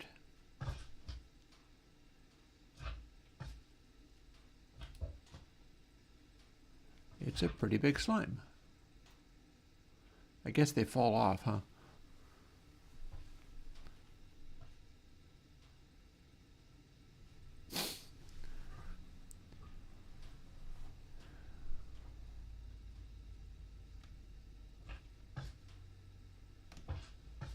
So if he just randomly derps around, he might fall down the hole, and that might be amusing. It may or may not be amusing. Or we can eat over here. Not so fast. That's not how that works. We can eat over here. More frickin' Enderman. I mean, I was successfully fighting them and all, but still, one gets tired of that type of nonsense. So now we've got some giant slimes living down there.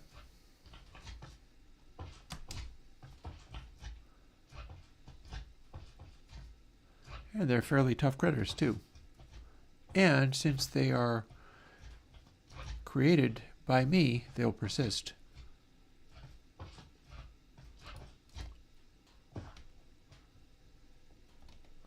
Oh.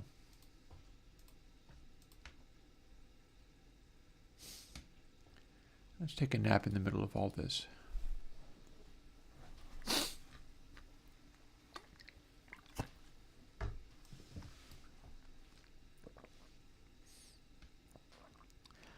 Yeah, so where was this anyway? Where did we get to? Because I sure did not succeed in getting to where the spawner was. That did not turn out to be a thing. But all the same, we got somewhere.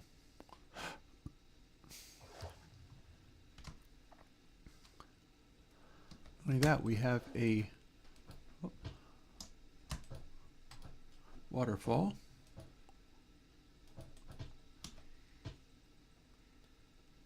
And we've now gotten away from that area. So here's a river that leads to the insane waterfall, and there was also a glass sphere in a and that looks like stone rather than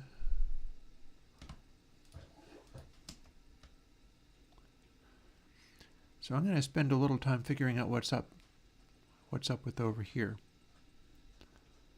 I'm going to spend also a little time killing the stupid creeper.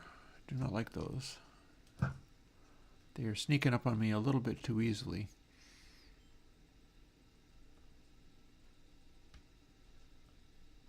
Too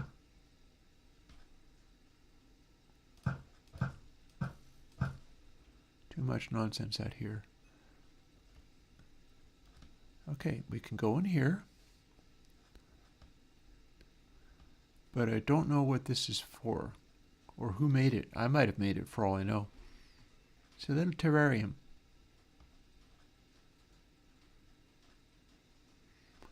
And just past it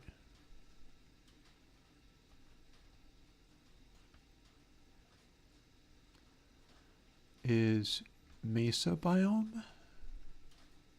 And this, and I believe I remember what's up with this, but I don't remember it. Let's fly over it and see what we can see. Got there. I think this is just one of the sides of this stuff. We might be close to the future storage room of Block Engineering Corp. Yeah, that being actually, funnily enough, Block Engineering was, as long as we're doing a very chill, small number of people stream, I'm going to show you something that you've never seen before.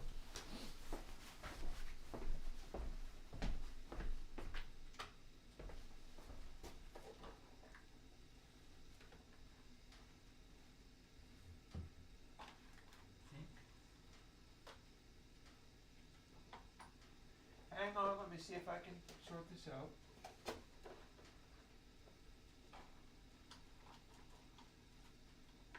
got there.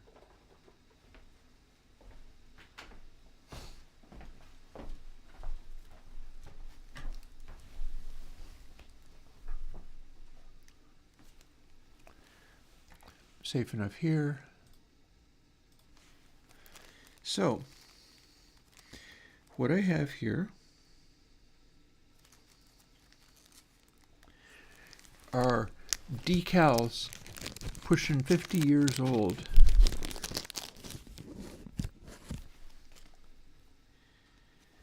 And they are from my dad's old work when I was a little kid. This was the logo. Block Engineering Incorporated. This is not a sticker.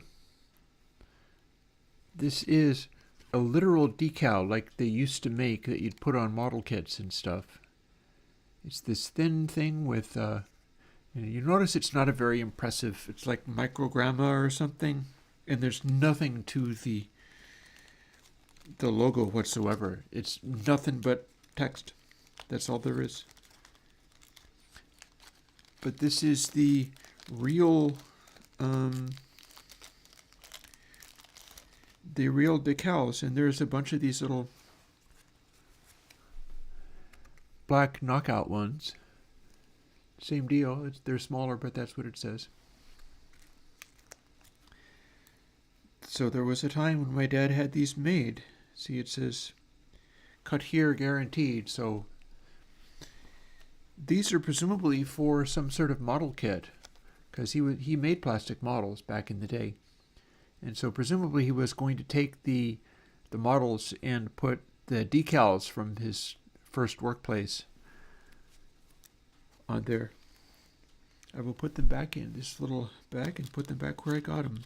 But yeah, not everybody's ever seen that. It's both a decal and a blast from the past.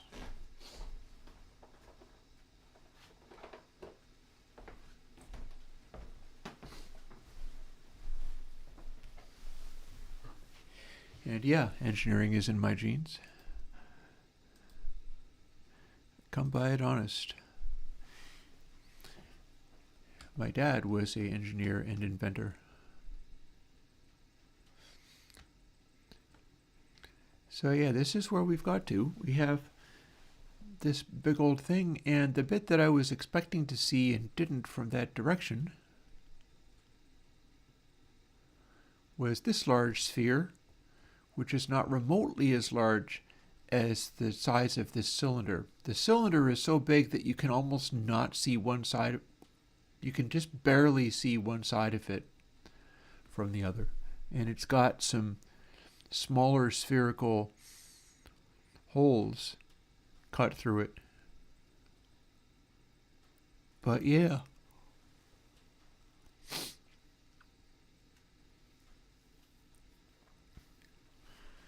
It'll take a while for that to load in. So yeah, we did not actually succeed in finding that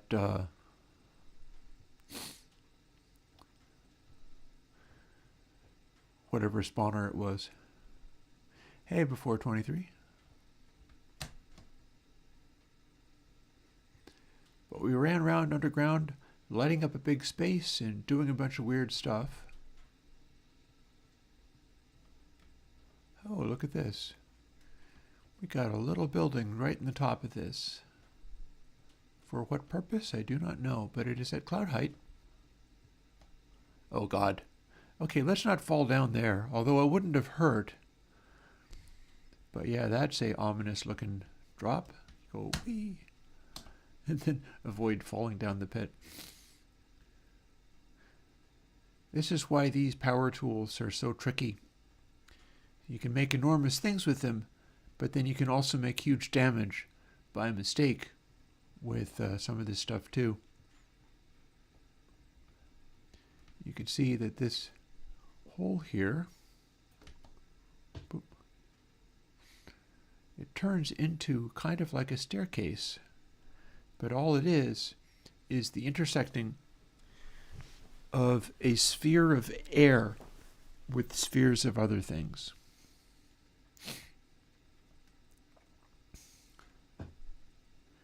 You sort of go down here, and here's where the corner of that sphere of air led to.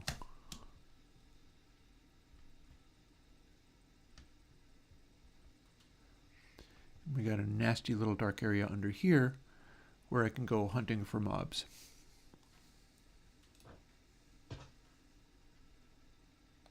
Or indeed light it up.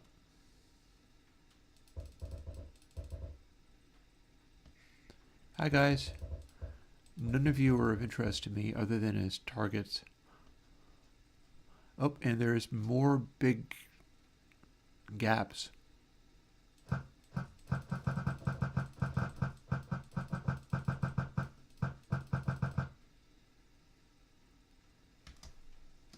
See, there's another intersecting sphere leading down into the depths of the world. We could go down there and see, shall we? Make sure not to fall too far.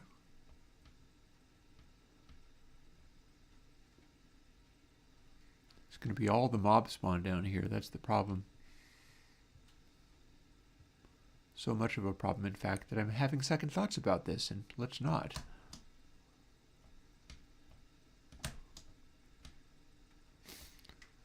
Let's just leave.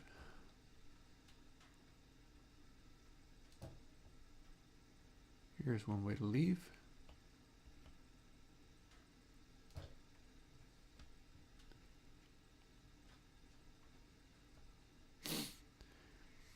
So yeah, when dealing with these things, be careful to not fire them off when there is like just air above them, because it makes a peculiarly disturbing mess.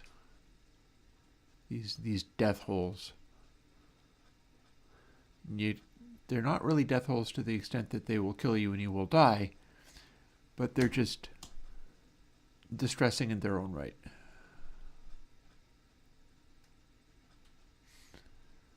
And here we have another nether portal.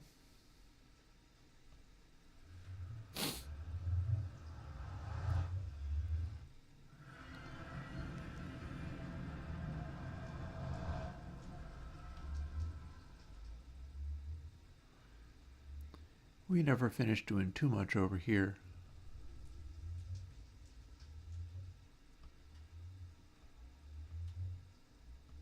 It's fairly chill, but this is where we can get to look at all the zombie pigs. It's a zombie pig convention. Hi guys.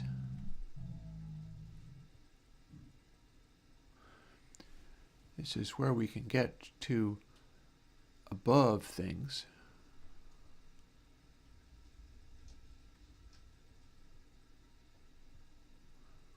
Roof of the nether.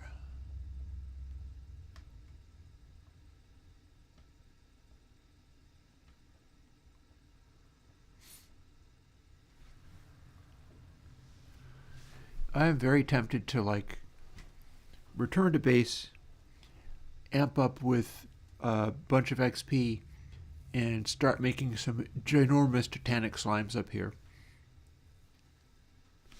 So if you came up here, you'd be like, oh dear. And then if you went under this, you'd actually be quite safe. Slimes can't hurt you if they're giant titanic slimes and they're not literally landing on you. But it would be kind of cool. I'm just saying, that might be so cool it might be worth doing. In fact, I might have a plan as to how I could go about doing literally that.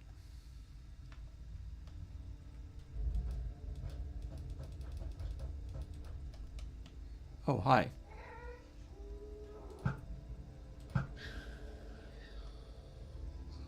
Oh, did I? Did you? Dang it. I was really hoping for a gas tier. If I have a gas tier, we can make any number of those guys. We can spawn stuff. But sadly, not this time.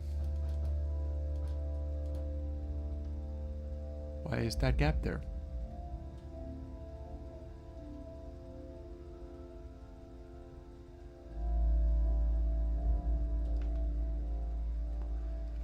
Feels like that gap should not be there. This is cool music, by the way.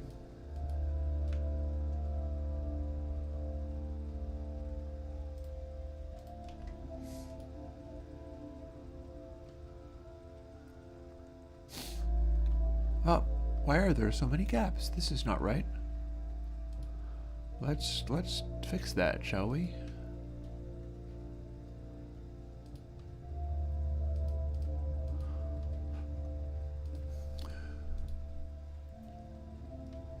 Maybe somebody was being attacked by flying things, ghasts, and they shot at this area and knocked it off. Oh, no. Now we've run out of space to go.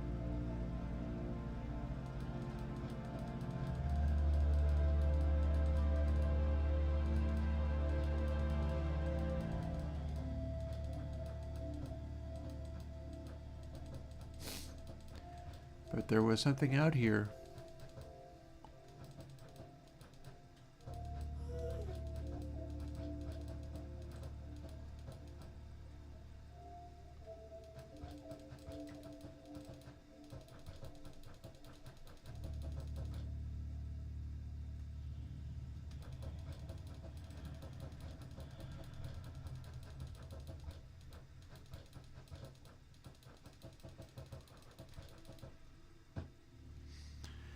Okay, F3. How far have we got?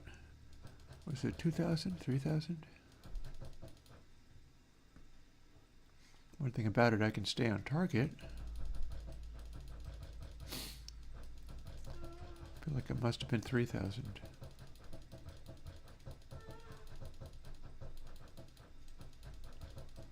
There's a thing out here. And it is a... Aha!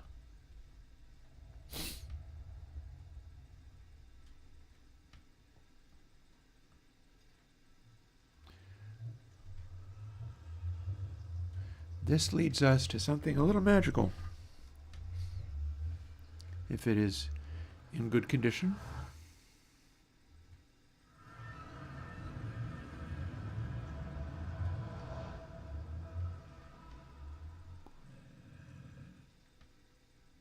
Oh, now why do we have these big empty... Is this the fruit of other nonsense? I feel like it is the fruit of other nonsense. So we should be able to go over here without plunging to our doom. So let's fix that. And has the rest of this been screwed up in some way?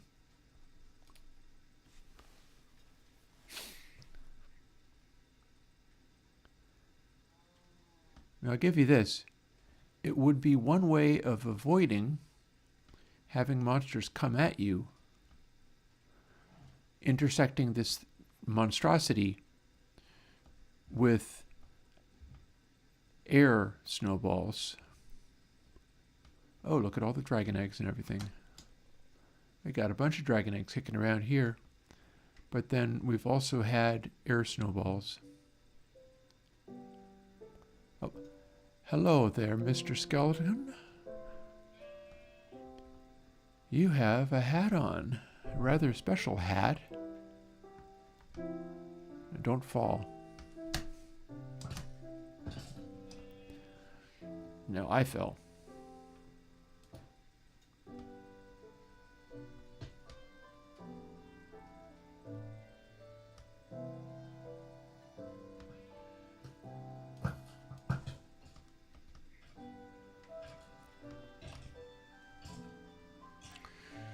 Okay, here's the sword with looting. Where'd you go, mister? Got another one of you over here.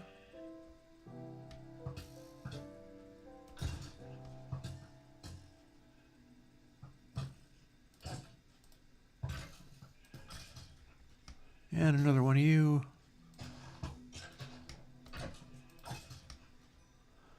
Where did the one go that had the fancy hat? I want a piece of you, sir. I hear. Aha. Can I get you up? Do I even need to?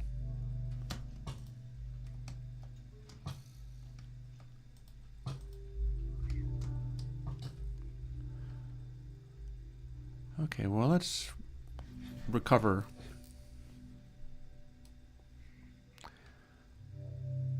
It's got a certain amount of magical. It'll be pretty magical if I can do what I want with this.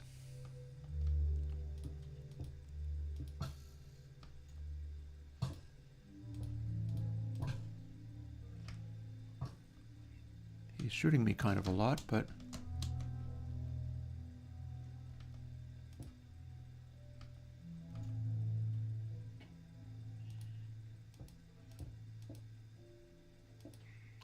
So don't you fall down.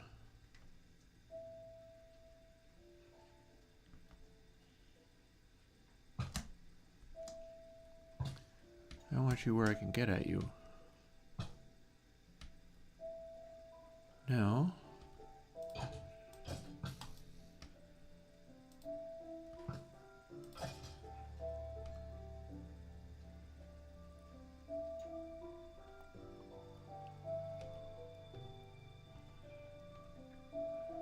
Ooh. Okay. So that failed. It was totally worth it. Worth the try.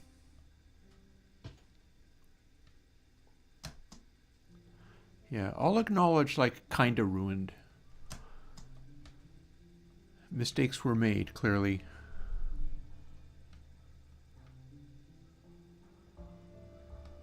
Oops. This counts as oops. So a lot of intersecting... Oh, looks like there's something down there. That's a torch, I think.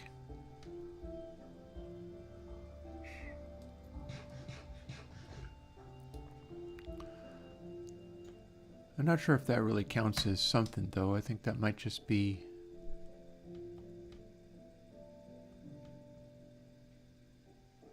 a reaction to the nonsense. That may or may not still be working. Yeah, I don't want to go down there. It's like creepers and stuff down there.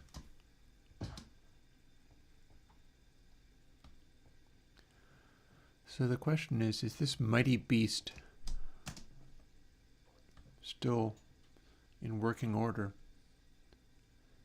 If it is, then I can do something kind of amusing.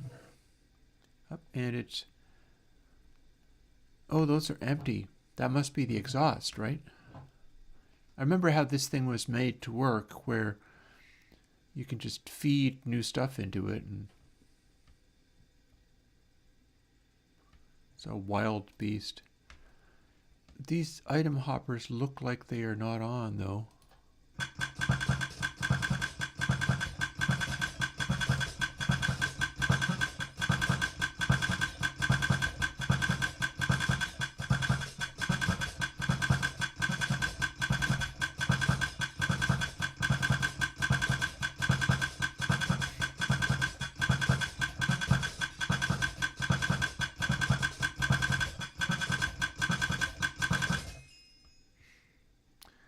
Sort of a shadow of its former self. Maybe it can be, maybe I can do something about that. Can we make it better? Can we restore it to its former glory? So it deserves to be restored to its former glory. It was completely awesome. There we have that. That's loading.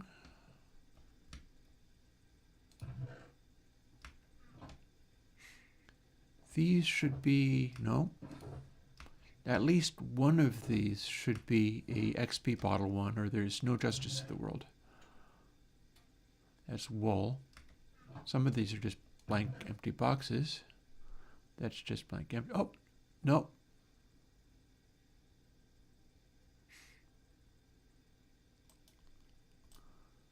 $11 more and 22 more. This is closer to being correct.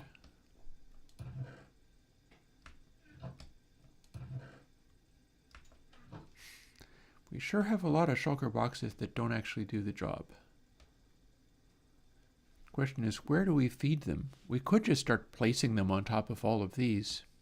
That'll speed things up a little bit.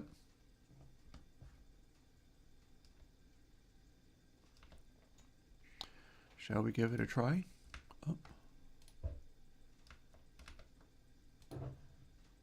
Yeah, that's good. That's not. I'm going to need my timing picks to be handy.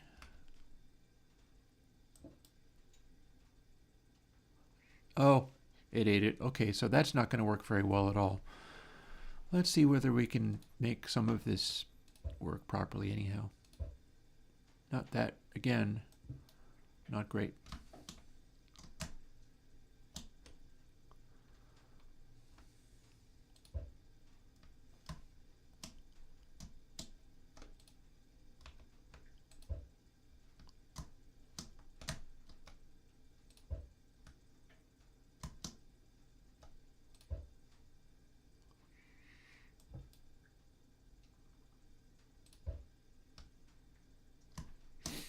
I seem to be able to space them, or not. That didn't work. And sadly, it's feeding them in. And that's definitely not how that's supposed to work. I just know that this is one way that I can start loading it.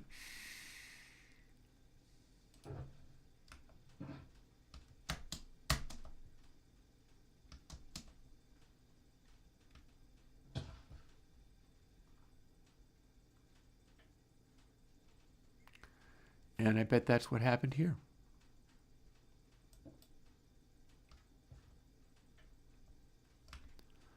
Oh, and our inventory is literally all full now. Okay, let's up and away.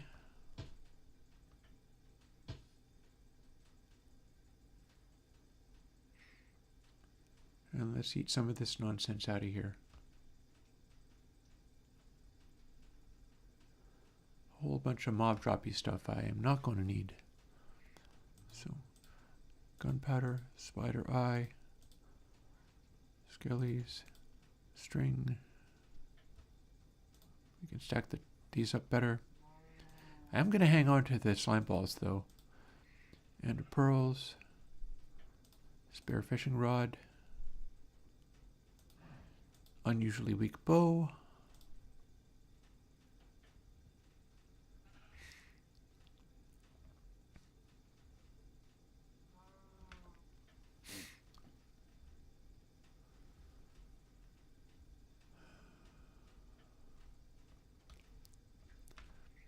Okay, so these are fairly well full.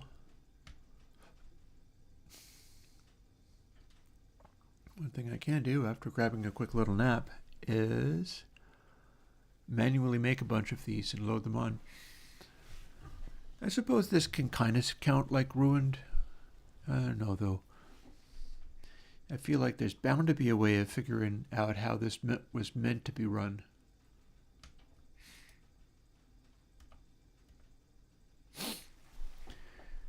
It'd be nice to restore it.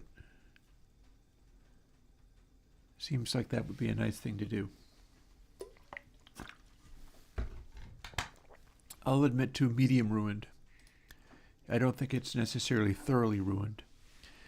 And one thing I could do is fill in some of this with dirt. We can fill in some of the insane holes everywhere. Flatten things out a little bit. So now, okay, now that's handy. That's a full one. So I don't think we need the semi-full ones. We can have an actual full one.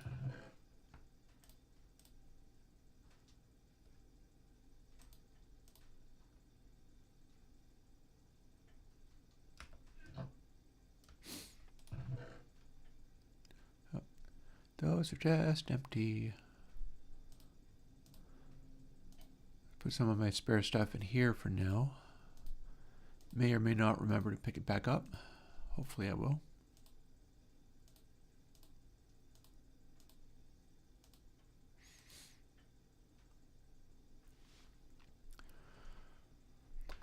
That should do. Now we are ready to place a bunch of...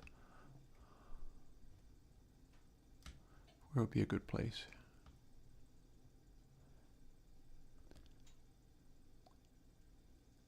Back over this way.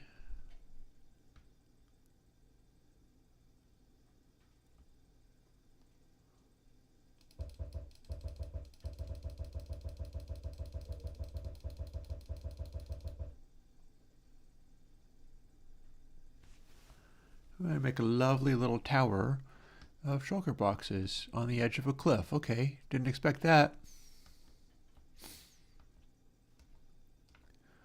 Well, there's an obvious thing we can do about that.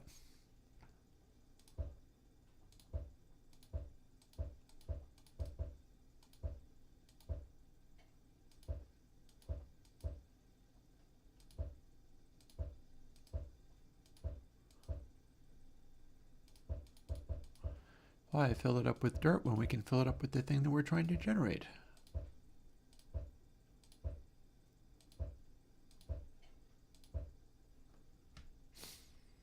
There we go, and now we can reach this stuff quite easily.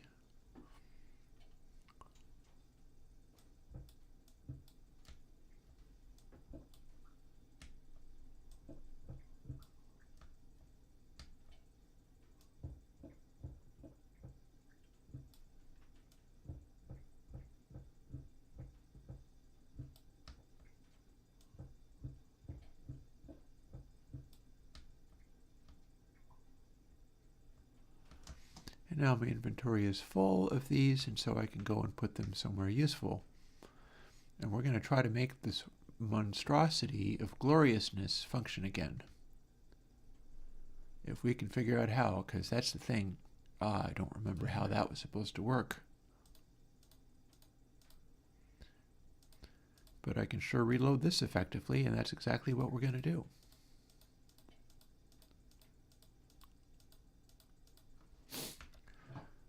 Now, how does this go? This empties them out.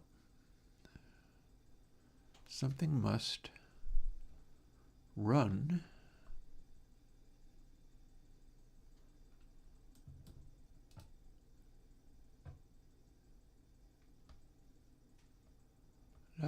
Didn't do anything. That's loading. That seems good.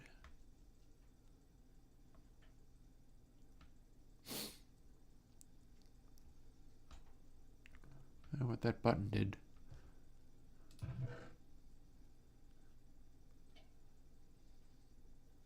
Well, one thing we can do is load this up. I think that half the trouble with this is that it was like generating. It was loading, but it doesn't load terribly fast because it's not really designed to.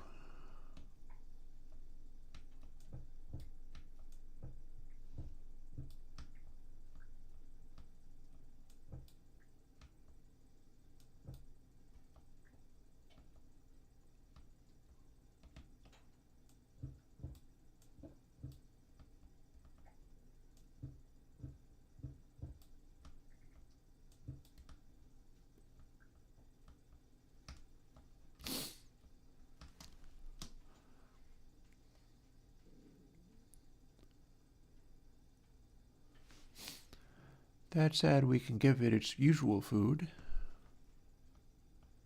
I saw the dragon egg in there, and I thought for a second it was a spider or something. It was a dark black color. So we can load this back up with its normal food.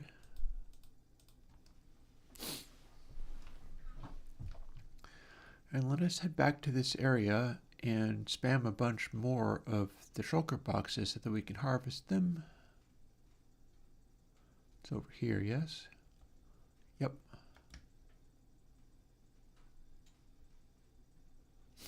This general area. Double check that I got the right one, and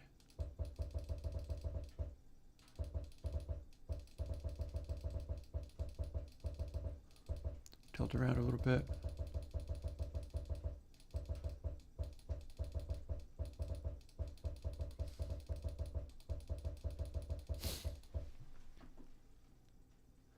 I've not really paid very close attention to redstone, So I wouldn't really look to be an expert in it. It's just another sort of thing that one can do. Okay, this could have gone better. That said, I can get to where they landed, and I'm going to do exactly that.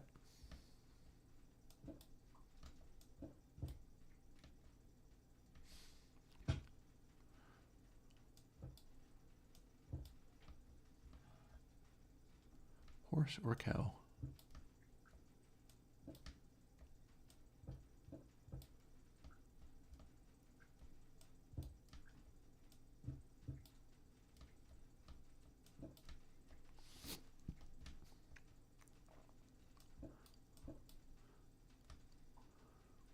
This would be better and easier if it wasn't a forest, and that's possible to make it not be a forest, but for now I'm going to leave it how it is.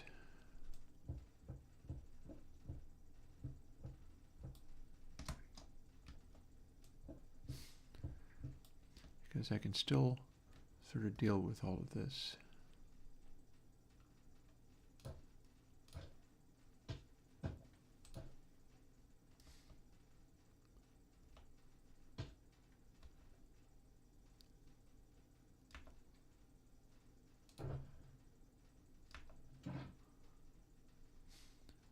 We are successfully loading this up. My aim needs a bit of work. More than a bit of work. Oh gosh. Yeah, my aim is terrible. Terrible, terrible, terrible.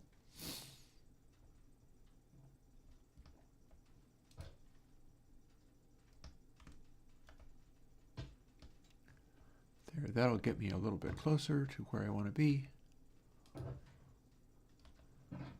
This guy's empty. As is this guy. I think they are literally all going to just get sucked into the system, sadly. But we are loading faster with this happening.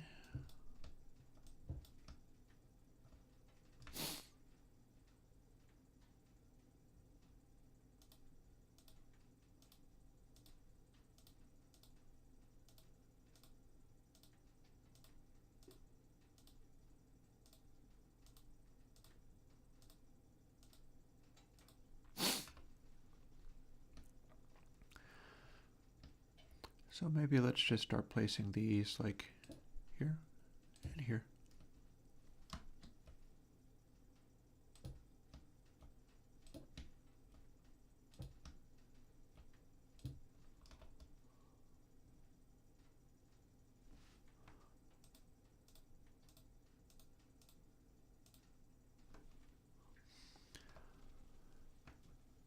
And we'll soon have this loading a little faster.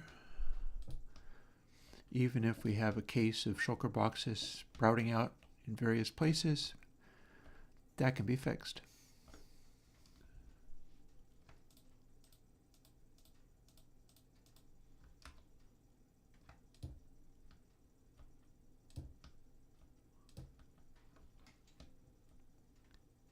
And there's our top level. Interesting. I think we emptied one of those things, and that part is still working. Let's go and see. Interesting. So you're feeding bottles of enchanting into this giant system one at a time.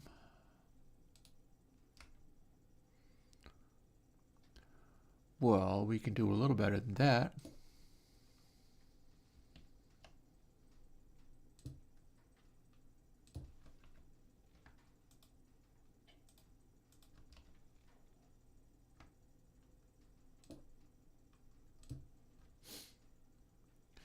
That ought to go a little faster. Those are the empty shulker boxes. That's still passing them through.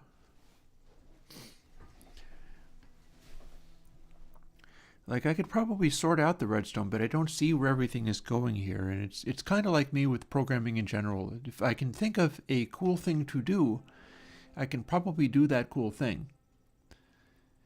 If I haven't thought of the cool thing to do, then I'm not necessarily going to be your guy for being the super mega expert on all things. Let's see what we've got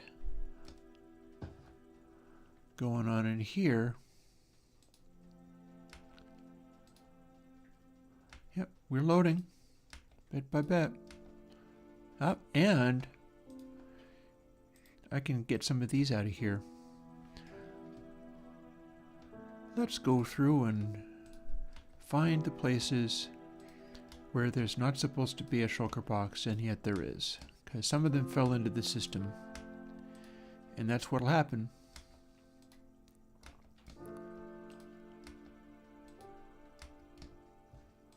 There'll be a box in here, and if you fire that, oh, and that's almost a full box too. Fire it and it will just manifest out the front of the dropper, which is fine, but untidy.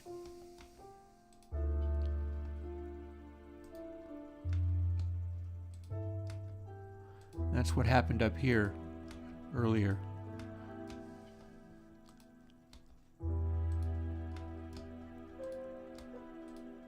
We can just let it go, mind you, but see, and here's the thing, why is nothing there? Is it clogged somehow? Mysteriously, this one doesn't work. Mysteriously, these guys aren't getting anything.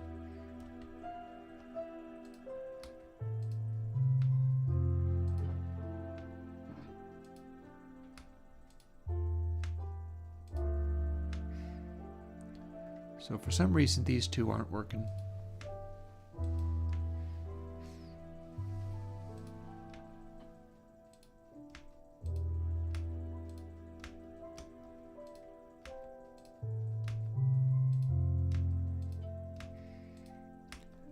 Now let's scan the hoppers for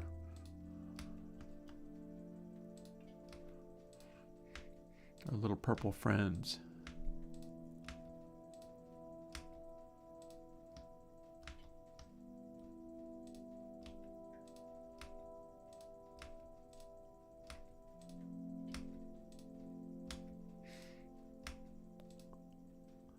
There's another. That one's an empty one.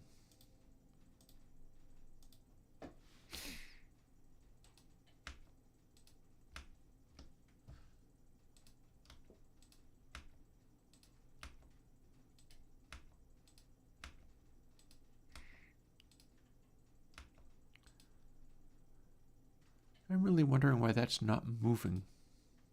Oh, I guess it must be. I stand corrected.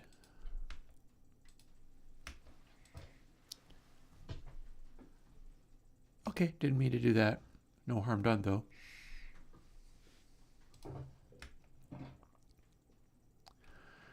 Let's get XP faster now.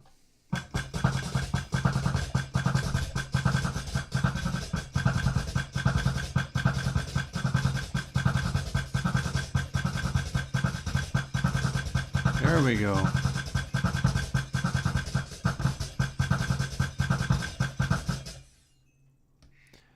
There we go. That's how this is supposed to work.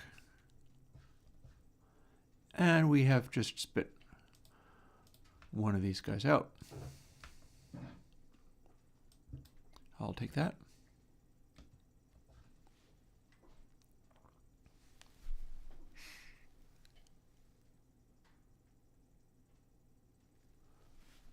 Cool. A little farther, I think.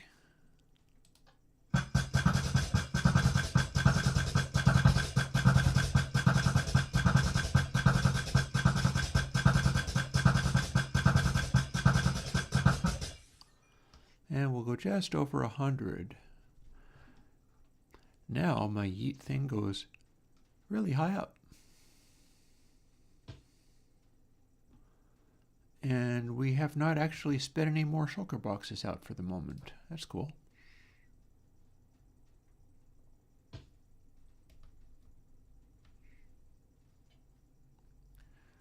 So let's see, where were we stowing the empty ones? Here. So there's an empty ones.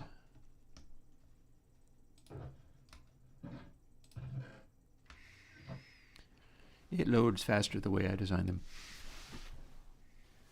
And let's throw another log on the fire so it doesn't get too cold while we wait for the thing to load.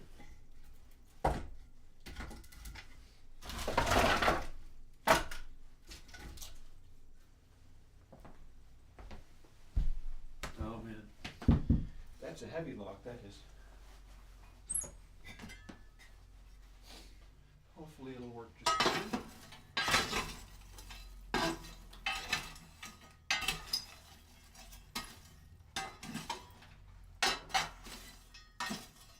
Honestly, I can't imagine it working. It's hot enough in here to handle even a hardwood log, which this most definitely is.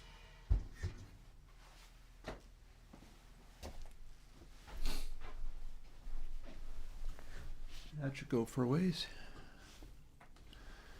Alrighty.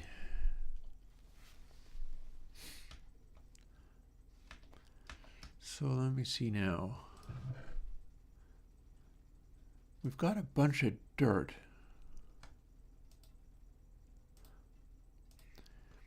Why don't I get a bunch of dirt? We'll take this shulker box and put it in the empty shulker boxes box. And we're going to make something around here out of dirt that lets us climb up onto this area.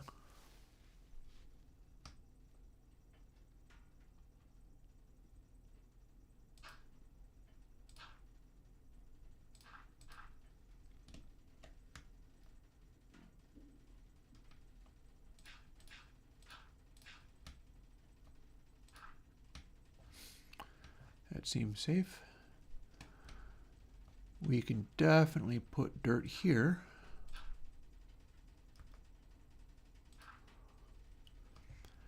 So we can definitely climb up onto this. And that means I can reload. But we do need this. Can't do anything about this. That's our on-off switch.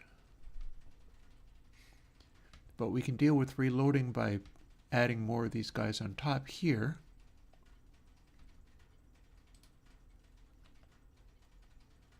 This is going to be an item sorter. Let me go and find it. Or rather, nope. That, nope. This.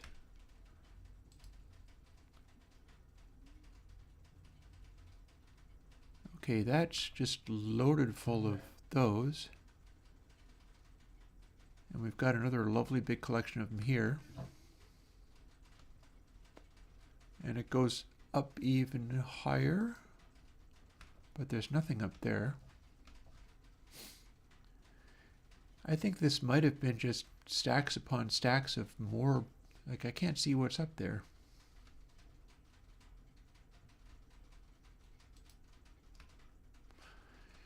Are these just stacks of item hoppers? Are you meant to throw bottles of stuff in here? Let's go find out. I'll get some more.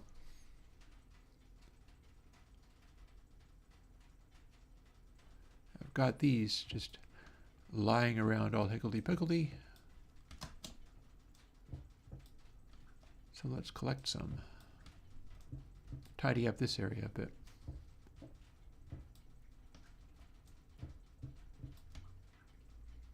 So we really should have filled in all of the holes first. Ooh, down we fall.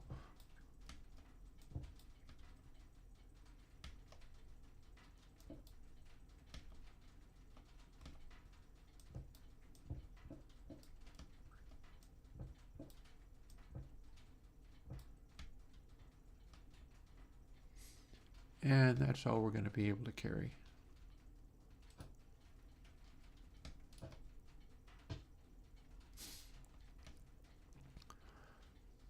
Okay. Is this what you're supposed to do?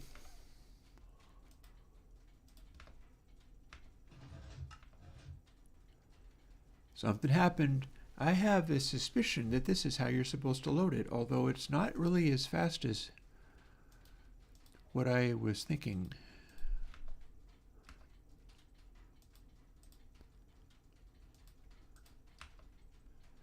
I feel like this must be how this was intended to go. We're going to find out. We're going to find out real quick. If I'm just choking it with nonsense and breaking it, then I'll figure out a way of fixing it. But I feel like this must have been how this is supposed to go. The only thing about this entire design, and it's going to take them a while to get sucked into the system, is that it's only doing these one at a time, and it's only feeding them one at a time.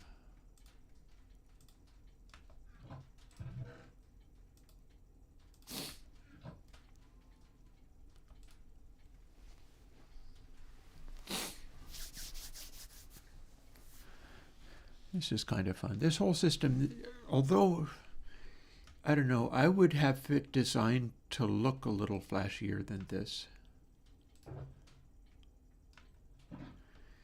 I find the look of it a little frustrating. The functionality, on the other hand, is very satisfying. Oh, are we full? I think maybe it's filled up. That's very good news because it means I can harvest these, but then I also don't really need to harvest. Oh, no, I better harvest that one though. Oh, too late. Can't.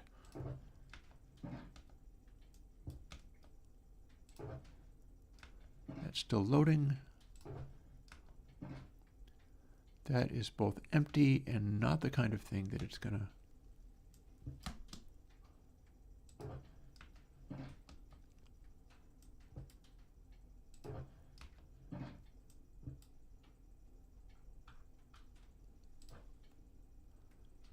Oh, the amount of power is so great.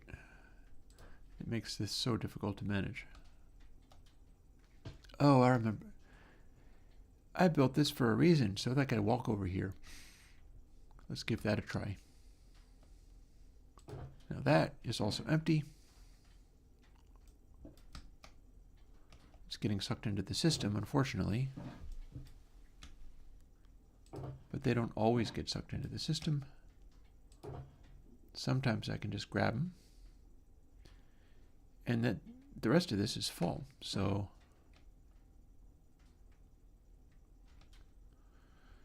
let's get some more dirt down here so that we can actually get around.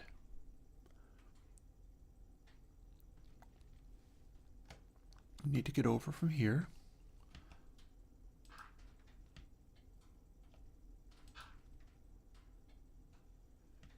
Be sure to place this catwalk so that it doesn't intersect any of the redstone, but it's not going to. That's all fine.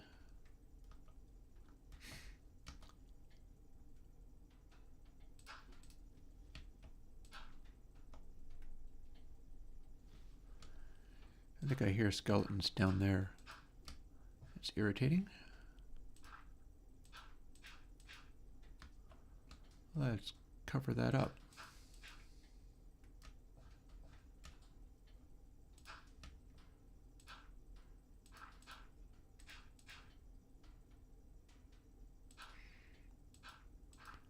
Definitely hearing skellies somewhere. Not quite sure where.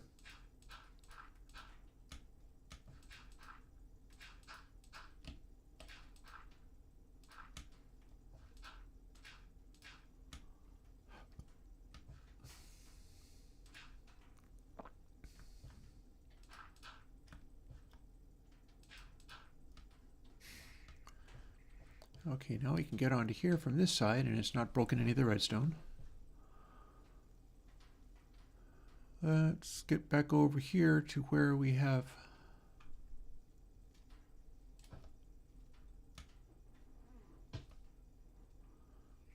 more of these.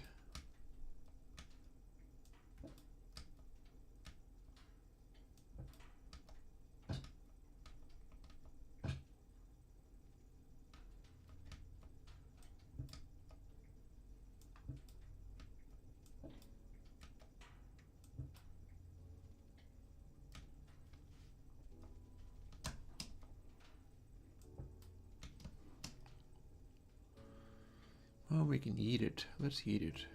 Eat.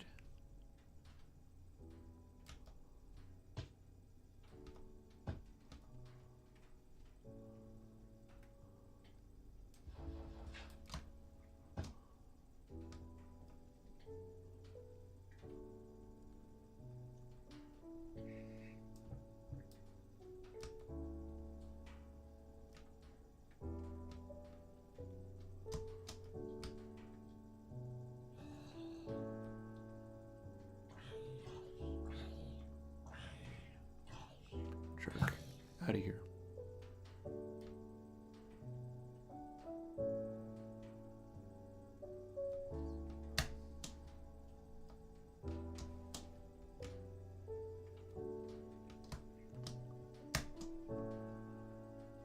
Yeah.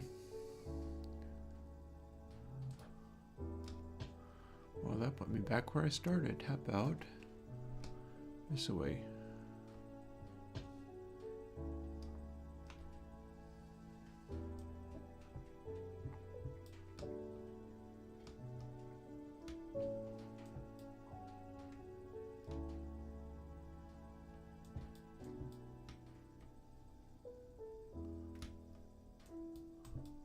We're going to clean up the orchard of shulker boxes bit by bit.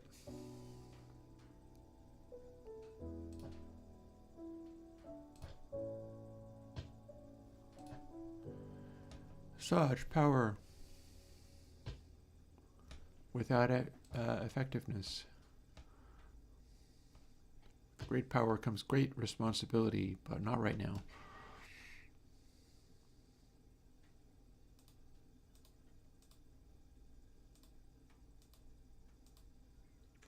Some of these are empty. Which ones? This one.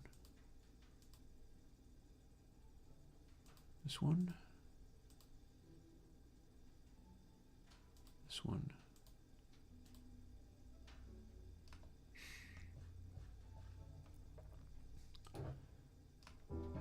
Okay, that's still going.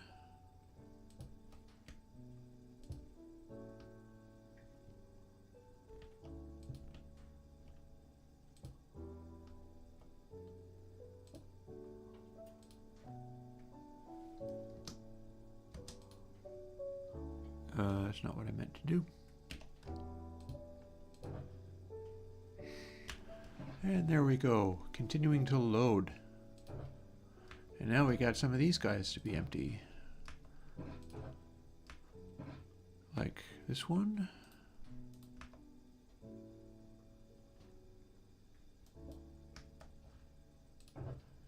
Not that. That.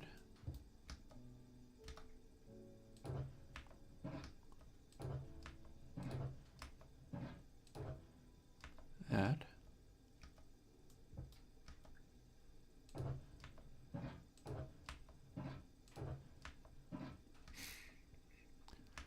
So, oh, those are empty.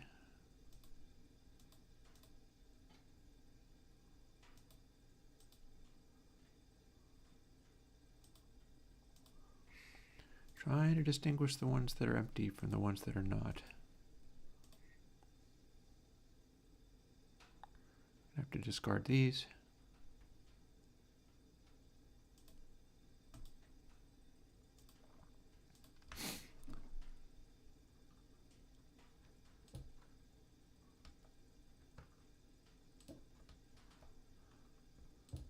We'll have this thing reloaded in no time.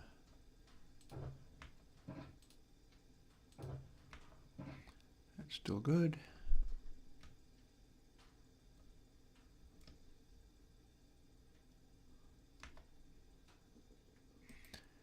We still have a bunch of dirt kicking around, so 1 minute warning for ads. In fact, I'm also going to go and use the facilities in a moment. So give me a sec for that, I guess.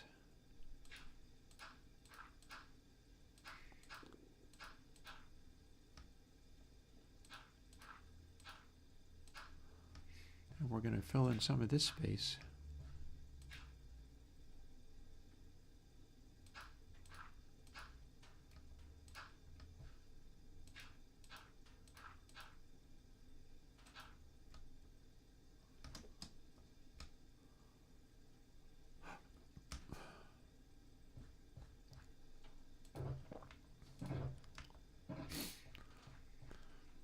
So those are doing well. And we've got a few over here that maybe I can reach from here.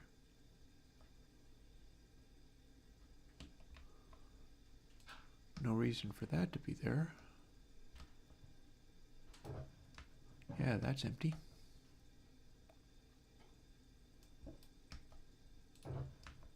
That's close to empty.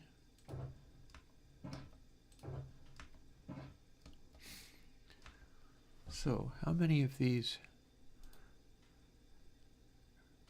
are full? This, and this. And this. Cool. As we load another one on in the original design,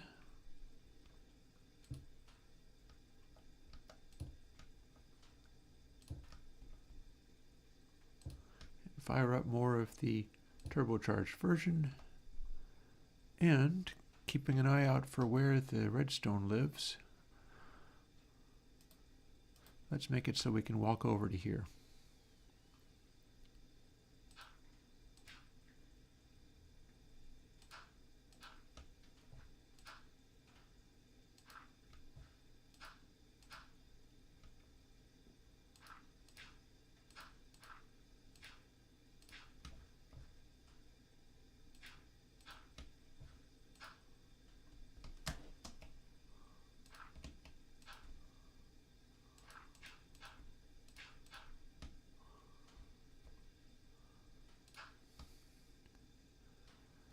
And let's grab a quick nap,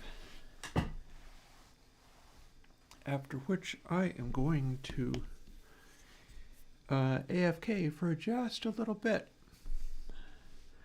Weird how I'm doing this particular AFK, whereas in previous times I was drinking all that coffee. Go figure.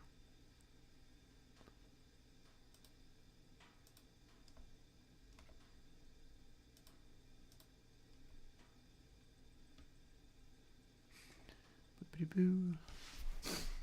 Back in a bit.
You would think that Minecraft would play background music when you needed it to. It seems to just stop sometimes. Speaking of things stopping, let's put some of these empty boxes in here. I'm not sure whether to make like a lava pit or some kind of disposer. There's bound to be ways of dealing with that.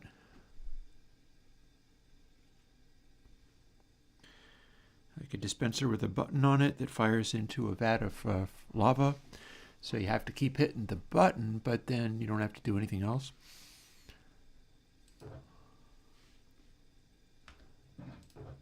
That stopped. That stopped. That's nearly empty and stopped.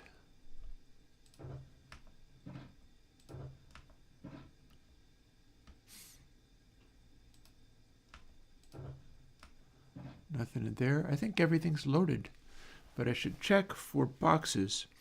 Also, I went and made myself a cup of chai tea, which is not coffee. It's a Tetley tea bag and a Celestial Seasoning Spangle Spice tea bag, which makes a delicious chai tea. You just add a little sweetener, like I've got stevia for that purpose, and then a little creamer, and you've got a terrific chai that way.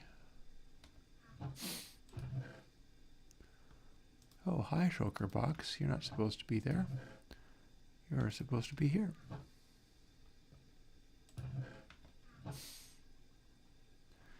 Okay, into the pit. Now let's start searching for stray shulker boxes. There's bound to be some.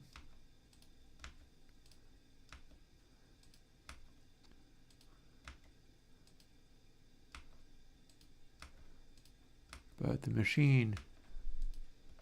Oh, there's one. Okay, so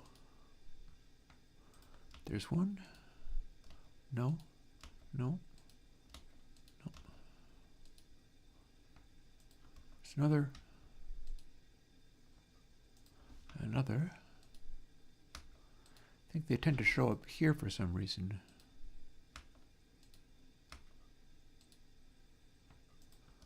Another.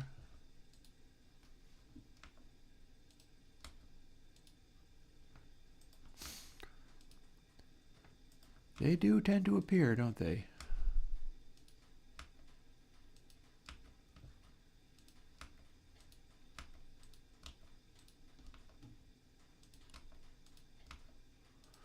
I mean, technically I can just go, at which point they will appear when they get spit out the front of the thing. That's tacky. Tacky doing it that way.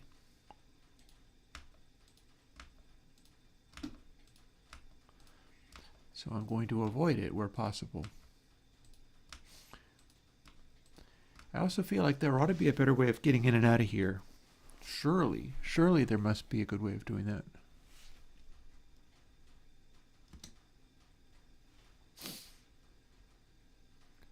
For instance, here's the current method. Yeet.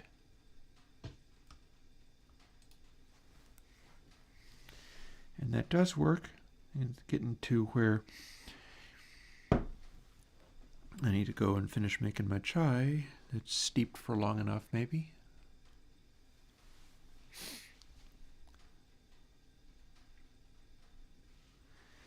See, the thing I don't understand is, what does this do? It did something. Was it a test thing of some kind?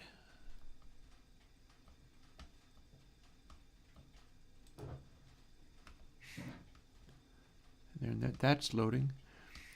And it's a beautiful device, this. This is a beautiful device.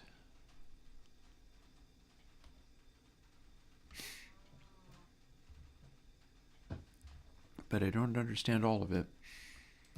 Not by a long shot.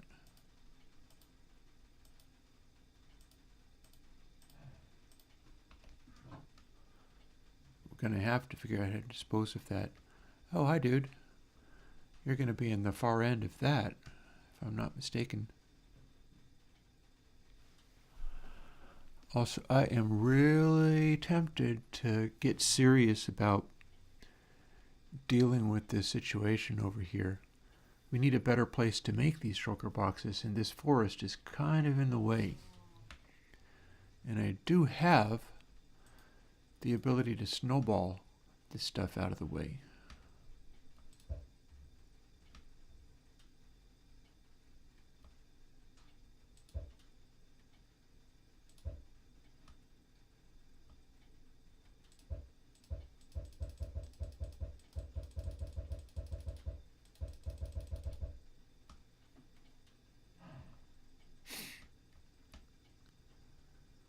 Then we need to do a little bit of leveling, and we're going to let some of this despawn.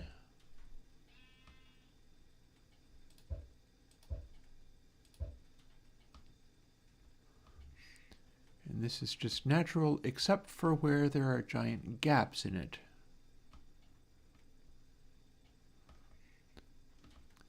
So this is probably a fine time to accumulate some more of these. But after I've done rude, pushing me around times like this, that's no good. You are so rude that I will throw your meat away. Boop. Kinda. Oh, and also the oak sapling that I won't be needing.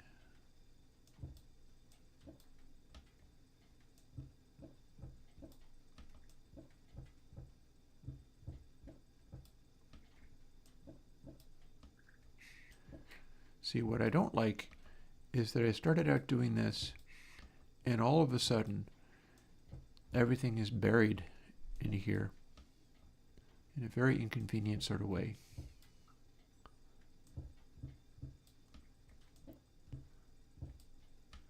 So I'd like to first clear this out.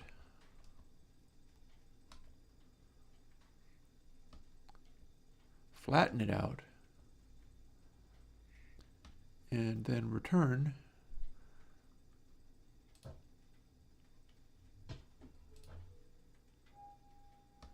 and bridge these gaps. Oh.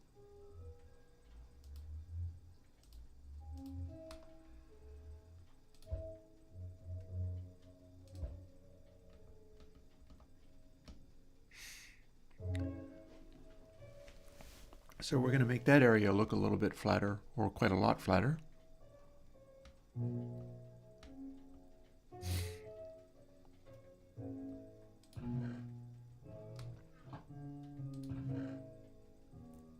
Oh, this is all full.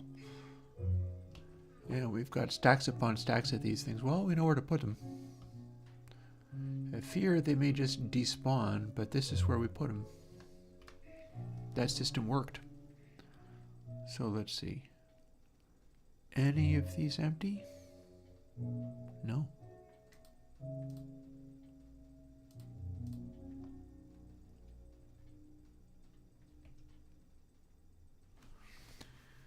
Not a lot of point of doing that. They're all full of shulker boxes. Oh, except for we have room for one there, but we don't have any room for any more. Nor is it likely to have any room for any more in future, so chests. Well, no, first, before I go for the chest, let's make my cup of chai tea, because otherwise it will become soup. Tea soup is too strong.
Alrighty.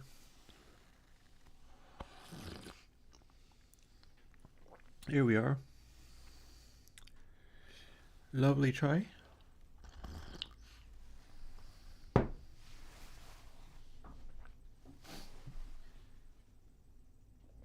kind of keeping an eye on that fire because it's not really going as well as I thought it would.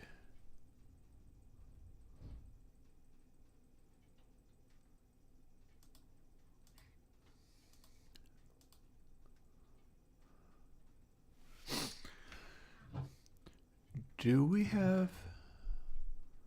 Oh, here's a bunch of empty ones. That's not as useful as I might have hoped. We've got extra chests. Good. Let's use literally all of them, and maybe an additional. Because what we need to do is come up here and be able to plunk these guys in there. So logically, we should be able to pull more chests. So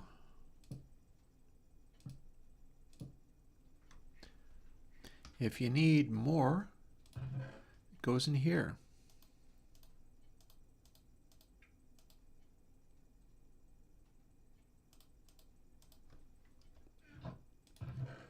Or if we get more, they can go in here. And there's our backup storage for infinite numbers of these. This is starting to become green. And here's where our quick load comes into play.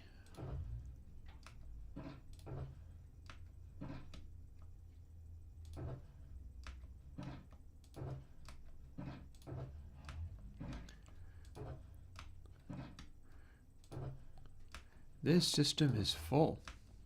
This is thoroughly loaded up, which means that now I can harvest all of these and then we'll go into the system.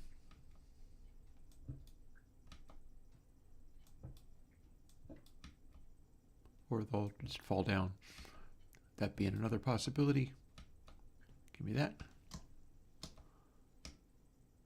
Not so easy to get back up, is it? Whee! Okay, that didn't work at all. How about putting a couple of pieces of dirt so that I can literally climb up if I need to?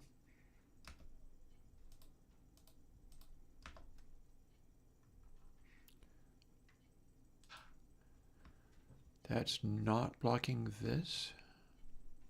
No, wait, hang on. Yes, it is, but it's connected through.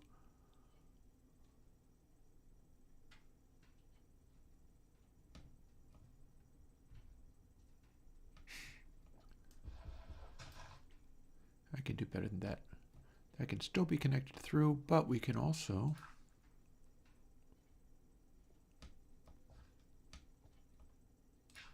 there we go. Just in time to take another nap. I am satisfied at this prospect. This is well. We have returned this to its former glory. Not only that, we're going to clean up the mess out here a little bit. And I feel that is a very suitable way to spend the day if we're not doing the full-on plug-in thing, which we're not. Yeah, excuse me.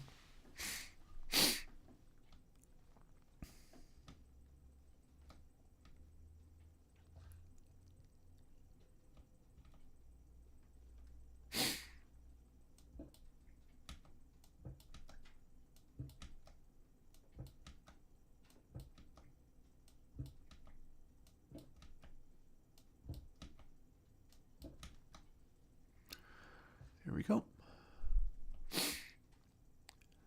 And a few more here. System's full.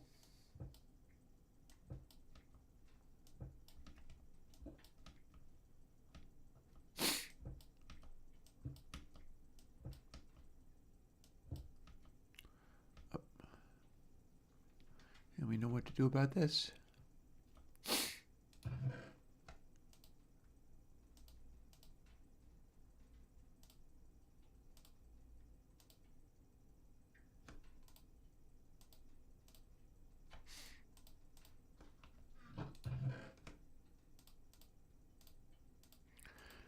Doesn't matter whether they are more full, more empty, or whatever, because the system will consume them all the same. If they're empty-ish, then they'll just be recycled through faster.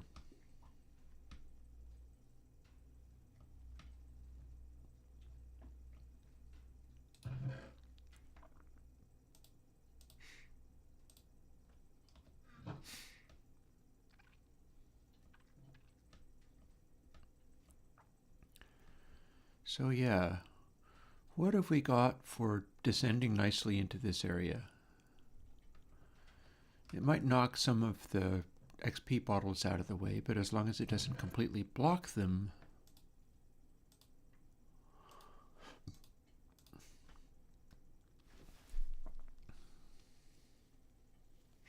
I think we should be good. So how can we do this? Well, a lot of this stuff is built out of white wool. I should maybe be using white wool for that. We got a whole shulker box dedicated to nothing but white wool. Oh, and there's more.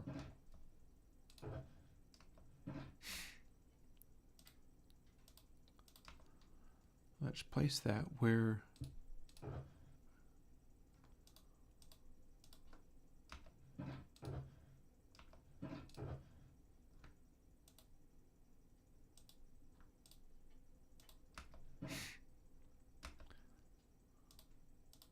dum-de-dum.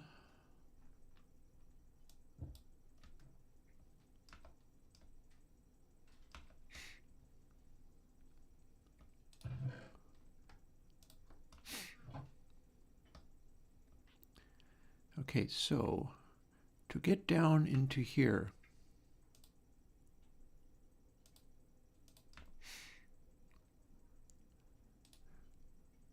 oh, give me that. That doesn't belong there.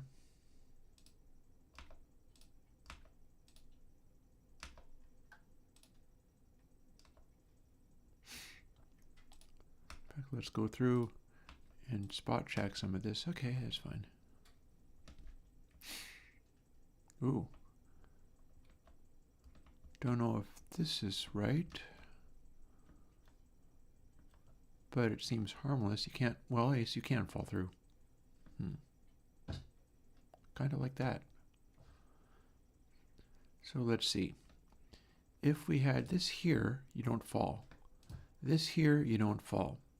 However, we need to be able to kind of get in somehow.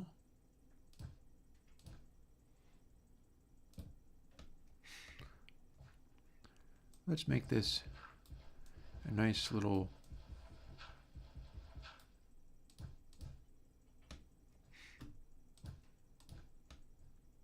there we go.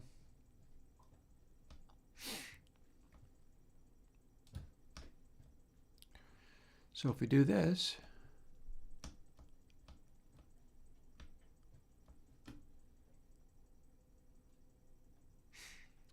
oh, hang on, maybe we can have it be a little more sparse.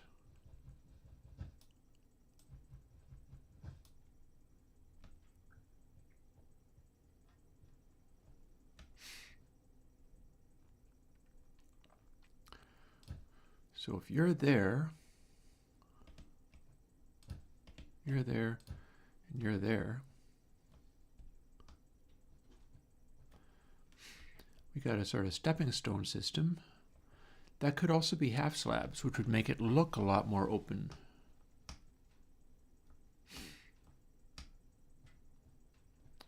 Let's see what we got half slab way.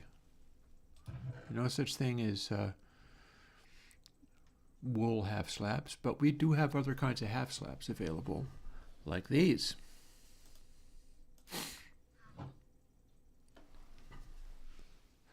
Hey, good afternoon.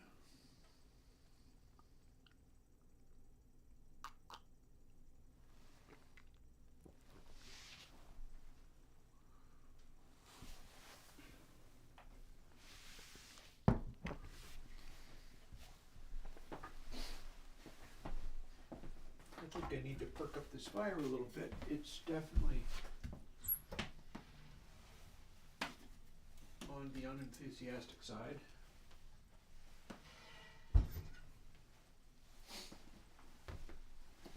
I should get it going. And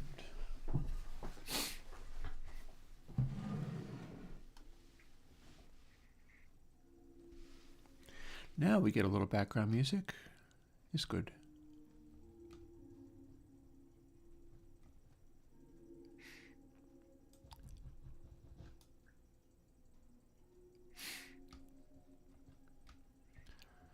So let's see, here's how we do this.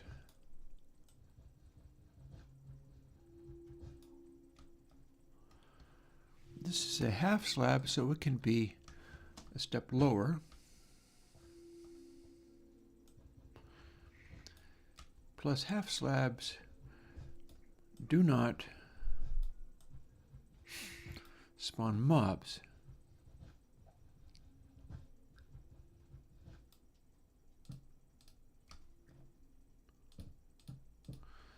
So there's one thing we can do. Then let's see. Back to the wool. If we place this wool here, we can place a half slab there.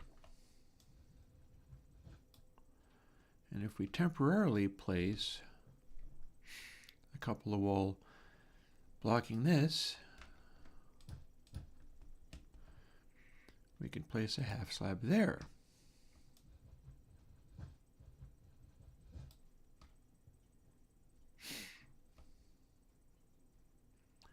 And sort of continuing onwards. Oh, not you.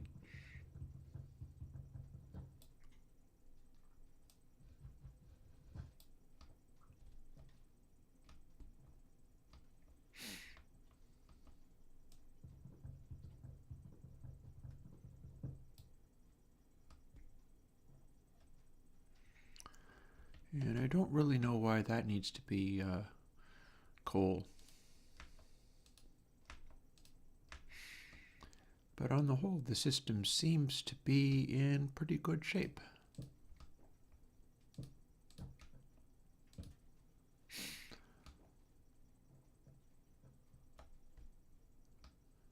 Come out or go in.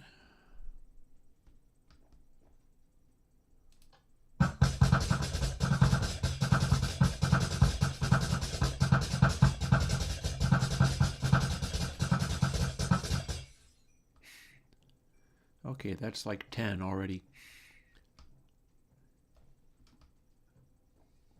I feel like I can... That seems like that'll work. I feel like a little stone to tidy this up.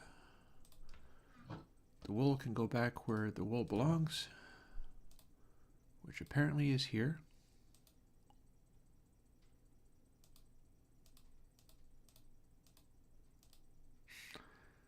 We got a wool box going on. It's almost night. I wonder if I can do an entire floor or if that will obstruct them somehow. Like if we have a slab, it looks a little bit like it's going to obstruct. Well, that I'm definitely going to obstruct. Absolutely no question that that will obstruct. But these?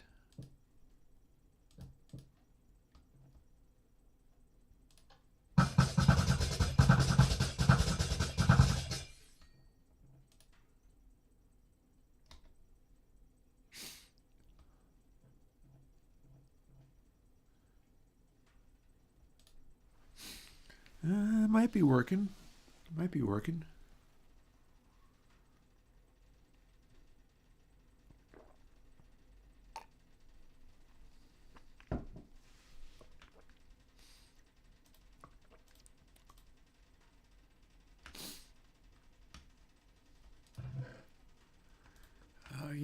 over there.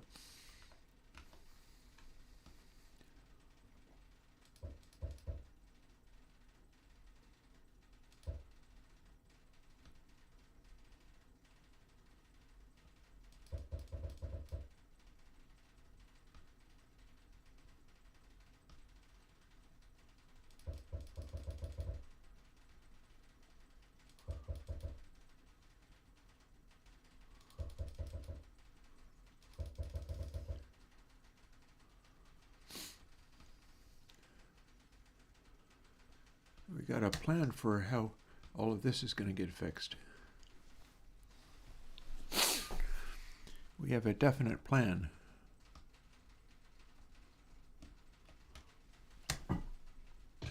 Pff, and that wasn't it.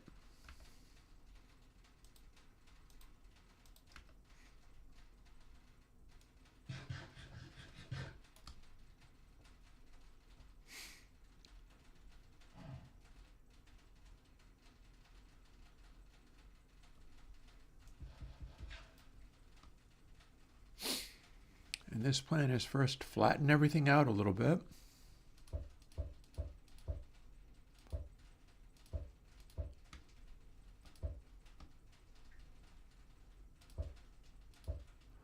Defoliate it more in a little bit so that we have a lovely visible area to fire these shulker balls at. And then we're going to be using pickaxe snowballs to level this area a little bit more,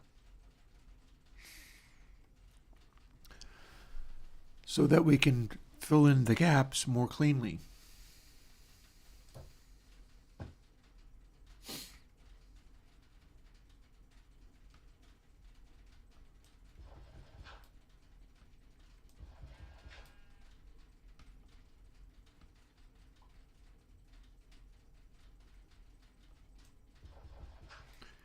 Because this bumpy nonsense is not actually going to be good. Don't need that.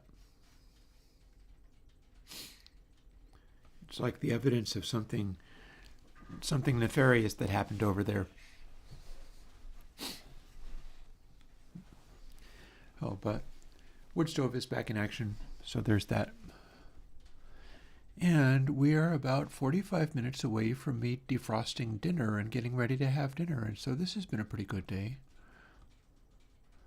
I feel like this has gone quite well, really.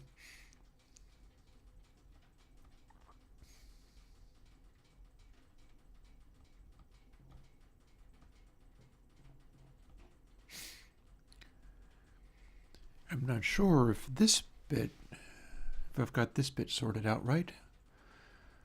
That said, the fact that it works as half slabs suggests that I can continue the motif a little bit. This is all half slabs, so nothing is going to spawn here.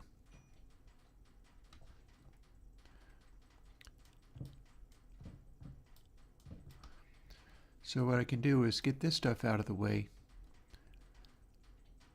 and just sort of mine this out.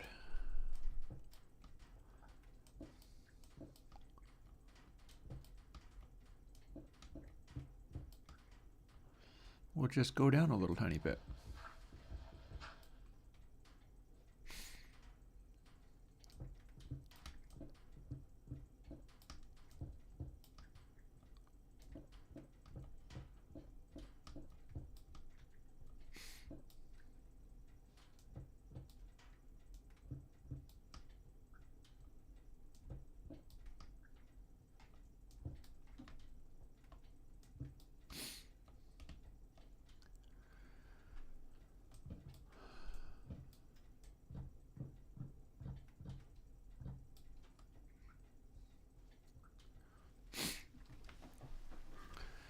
So now my question becomes, what would be good underneath look with the oak slabs? I'm thinking more wool, because we've got that wool thing going on.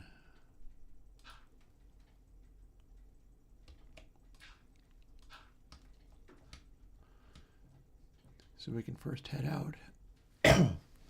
Excuse me. Wall lived here. I don't think we need the full 64, but we got him. I could use pink. I think we'll just use white though. Pink is like fiberglass. Very reminiscent of fiberglass.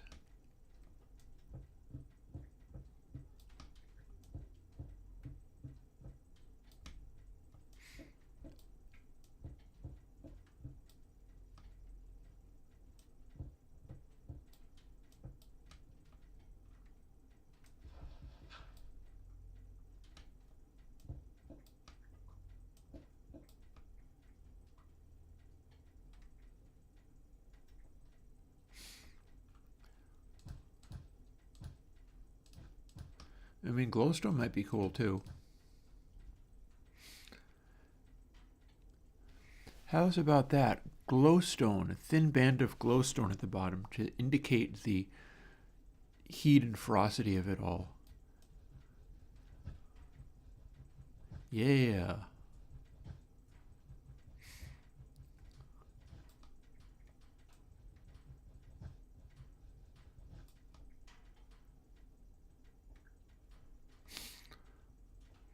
Let's see what we can make happen with that. And then these half slabs, you can kind of trip on them, I suppose, but in the absence of problems with tripping on them. Do I have glowstone here? Oh, I've got a magma cream here. We could make unreasonably giant magma cubes up there.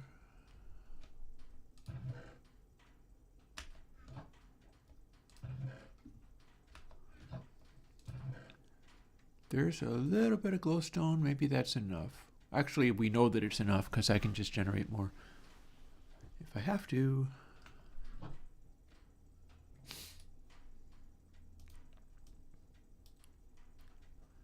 But it won't need to.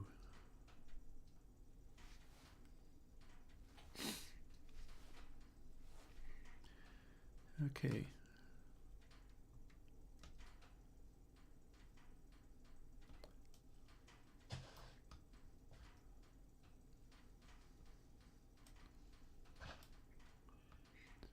So the idea from here is to fill some of this in, level some of this, and let's just get the heck over here so that we can remove the random floating blocks.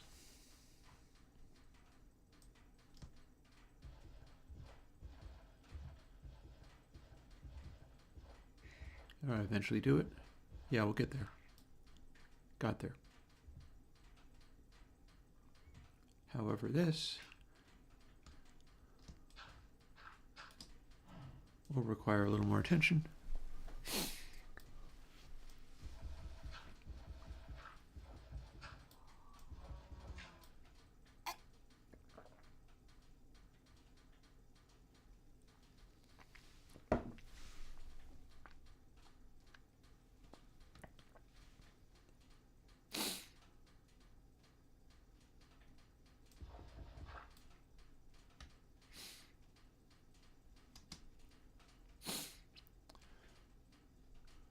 So we're going to do a flattened thing around here somewhere.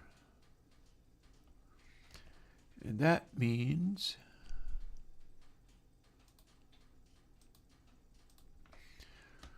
one little signature move.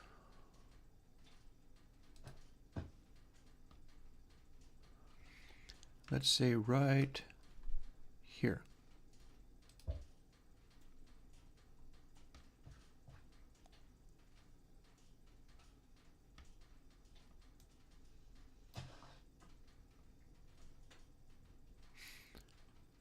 Then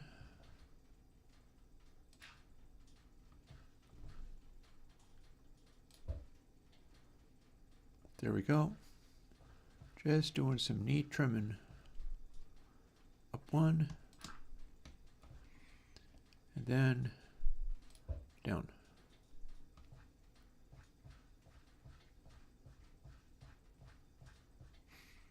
And that's how we're going to get into a flatter area that is comparable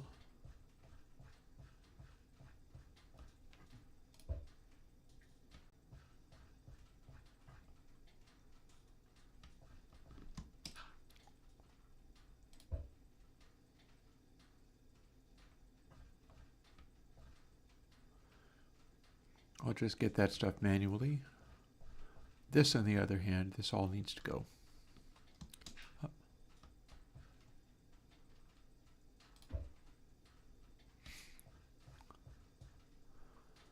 And over here, and let's grab a little sleep. All of this stuff is going fairly well. Fairly well. When anybody returns, if anybody returns, this area can be like relatively functional. And let's continue that by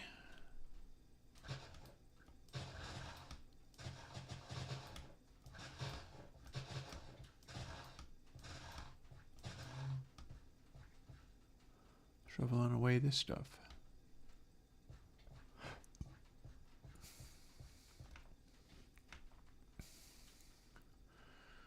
The grass will eventually take this over, but until it does, we're not quite done with what we're doing here.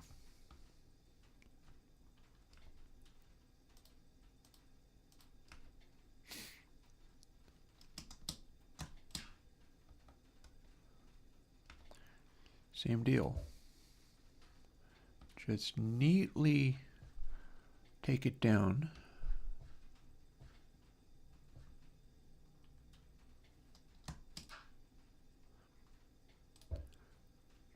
One block at a time, and then we'll fill in what we need to fill in.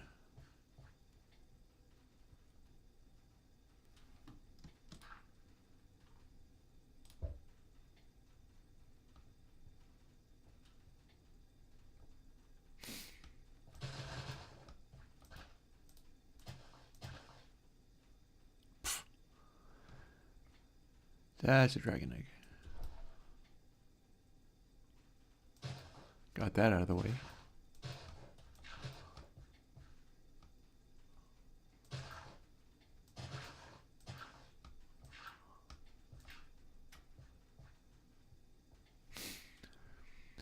So it might want a little bit in the way of throwing some grass over the top. But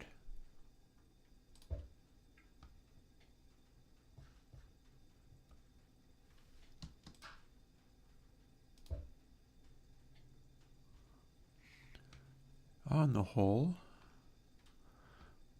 the design's working pretty good.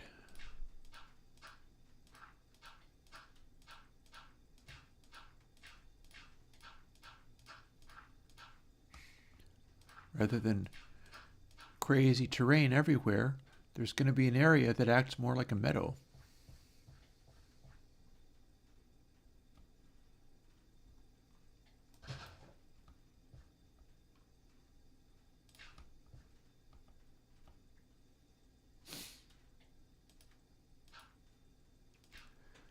And I just need to do a little bit of filling in, which we've done before. We did a bunch of that around the giant skating rink, the giant ice place.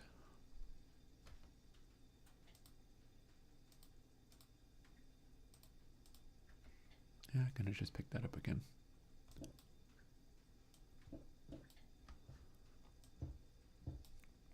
Grab these up while I'm at it.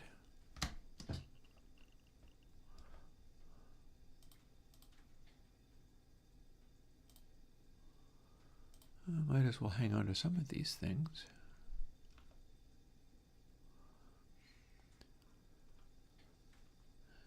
Eat.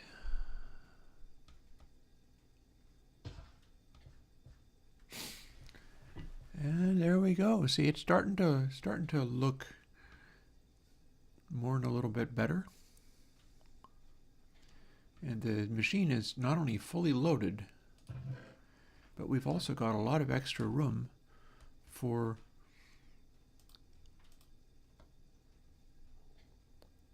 no room.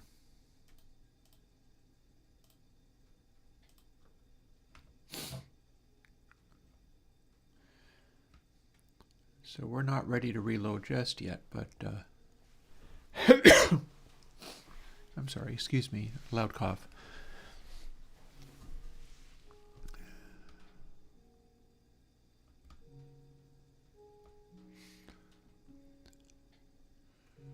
So we need to straighten out some of this nonsense.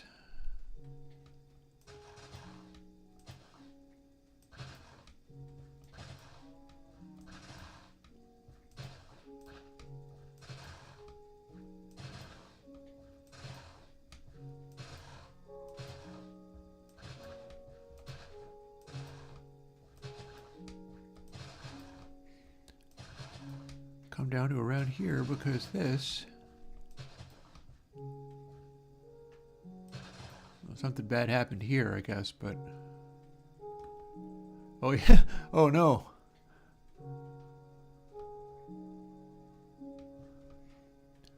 What happened to you? Is there a giant explosion?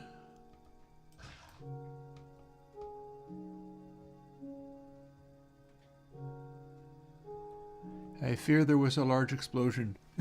I fear there was a large explosion over here. Look at that. That is a radiating shaft of destruction.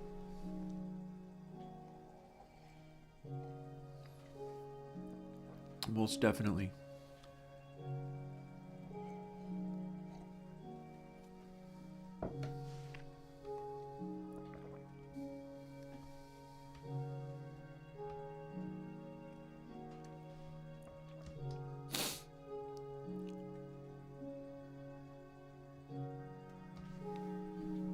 Oh yeah.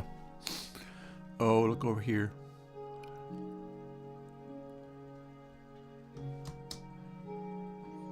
Yeah, a lot of bad things have happened in this area, not gonna lie.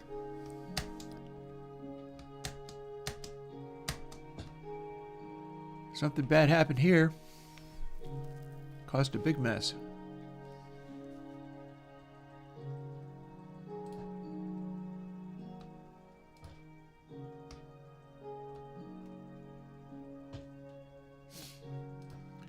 You can plainly see where it hit. It's like right there. So let that be a lesson to everybody. Bad things happened here.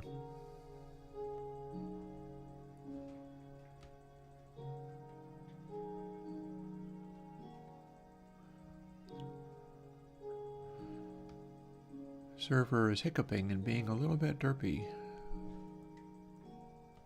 Oh, I remember, we were finishing this. So, glowstone, that was the idea. Firstly, let's see if we can directly fire it to where we need it. Might be possible. If it is possible, then we won't have to worry about anything else. That's going to be a no, but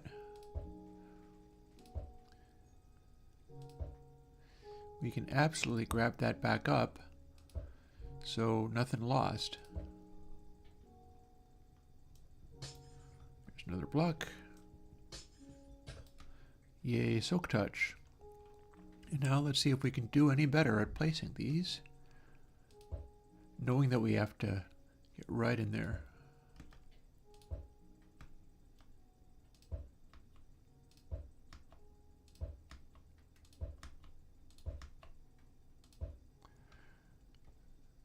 Okay, cool beans.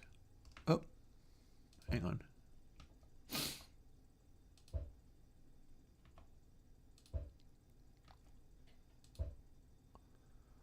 We'll grab these guys up.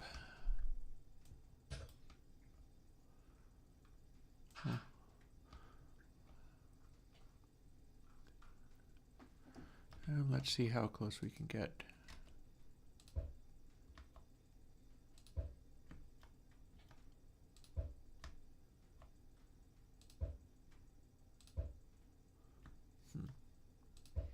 Well, that don't work, but no harm done.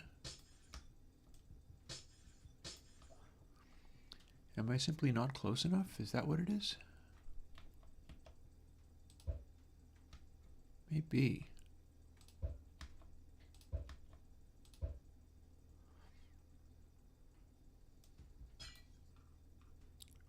One more try. There we go. Okay, so if we have that,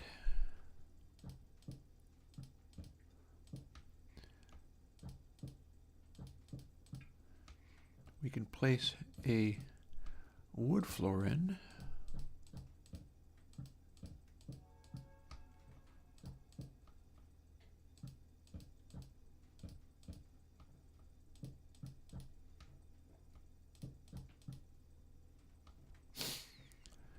Then the question is, how do we get up? And maybe we just don't want this to be as straight as it is.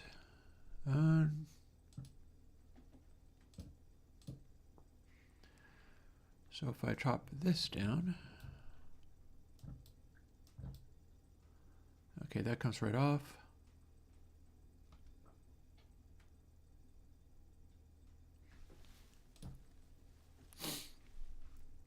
How about if I place that? No, that's not going to be the one. It is getting a little bit darker, I think.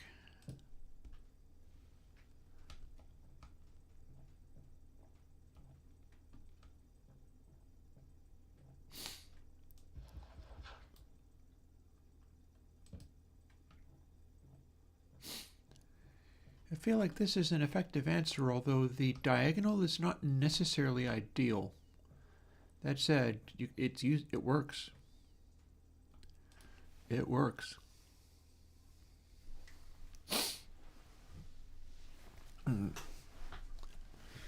So when I do get back into the plugin thing and so on, there are a couple of directions I could go with that, and I'm interested in asking those questions. You know, along the lines of where would be good to go next? Because it's not like I don't have an answer. There's a number of good answers I've got, but as always, I'm a little curious as to what's exciting to people.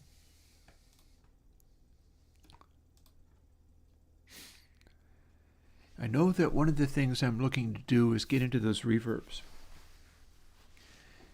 And I'm feeling like one of the plates will be good because I'm excited about the performance of this new plate generating algorithm. That has a good feel to it. I'm pleased with where that looks like it's going.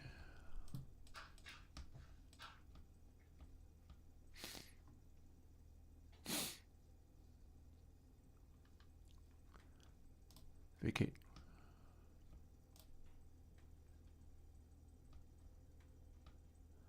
And you can vacate as well. You're taking up space that water belongs in. Oh, I could put them all in the bottom of the lake. That'd be amusing.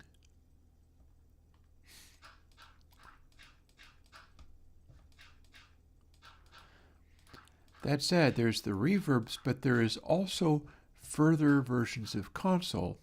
Specifically, I can start pursuing the EMI stuff. That could be quite interesting.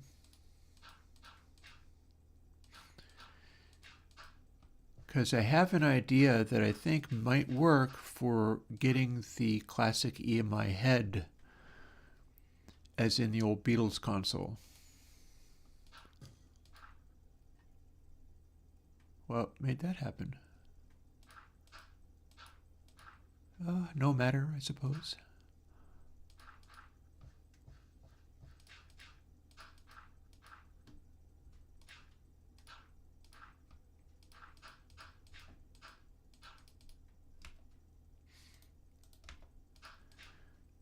You hear random twang out of nowhere and you go, whose little friend are you? Twang. Who just took a shot at me? Oh, look at that. L. Well, that was unhelpful. Oh, what is this? For heaven's sake.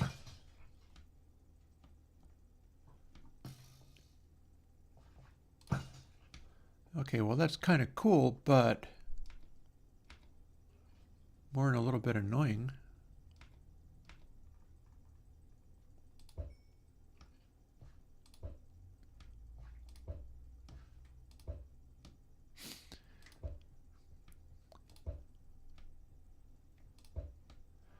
I'm going to say let's start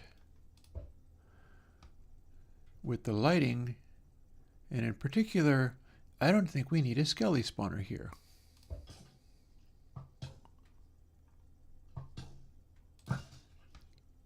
You heard me.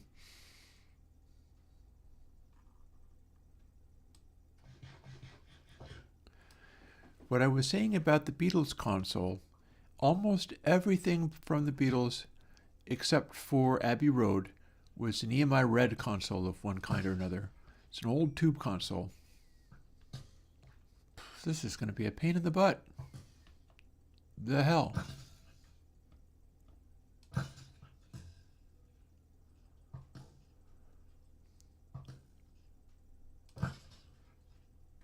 This is not the correct answer. I'll tell you that for nothing.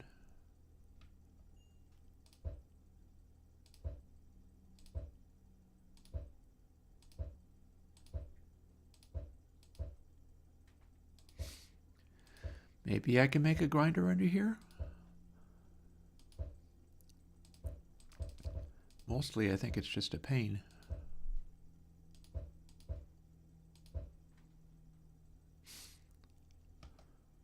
Let's see.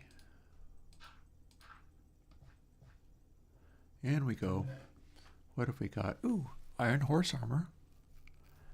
Can't really fault the iron horse armor. If anybody wants beets, we can get beets. I think we have iron horse armor. We have a saddle, so we don't really need any of this stuff. I love how the Skelly has a literal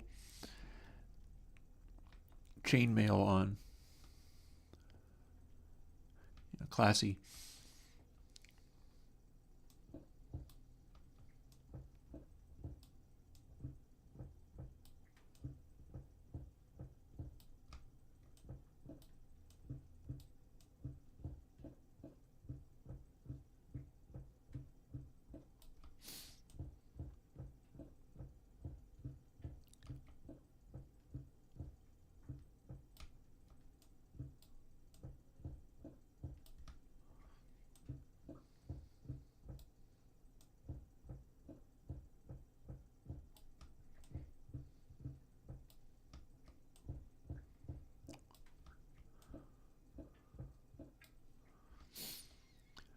One thing we can do down here is build that grinder, because it might just be skellies, but they can still be wearing armor, and so they could still produce that chain armor that I wanted. And that would be handy. So here's a bunch of cobble. And we're going to clear out underneath this. And we're going to fire a bunch of more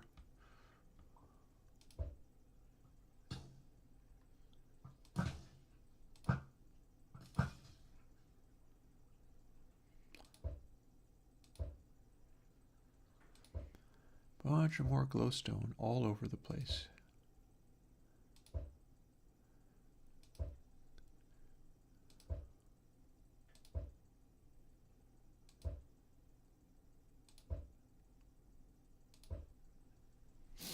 Because it's free. Or effectively free at this stage.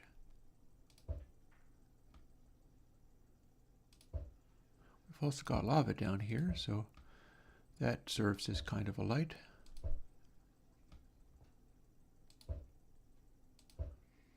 And I think we have multiple intersecting spheres.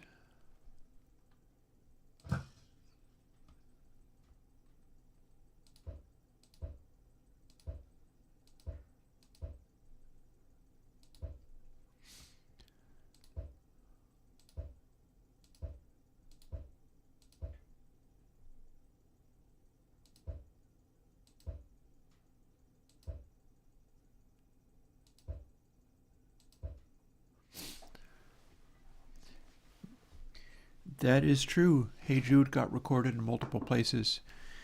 I'm pretty sure what ended up happening there was they recorded it there and then they had problems and had to remix it because the stuff that they were doing wasn't translating as well as they wanted. I seem to remember that being a thing. Not that I was there. I've just studied and read about a bunch of these things to the best of my ability. And I may have various lacks, but one of the things I'm fairly good at doing is studying, learning about how this stuff works.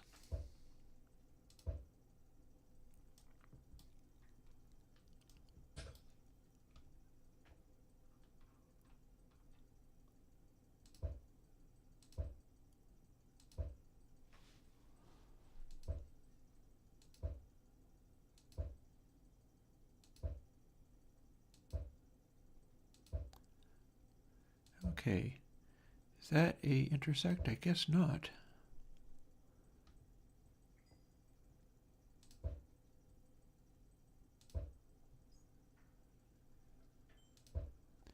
We have so much glowstone down here. Oh, sir.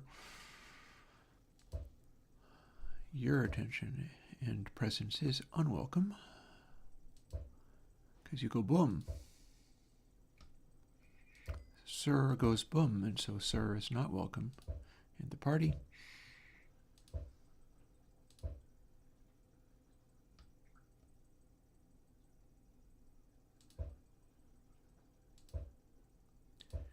I believe our nighttime now. But I'm working down here, so it doesn't really matter as much.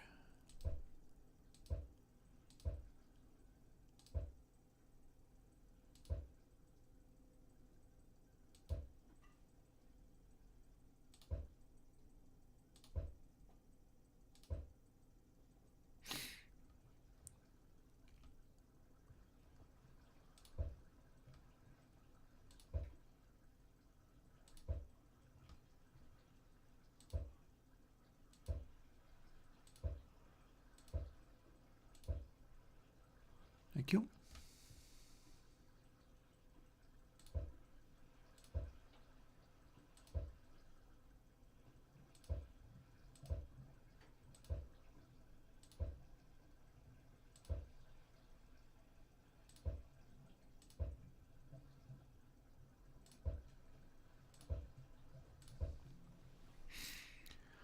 A little trouble going into the water, but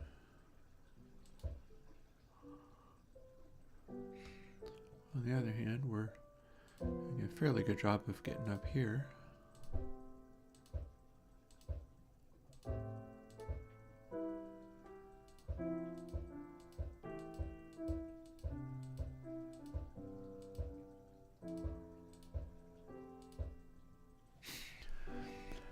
Which of my EQs would I recommend? Well, you could try the most recent one.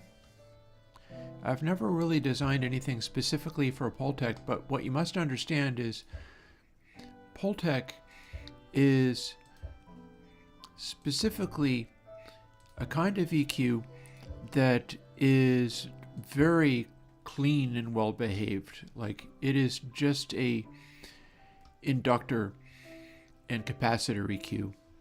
That's why it has what it's got, is that the simplicity of it is extreme. So what you're going to want for going in that direction is a form of EQ that is good at getting purity of tone. And I've got a bunch of stuff like that. I often gravitate towards that.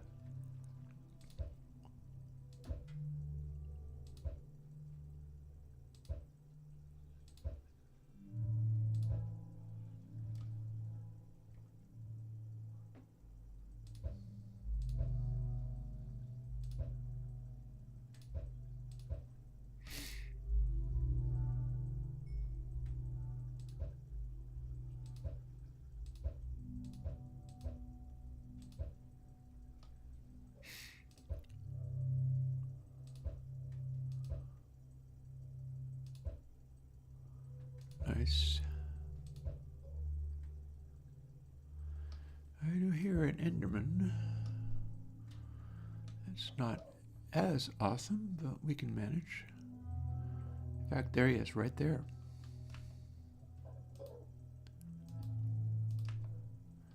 We have ways of dealing with an Enderman if we can get across to him.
Update on the treble speakers? Not yet, no. I gotta lay my hands on the correct kind of carpet material. And I'm pretty sure I've still got that kicking around, but I'm not really sure. I might have it and I might not.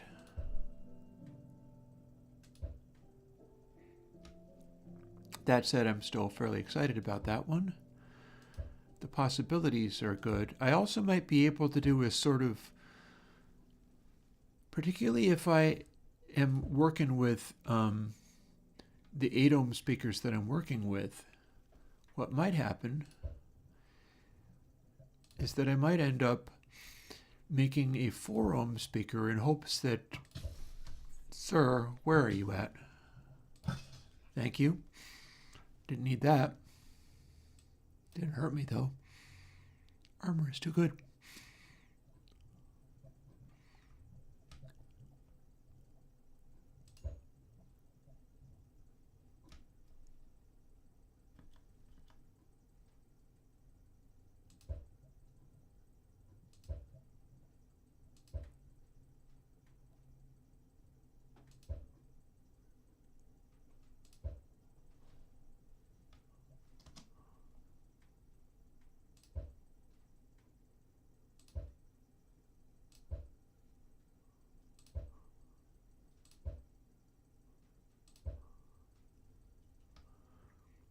I best continue to go down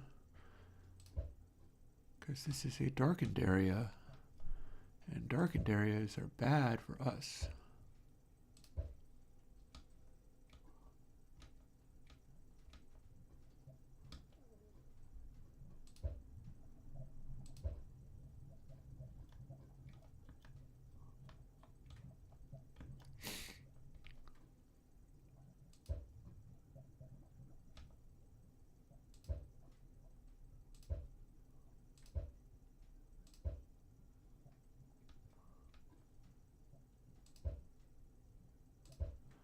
Probably not quite as dark as it looks, but still.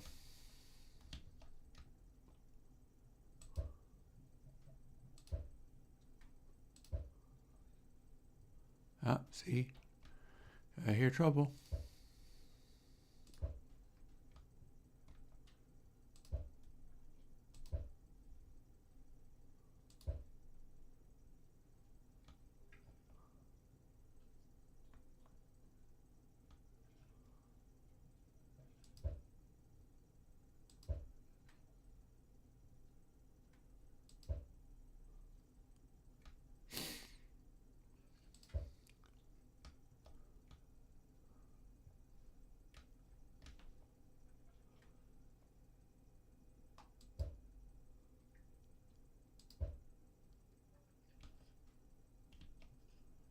I hear you. Oh, look at that. Don't like that. Or you.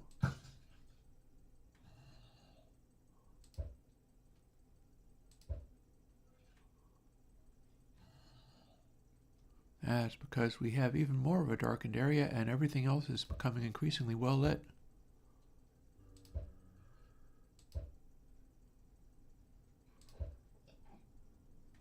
Oh, for heaven's sake, another Enderman?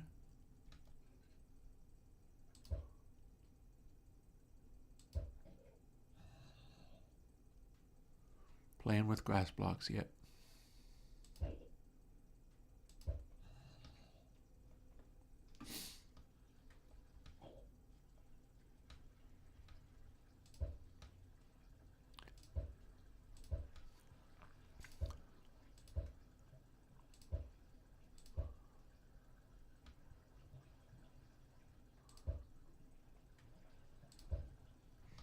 Yuck. I recognize that. I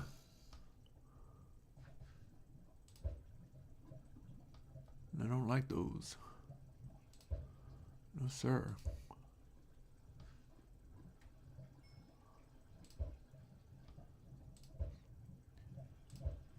Such a small area of dark can produce those nasty creepers. Don't like it.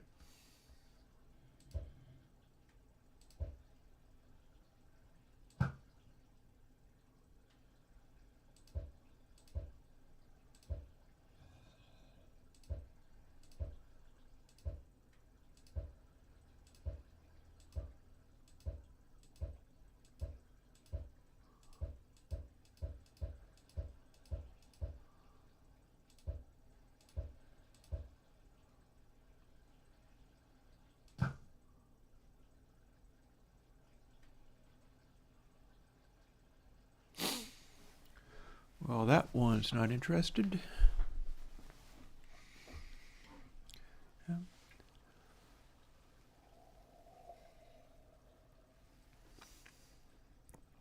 I do believe I will be able to make a mob grinder out of that spawner. So that's cool. It's one of the things I was looking to do is like, can I make something where I can start grinding up guys at a rapid rate again in hopes of generating the stuff I want to generate. And I'm not sure but what maybe that's possible.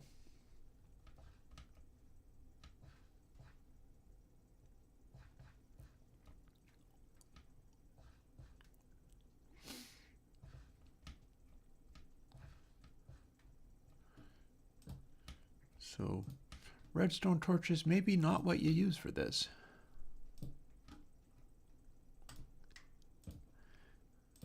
Might not be ideal.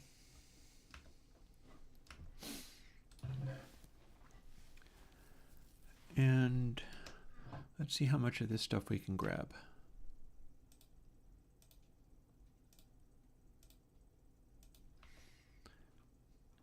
After going boop.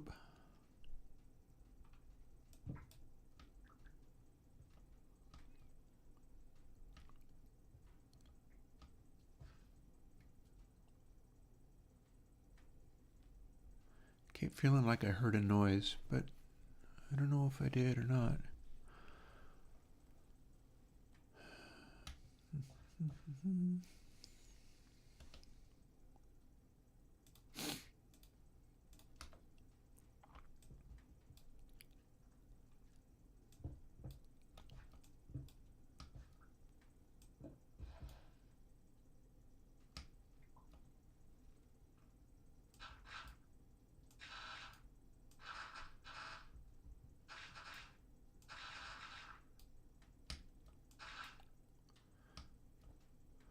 That'll do. I don't think we need to empty the place out of gravel. We just need to get past this bit.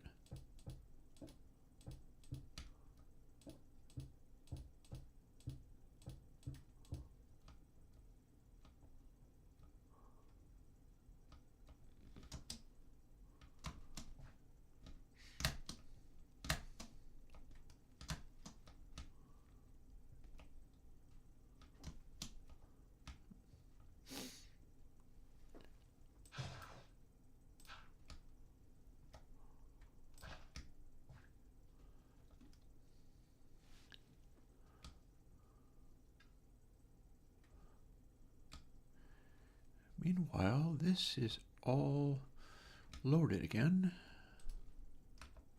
Most definitely. So we've returned to normal operation rather than the rapid reload that I set up. And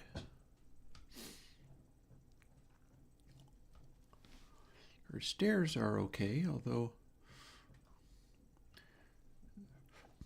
they're a little bit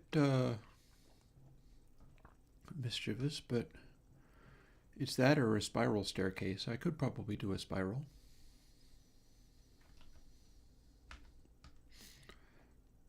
Now that I'm out, I can drop off some of my stuff.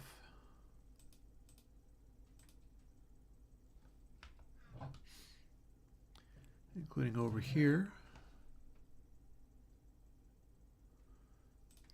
Stuff like the saddle and the beetroots.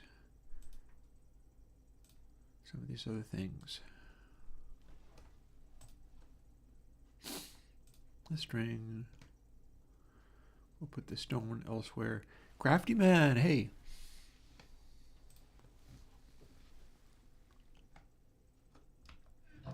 Oh, hang on. And there's a shulker box, so that can go where the shulker boxes are supposed to go. I do believe there was an answer for that.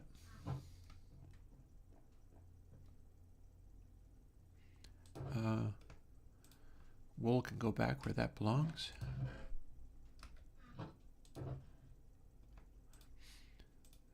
Can throw some of this stuff just kind of over here. Oh, including the... Ooh, that's a cool banner. I don't remember seeing the banner before. And we've got an empty shulker box.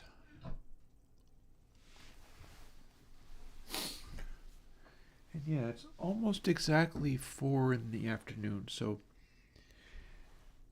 let me go rinse out my chai cup and get some of my food defrosting.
Alrighty.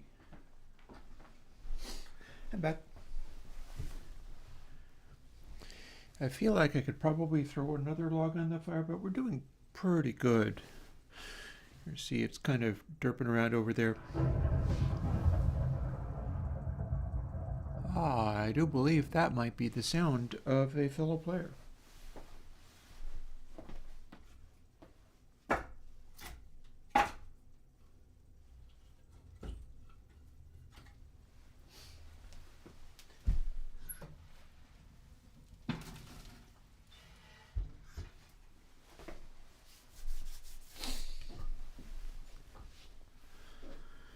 Alrighty. So I got the cheese from my tacos defrosting. And back to the glory of here and what we're trying to do with it.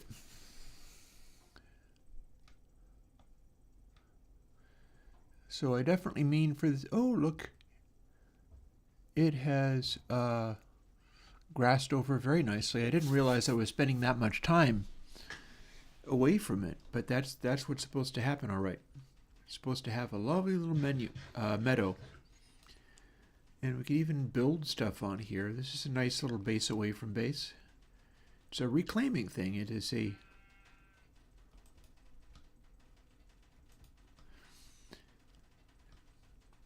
And also making the... Here we go. We got some dirt handy.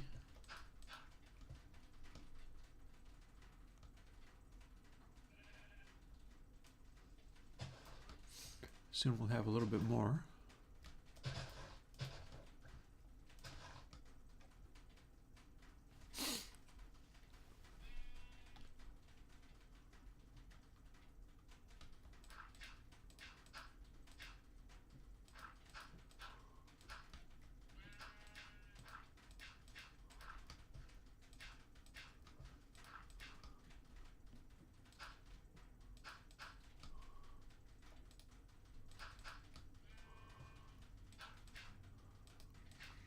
Some of this stuff is the after effects of this enormous explosion over here.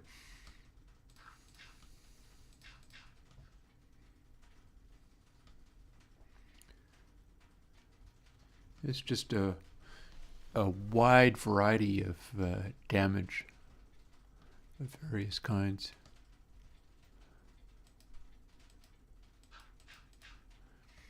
Leading to trouble.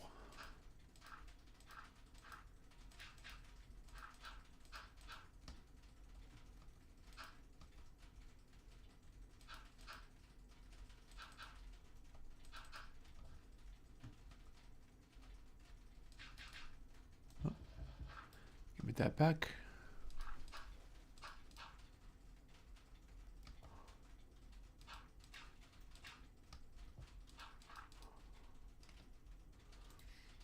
Grab a little more.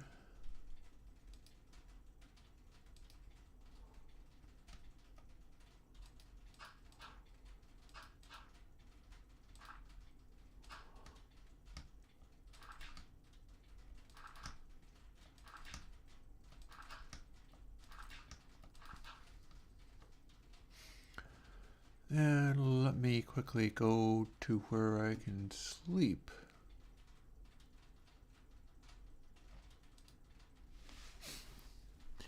Hey. I just saw a crafty man say hi. Very good. I think this actually might be Crafty Man's build. I'm not quite sure. I feel like it might very well be.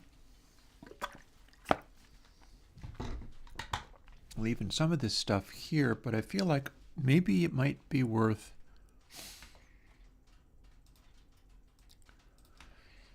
clearing out.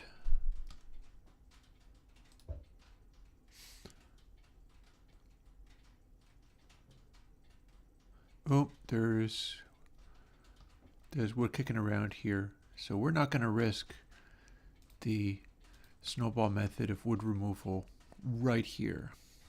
We're going to do regular wood removal.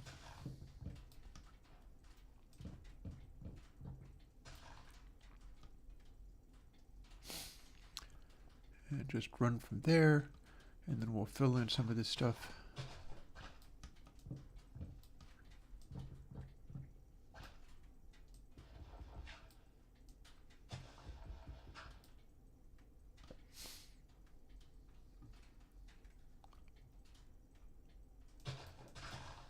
Oops.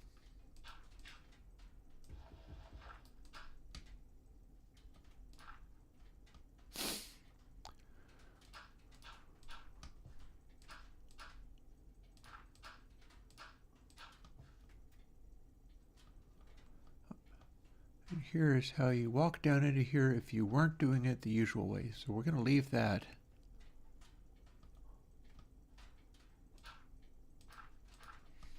It'll just come up a little farther now.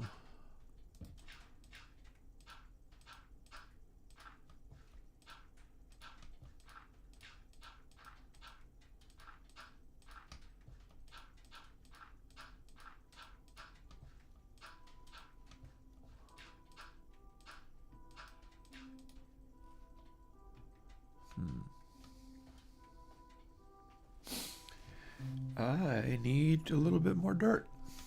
We've got it, but I need it.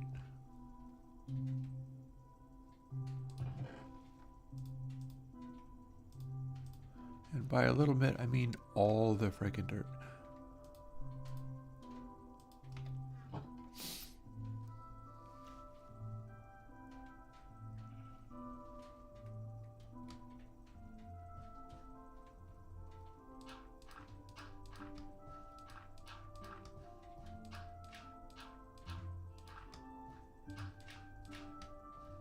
We'll soon have this place not looking like a complete disaster, especially when the grass grows back.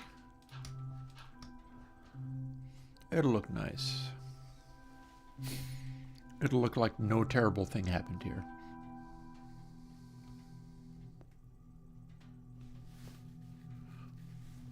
Let's see, ground goes way over here.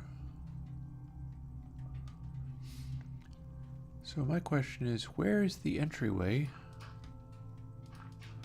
Let's start smoothing stuff out. We'll start smoothing out these nasty explosion side effects from the very big explosions that happened nearby.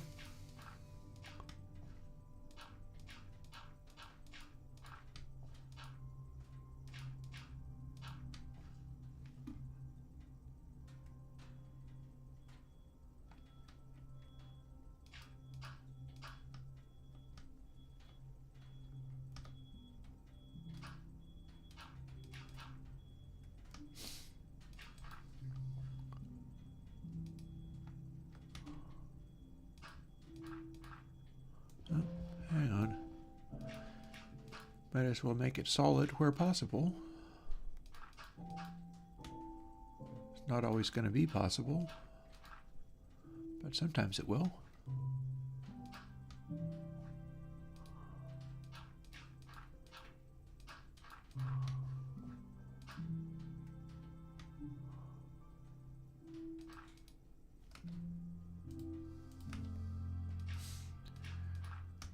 There is something so meditative about this kind of stuff. It's patiently filling in areas where something wild happened, doing the rebuilding thing.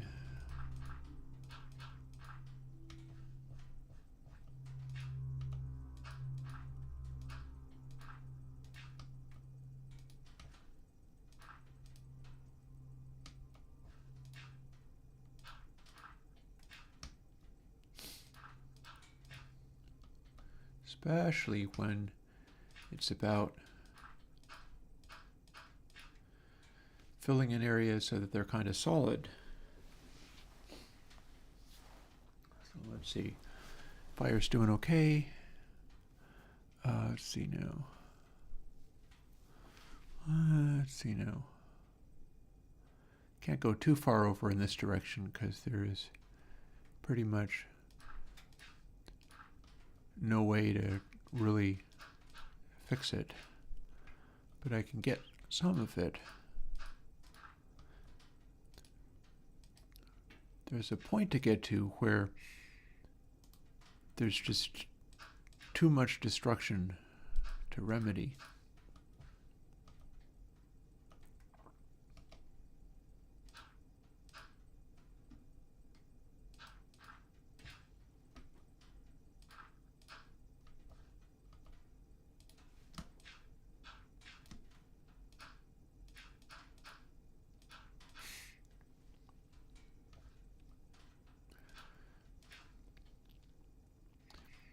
And we're getting there. Oh, that was a nice time to have a lag spike.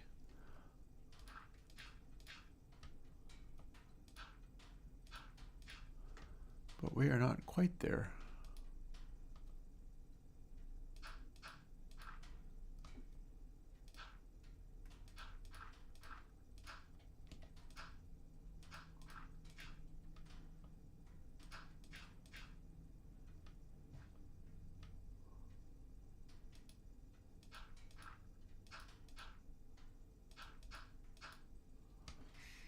So we're just going through and flattening stuff out to some extent, especially the surface level things. Like if I can get this to be straight.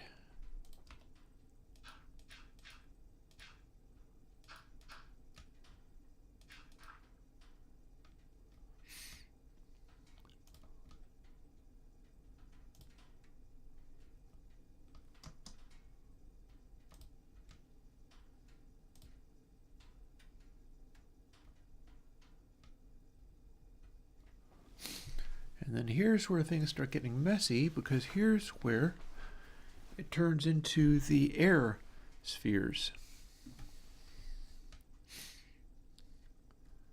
And so my question becomes, where do I find a good path down to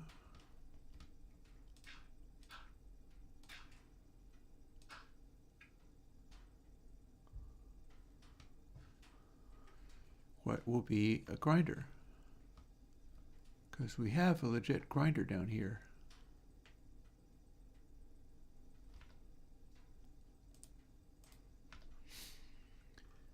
And we can go down and keep working on it.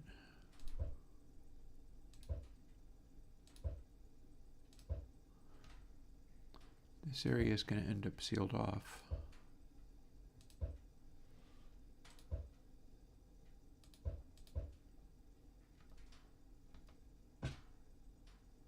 Thump.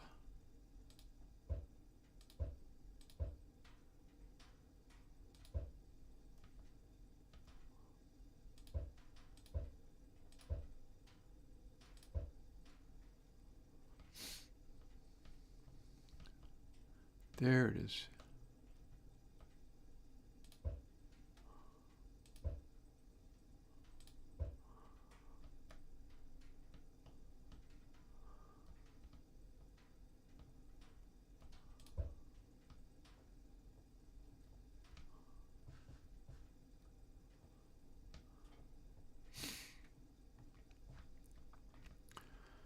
So coming through here,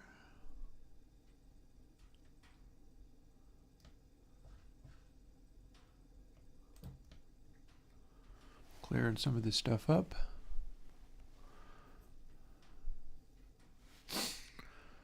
And preparing to expand and put in a floor.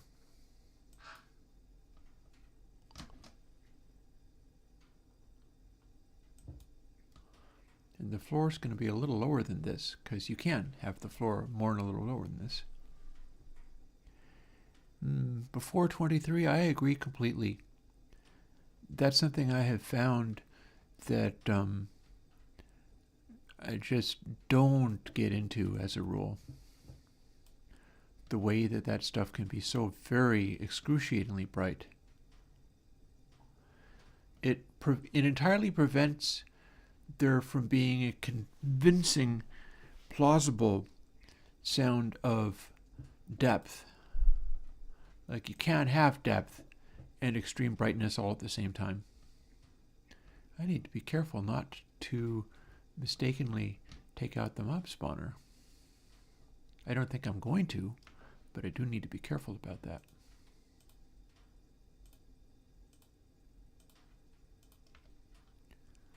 Let's see.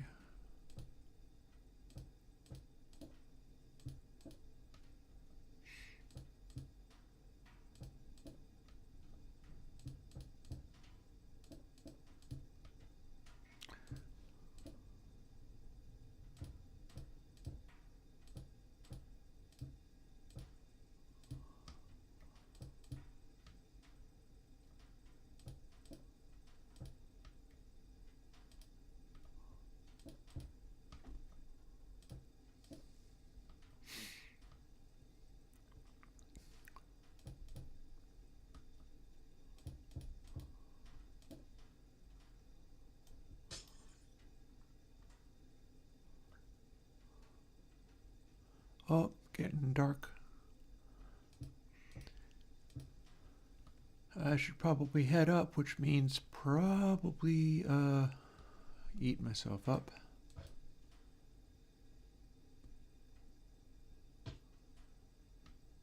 Like that.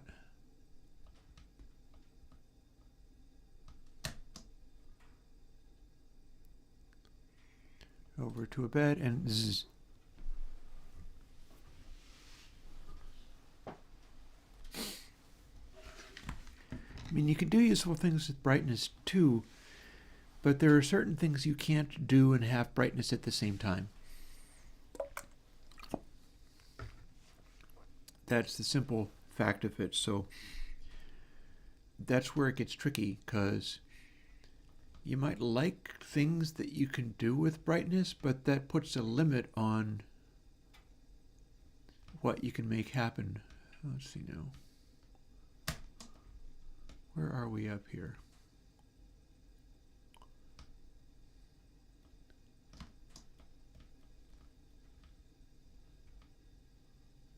Where's the entrance?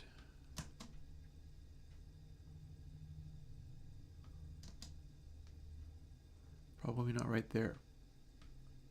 Definitely not right there.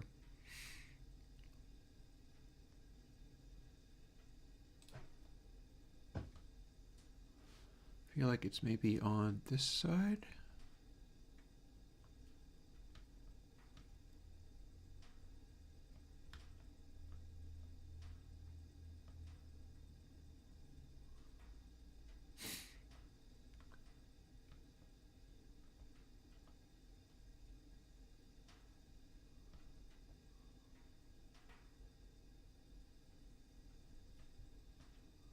No, it wasn't that side, it was another side.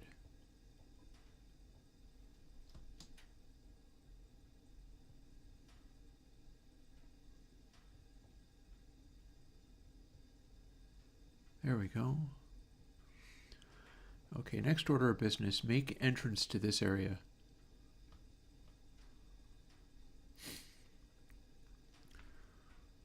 Can I do it using snowball? I don't know.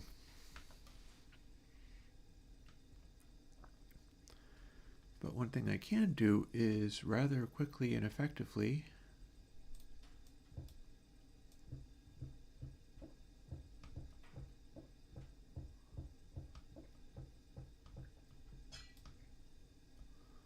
clear out some of this.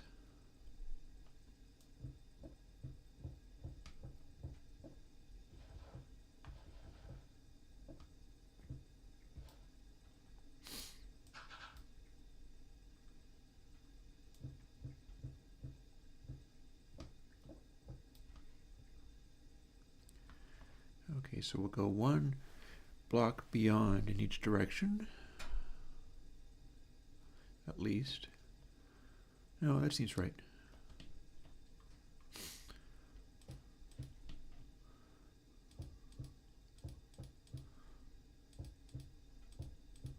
Start putting in a cobble wall.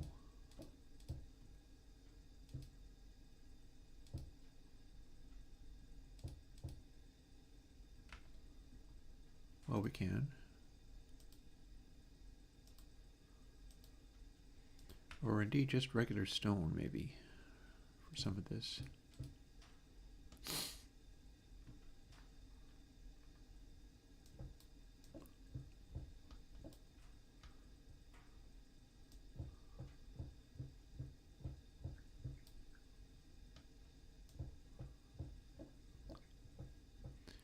I'm having a little trouble remembering the geometry of spawners, but that's okay. It doesn't actually have to be perfect. I just know that it can be bigger than they start out as.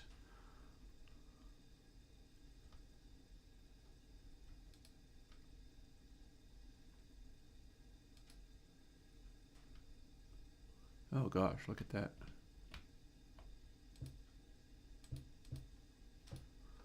Well, that was simply dealt with.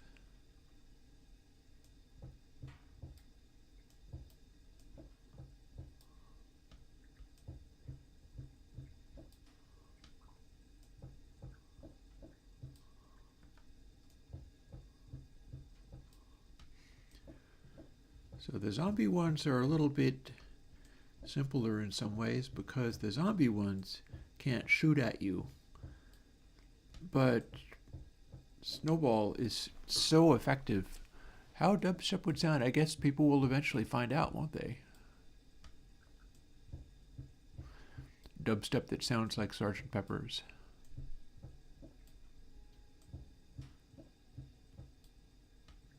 In terms of fullness of sound, anywho.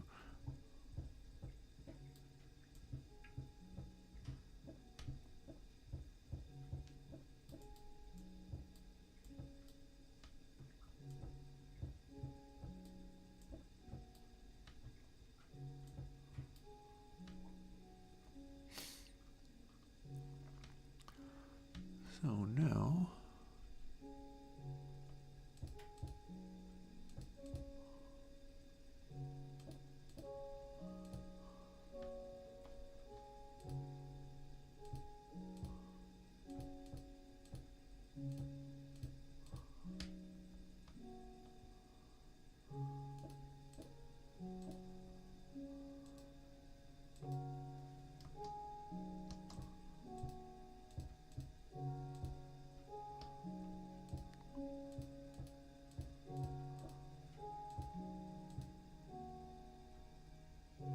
adventuring time. I have no idea what that means, but it sounds cool.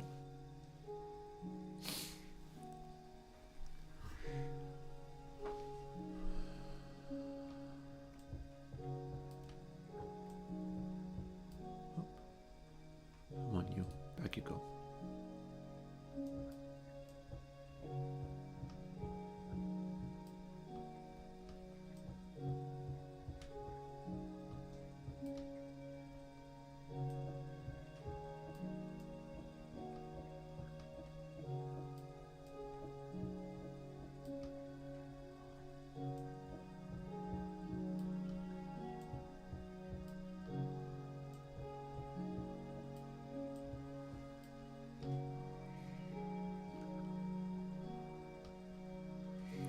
So we'll start here.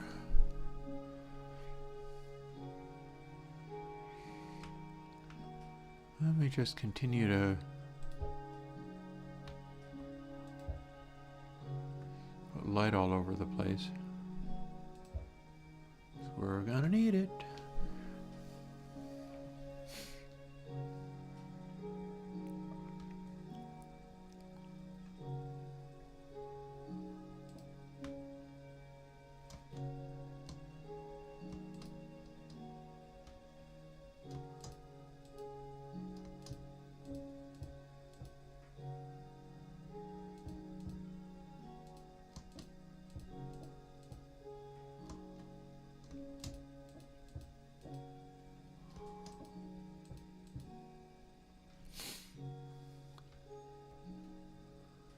And I'm going to keep on building out in this direction.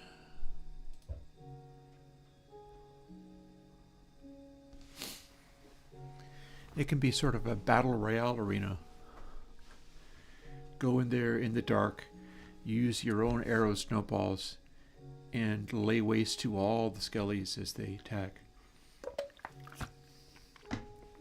Terrible idea. Shouldn't do that.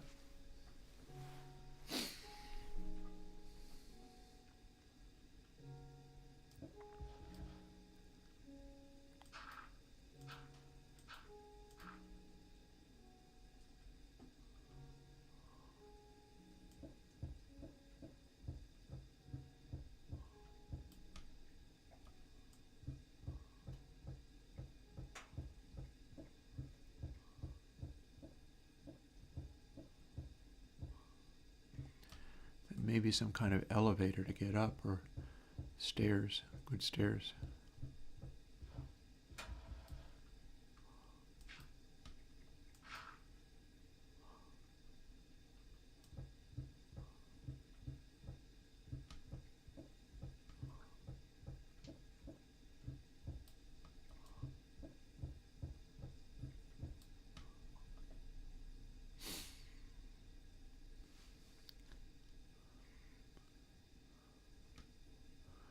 It is the fun house, the fun house is going to be in session.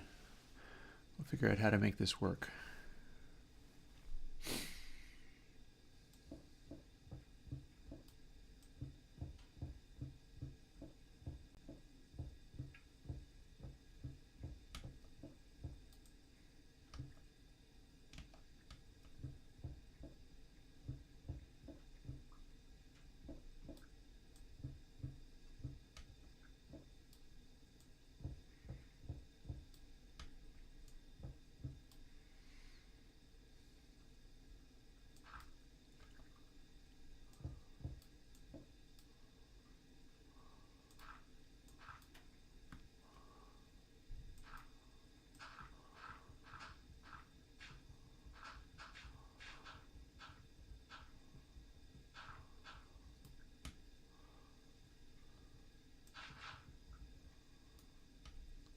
Okay, there's our gravel.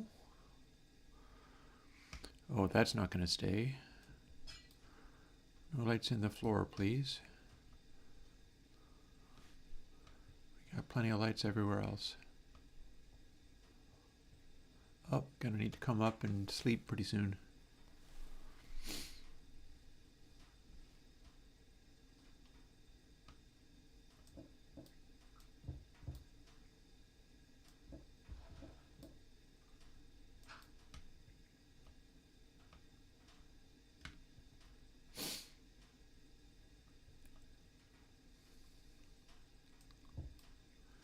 May or may not be able to finish this by the time my stream time is over.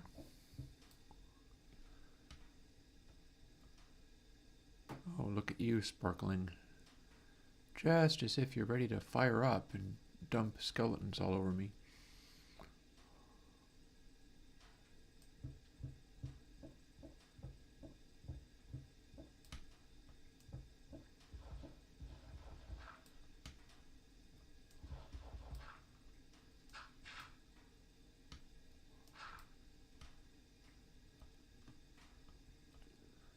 And now, further up, can we go?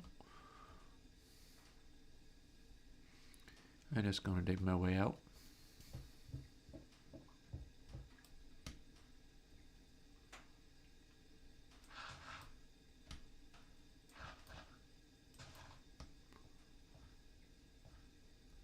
Out we come.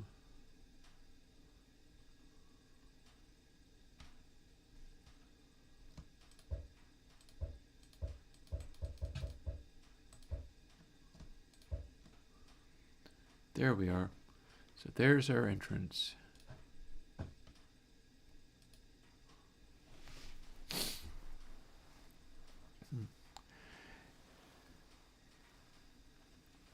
Interesting thing, oh, by the way, interesting thing about the dubstep is I'm not sure that's my genre to make.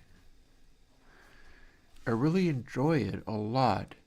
That doesn't necessarily mean that that's mine to make. It's possible that I can just sort of mind my own business and make whatever kind of music I am more likely to make without really focusing on I want to make dubstep because I like it. It's like, well, there's that, but like my style comes from things like progressive rock and whatever, and it's pretty well, like it works out pretty well for me to focus on the kinds of stuff that I'm likely to make rather than, see ya. I don't know, like I would be more likely to make dubstep as part of a game, put it that way. I would be more likely to make dubstep and have it be built into a game engine and be the theme, the music for that. Because in a lot of ways, I think that would be a great idea.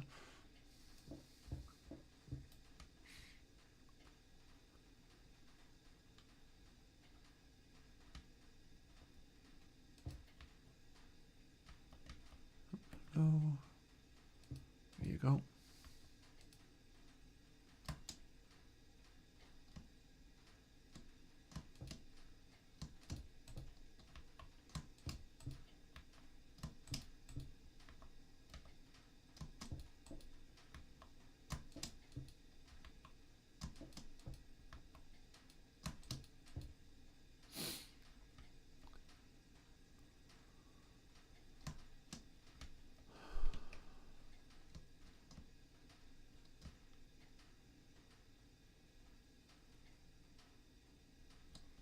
Can't quite get up there, can I? Well, yes we can if we try.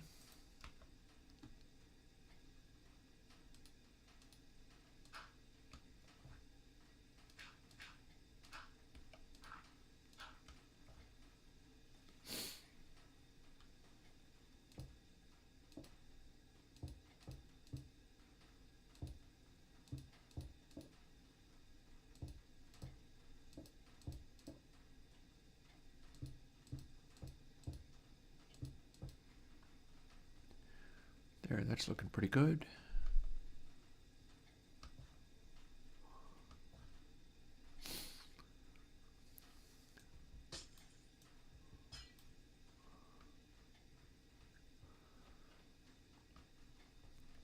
Grab those.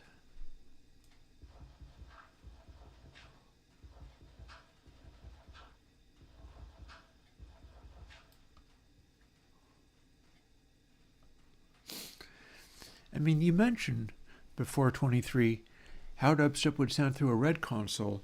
Understand that dubstep comes from comes from reggae. And we know what reggae can sound like through old tube consoles because that's part of the heritage of it. It has gone through stuff like that. There is a wonderful long legacy of classic dub folks working with really primitive conditions and making great stuff happen. That's part of the sound. It literally is supposed to sound like that. So this is not really a novel thing. This is like ability to all of a sudden be like, oh, hey, that's completely like some King Tubby thing or whatever.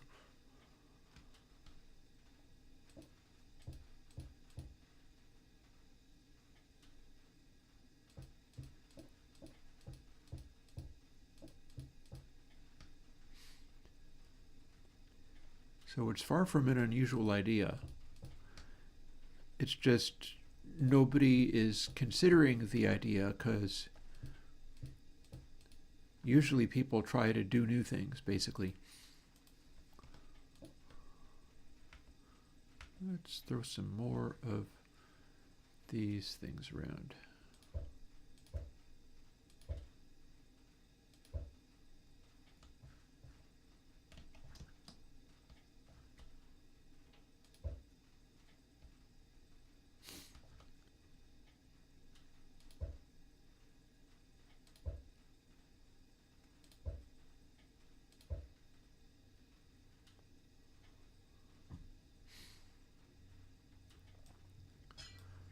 That one out, that one out, and that one out.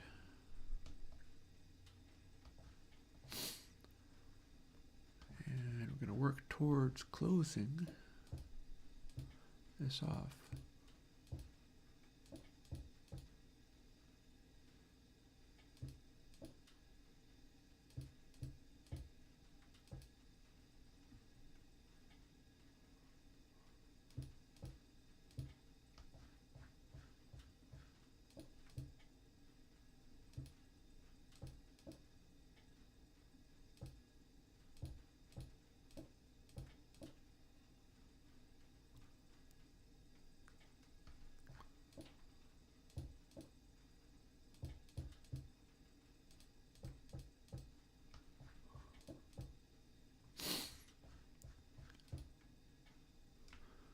Do we have plenty more?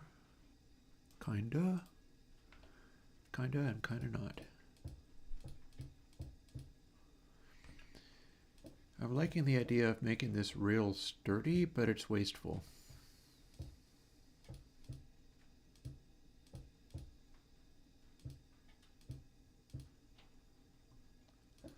Okay, this is going to start to get monster plagued real fast.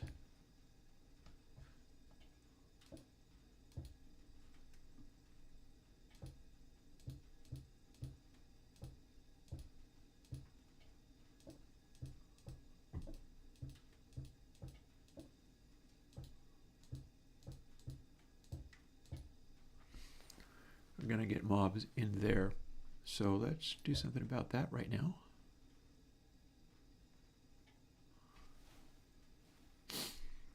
As we continue to resolve the situation.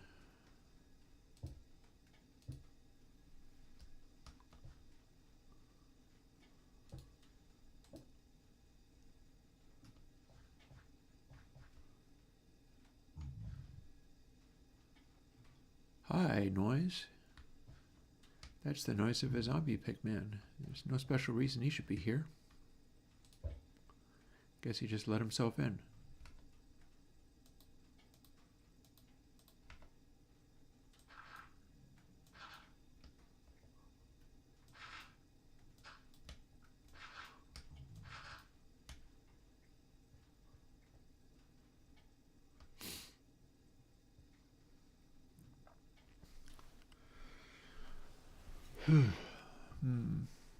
Yeah.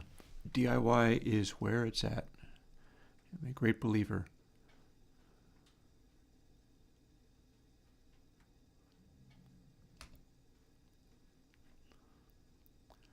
So let's see. While we are fussing with this, let's make the entrance to the room be literally over in the corner here.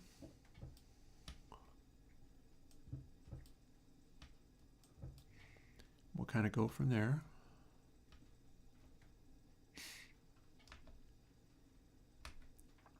I'm going to want to get a lot more stone.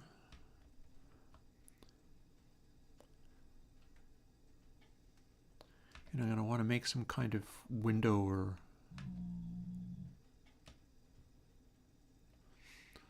Well, first things first. Not all that much time left in my streaming day, but probably time enough to get something going on anyway.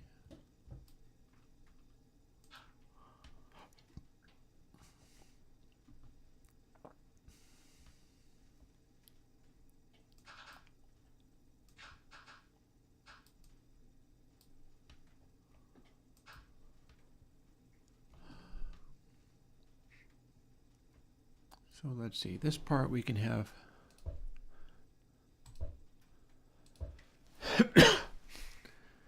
plenty of light literally all over the place.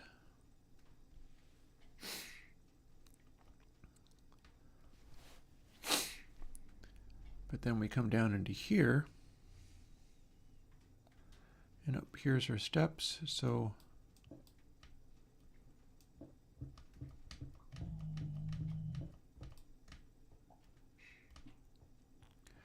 sounds like an elephant down there. So we got 37 stone available. Meaning we can finish this wall up like so.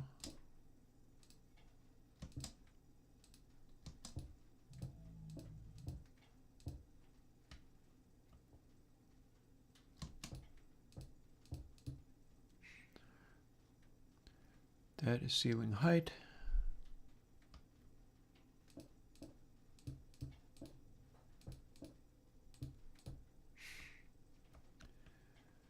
Come in like this.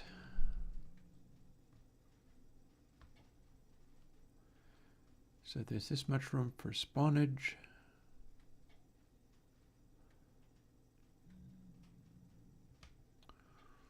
Or indeed, well, I don't have enough.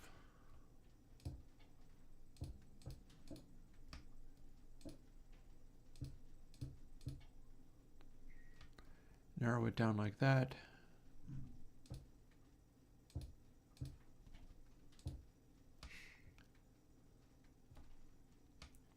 There we are. So sort of like a safety area, maybe?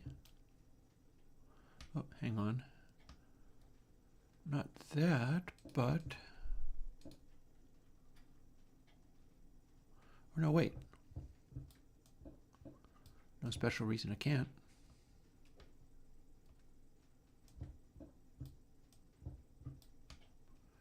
Just come right out to the edge here.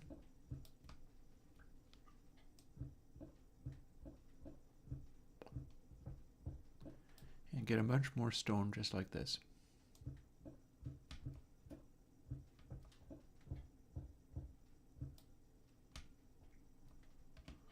Oh, look at you. You're a big dark pet, aren't you? Not anymore.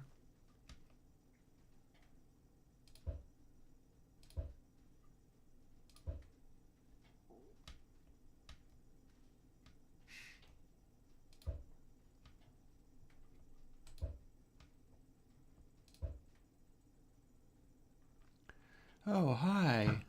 I saw you. And you.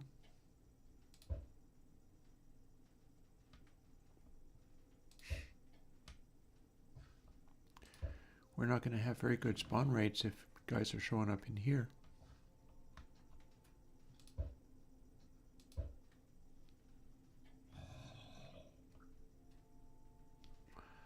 Maybe it's dark time.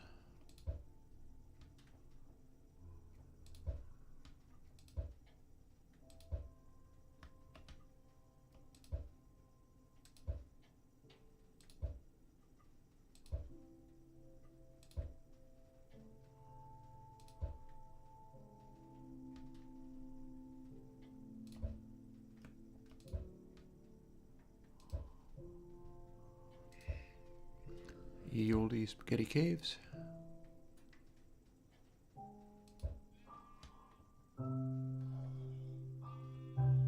That covers him. Nice.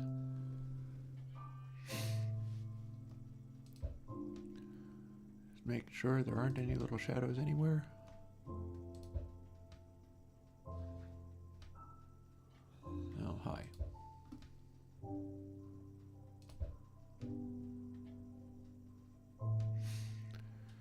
That ought to do it. See you later before 23.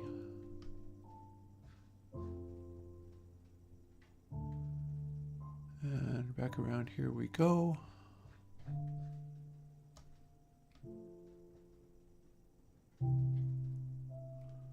Or not. Are we lost?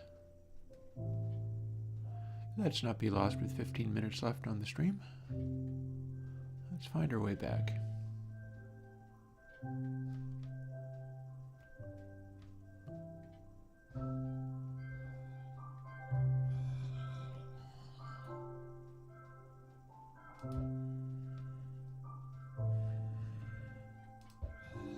Grumbly buggers.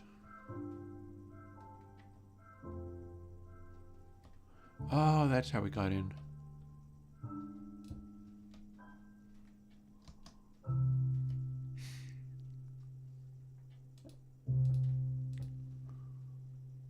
There we are.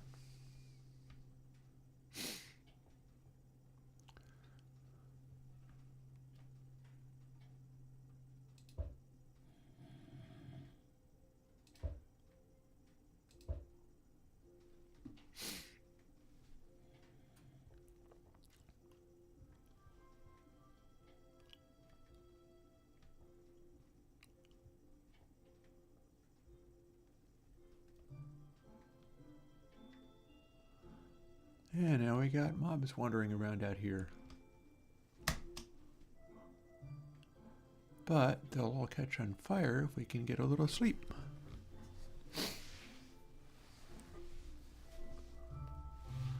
Other than the Enderman, who is not actually riding on a spider, just looked like he was for a moment there.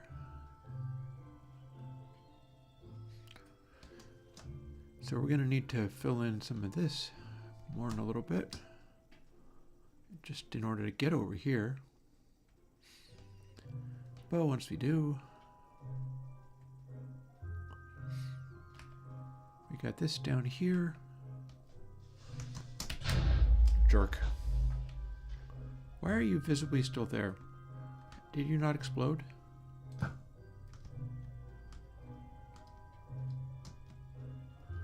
The horror, the horror. That guy's not supposed to be there.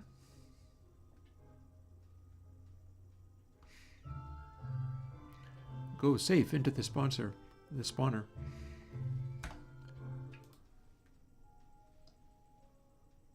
Let's now it's back in here. And hopefully the floating creeper will not be visible, because that sucked. We don't like floating creepers. We don't like the damage they do either.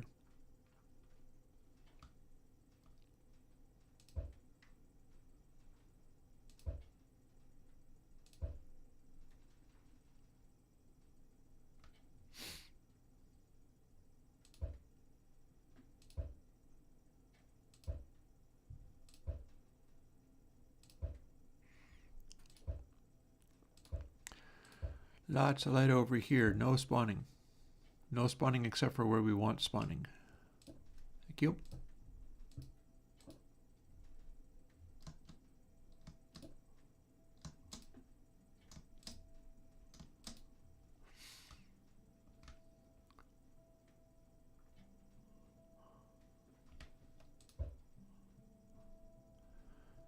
Okay, that should hold us for the moment.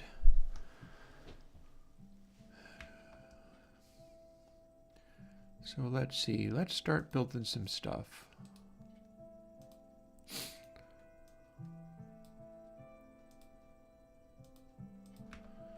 For the purpose of making what we need.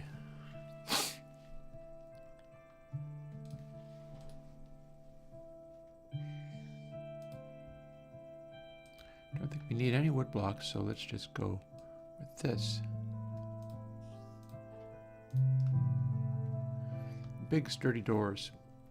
Also, I'm thinking in terms of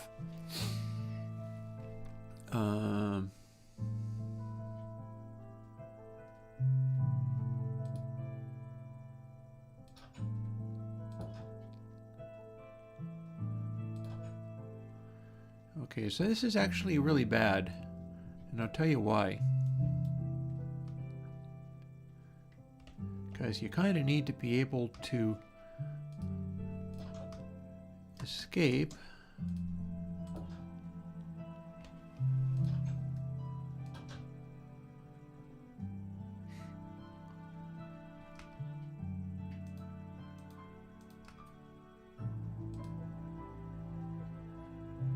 and if our Mr. Dude is firing arrows through here, that's unhelpful. So let's go in search of some glass. Surely there's glass.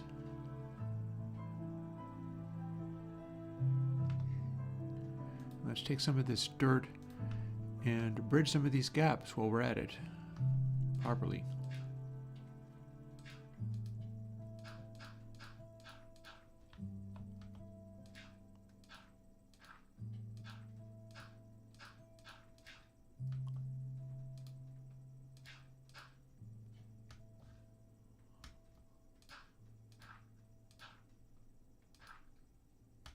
Gonna need more dirt.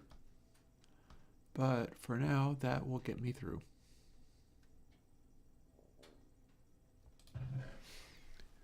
What do we got for more dirt? We got a lot of more dirt.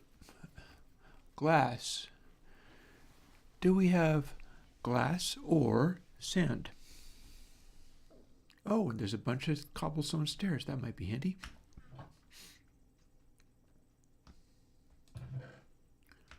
That's not glass or sand. That's also not glass or sand. That's sand, at least.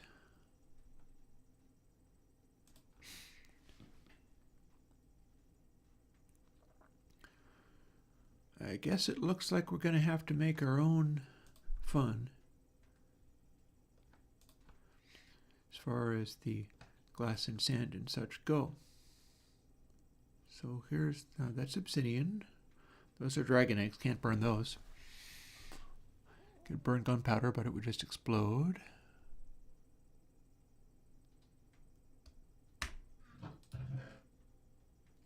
There's a bunch of coal.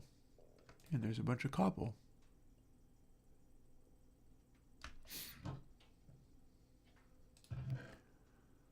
Do we actually have pre-made furnaces here? Yes, we do. Voila.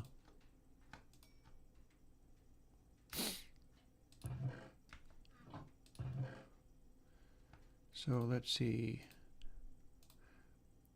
Put away some of our garbage blocks. Oh, that's the noise of a furnace doing its thing.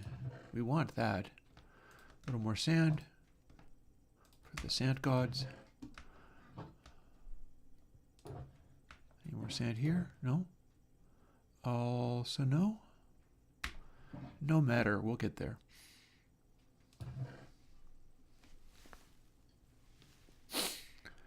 We're going to make, hey menu, we're going to make glass. You are joining the game my last 10 minutes of play, for what that's worth. Hi.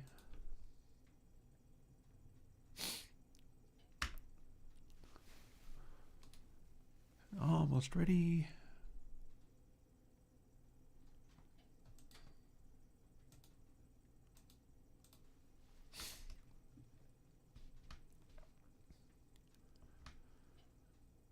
So over this way. But first,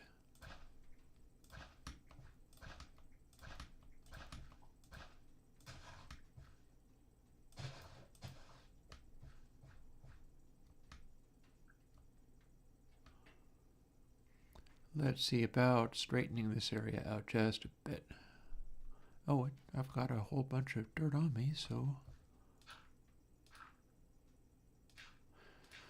What's new in this space? I'm fixing the wonderful XP grinder. I've reloaded it. Not mine, but the amazing one far, far away through the nether. And it was kind of cleaning it because it was really cool, but it got really wrecked earlier. So we're just kind of unwrecking it. Which is the kind of thing that I enjoy.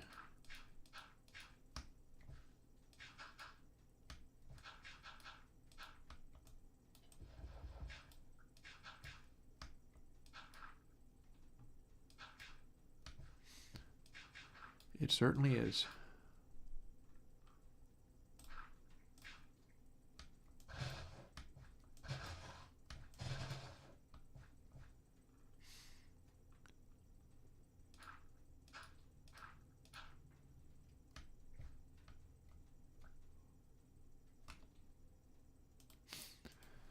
So I got a lot of dirt and we're just finishing up, but I was thinking one thing I could do just before finishing.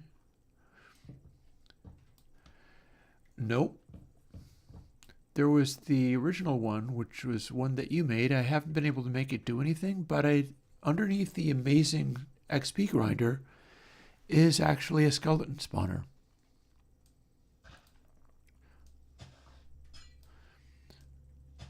So what I'm doing is setting it up to be a skelly grinder.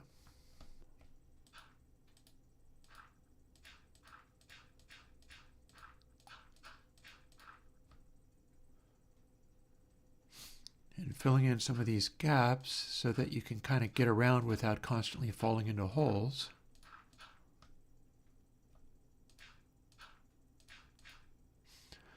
Oh, it's like thousands of blocks in.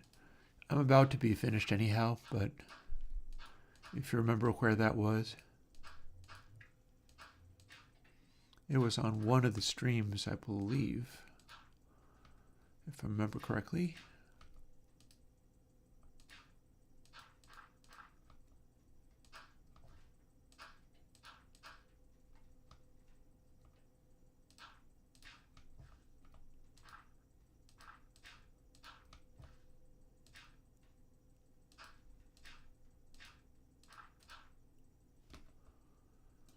A little more dirt for here.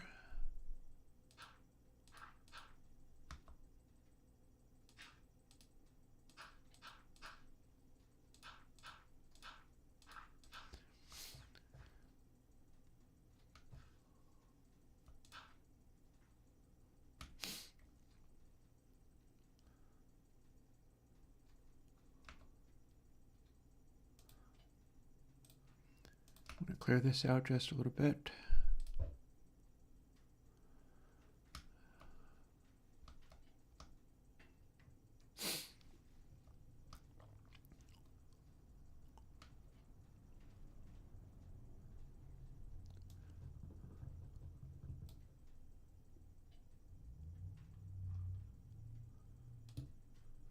So there.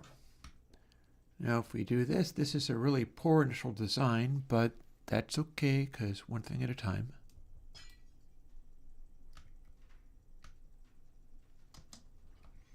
Oh, interesting. That's potentially problematic. One thing at a time. I should be able to turn it on and see what it does. This may be very deadly.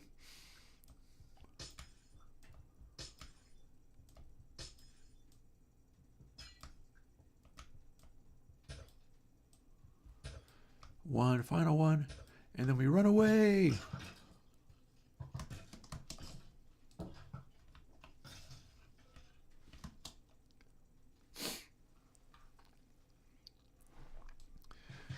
Eat some food to heal up, and proceed to shoot guys.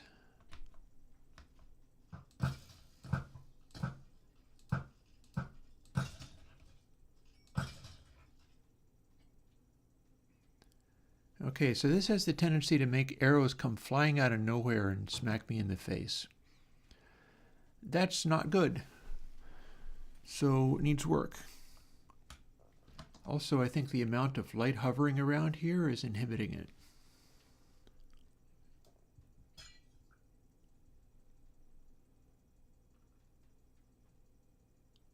Like if I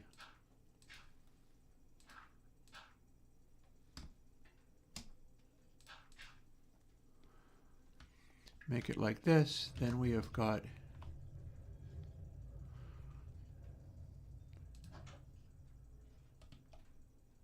you can see what's going on over here, and then murder anybody that tries to run through the door.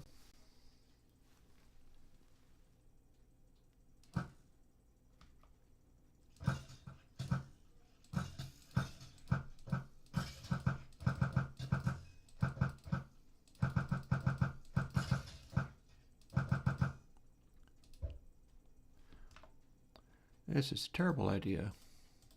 Let's get some light in here and redesign the sucker. Among other things, it's so far away.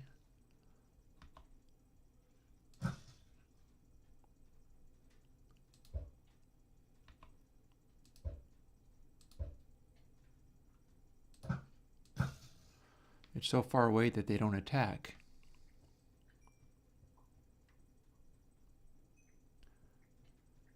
Needs work, but that's fine.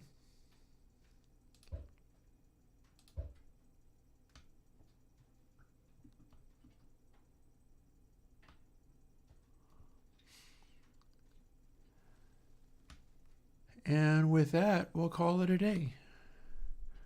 There was some stuff going on in there, although, oh, for heaven's sake. Oh, look at you, mister. You have armor on you. It's enthusiastic about its spawning, I'll say that for it.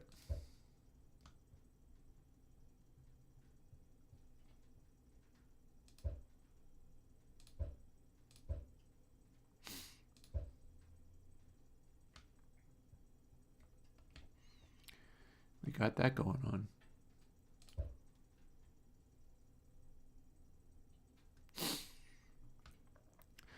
Okay, so needs lots and lots of work, but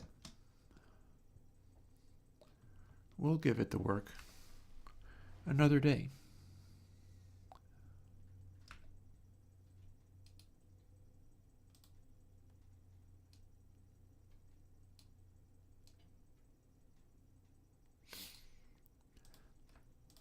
Let's make a nice little double chest out of this wood.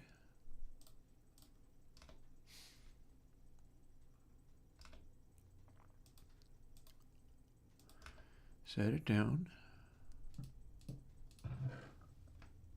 and offload some of this building materials into it. No. I'm probably gonna just have to disappear where I'm at, although I did want to do a thing. On my way back, I'll do the thing.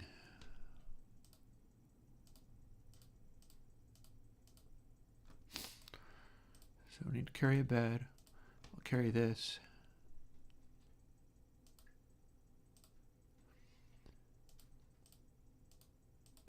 We'll carry the bed there.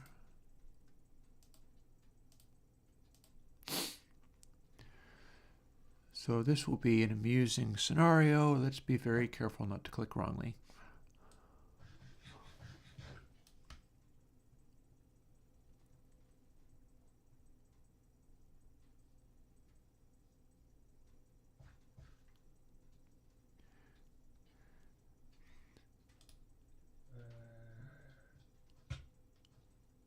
Jerk.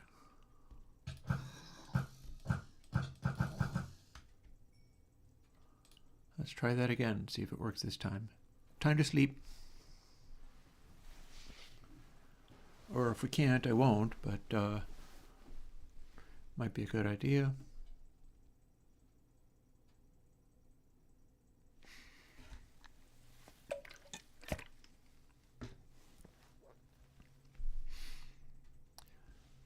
Very good. Yeah, so the Wonder Mega Grinder is in extremely fine shape. Although the stairs leading to it might leave something to be desired, but worry about that later. If at all. Maybe I don't worry about it at all. We'll fill in this later too, so that we don't fall through.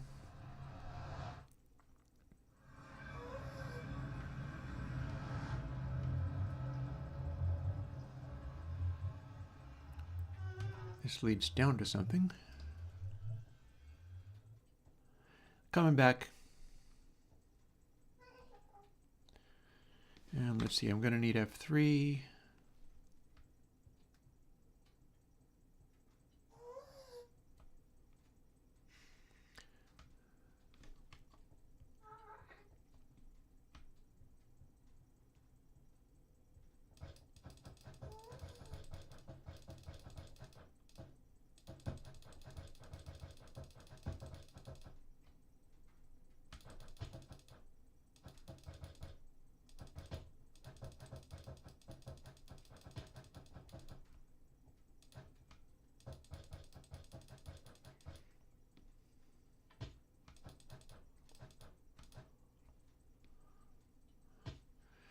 My direction leaves much to be desired today. Let's try that again. Here we go. See, the key thing here is not to run into the vertical spike which exists. 87. Nope, other way.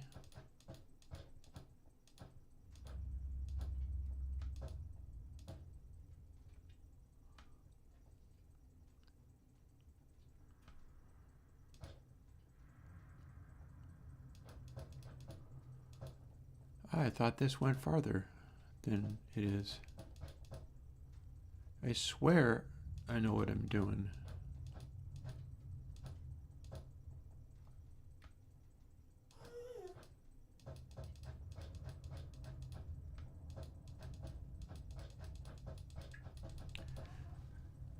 What's up with the not as many blocks as I thought? I know we have... There it is.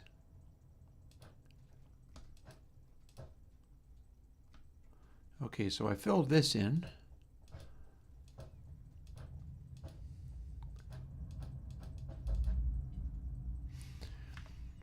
And we can do this, but we can also do one of these.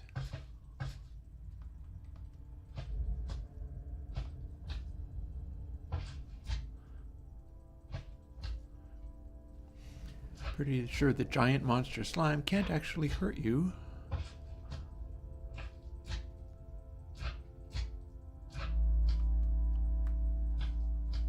Hi.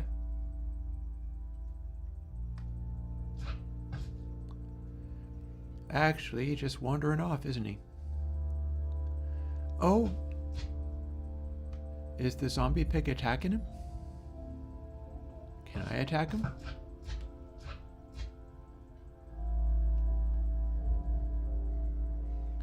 He kind of disappears a little bit.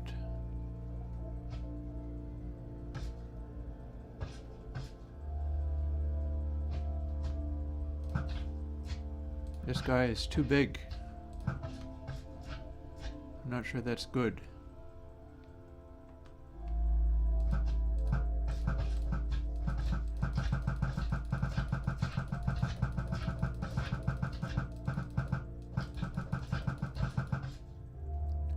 There. Now we've got smaller ones.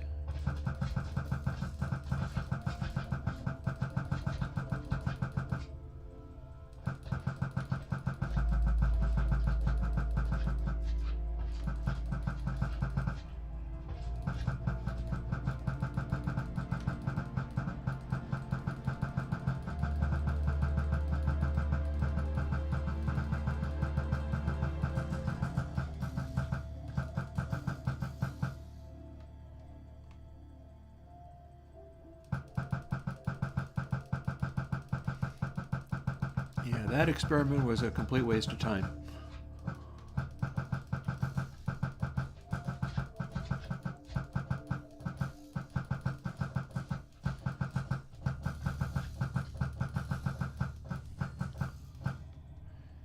I thought the dude was going to be more aggressive than that, but he was just wandering off into space.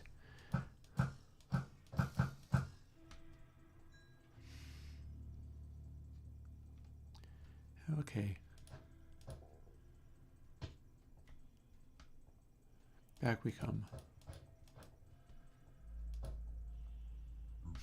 So that was a bit of a waste of time. Let's take that off the hotbar now.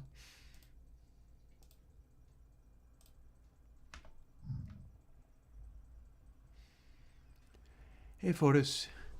Yeah, I'm about 10 minutes past heading home and making my tacos. Excuse me. There you go.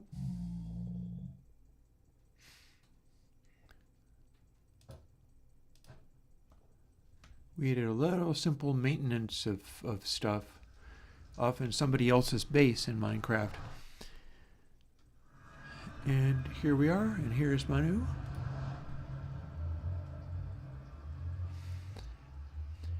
And it is time for me to go and have dinner and be done for the day. I like the Santa outfit, that's cool.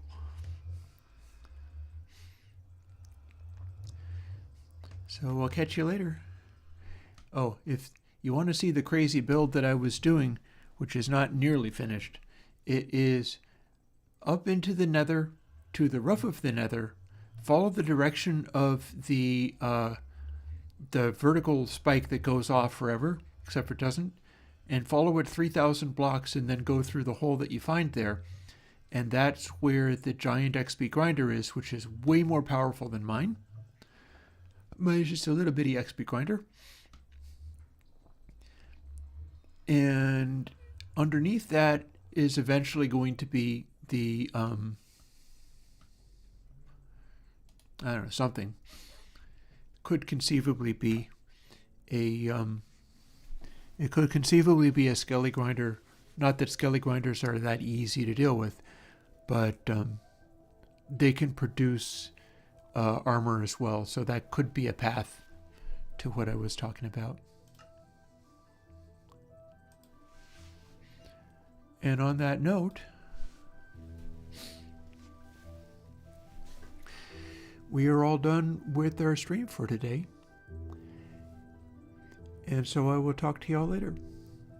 And I'll see you. I'm going to be posting a little bitty plugin called Sample Underlay for somebody. That only exists in AU because I don't know how to do it in VST yet. And that's this coming Sunday. And then I'll be back on Tuesday. So I'll talk to you later. Bye-bye.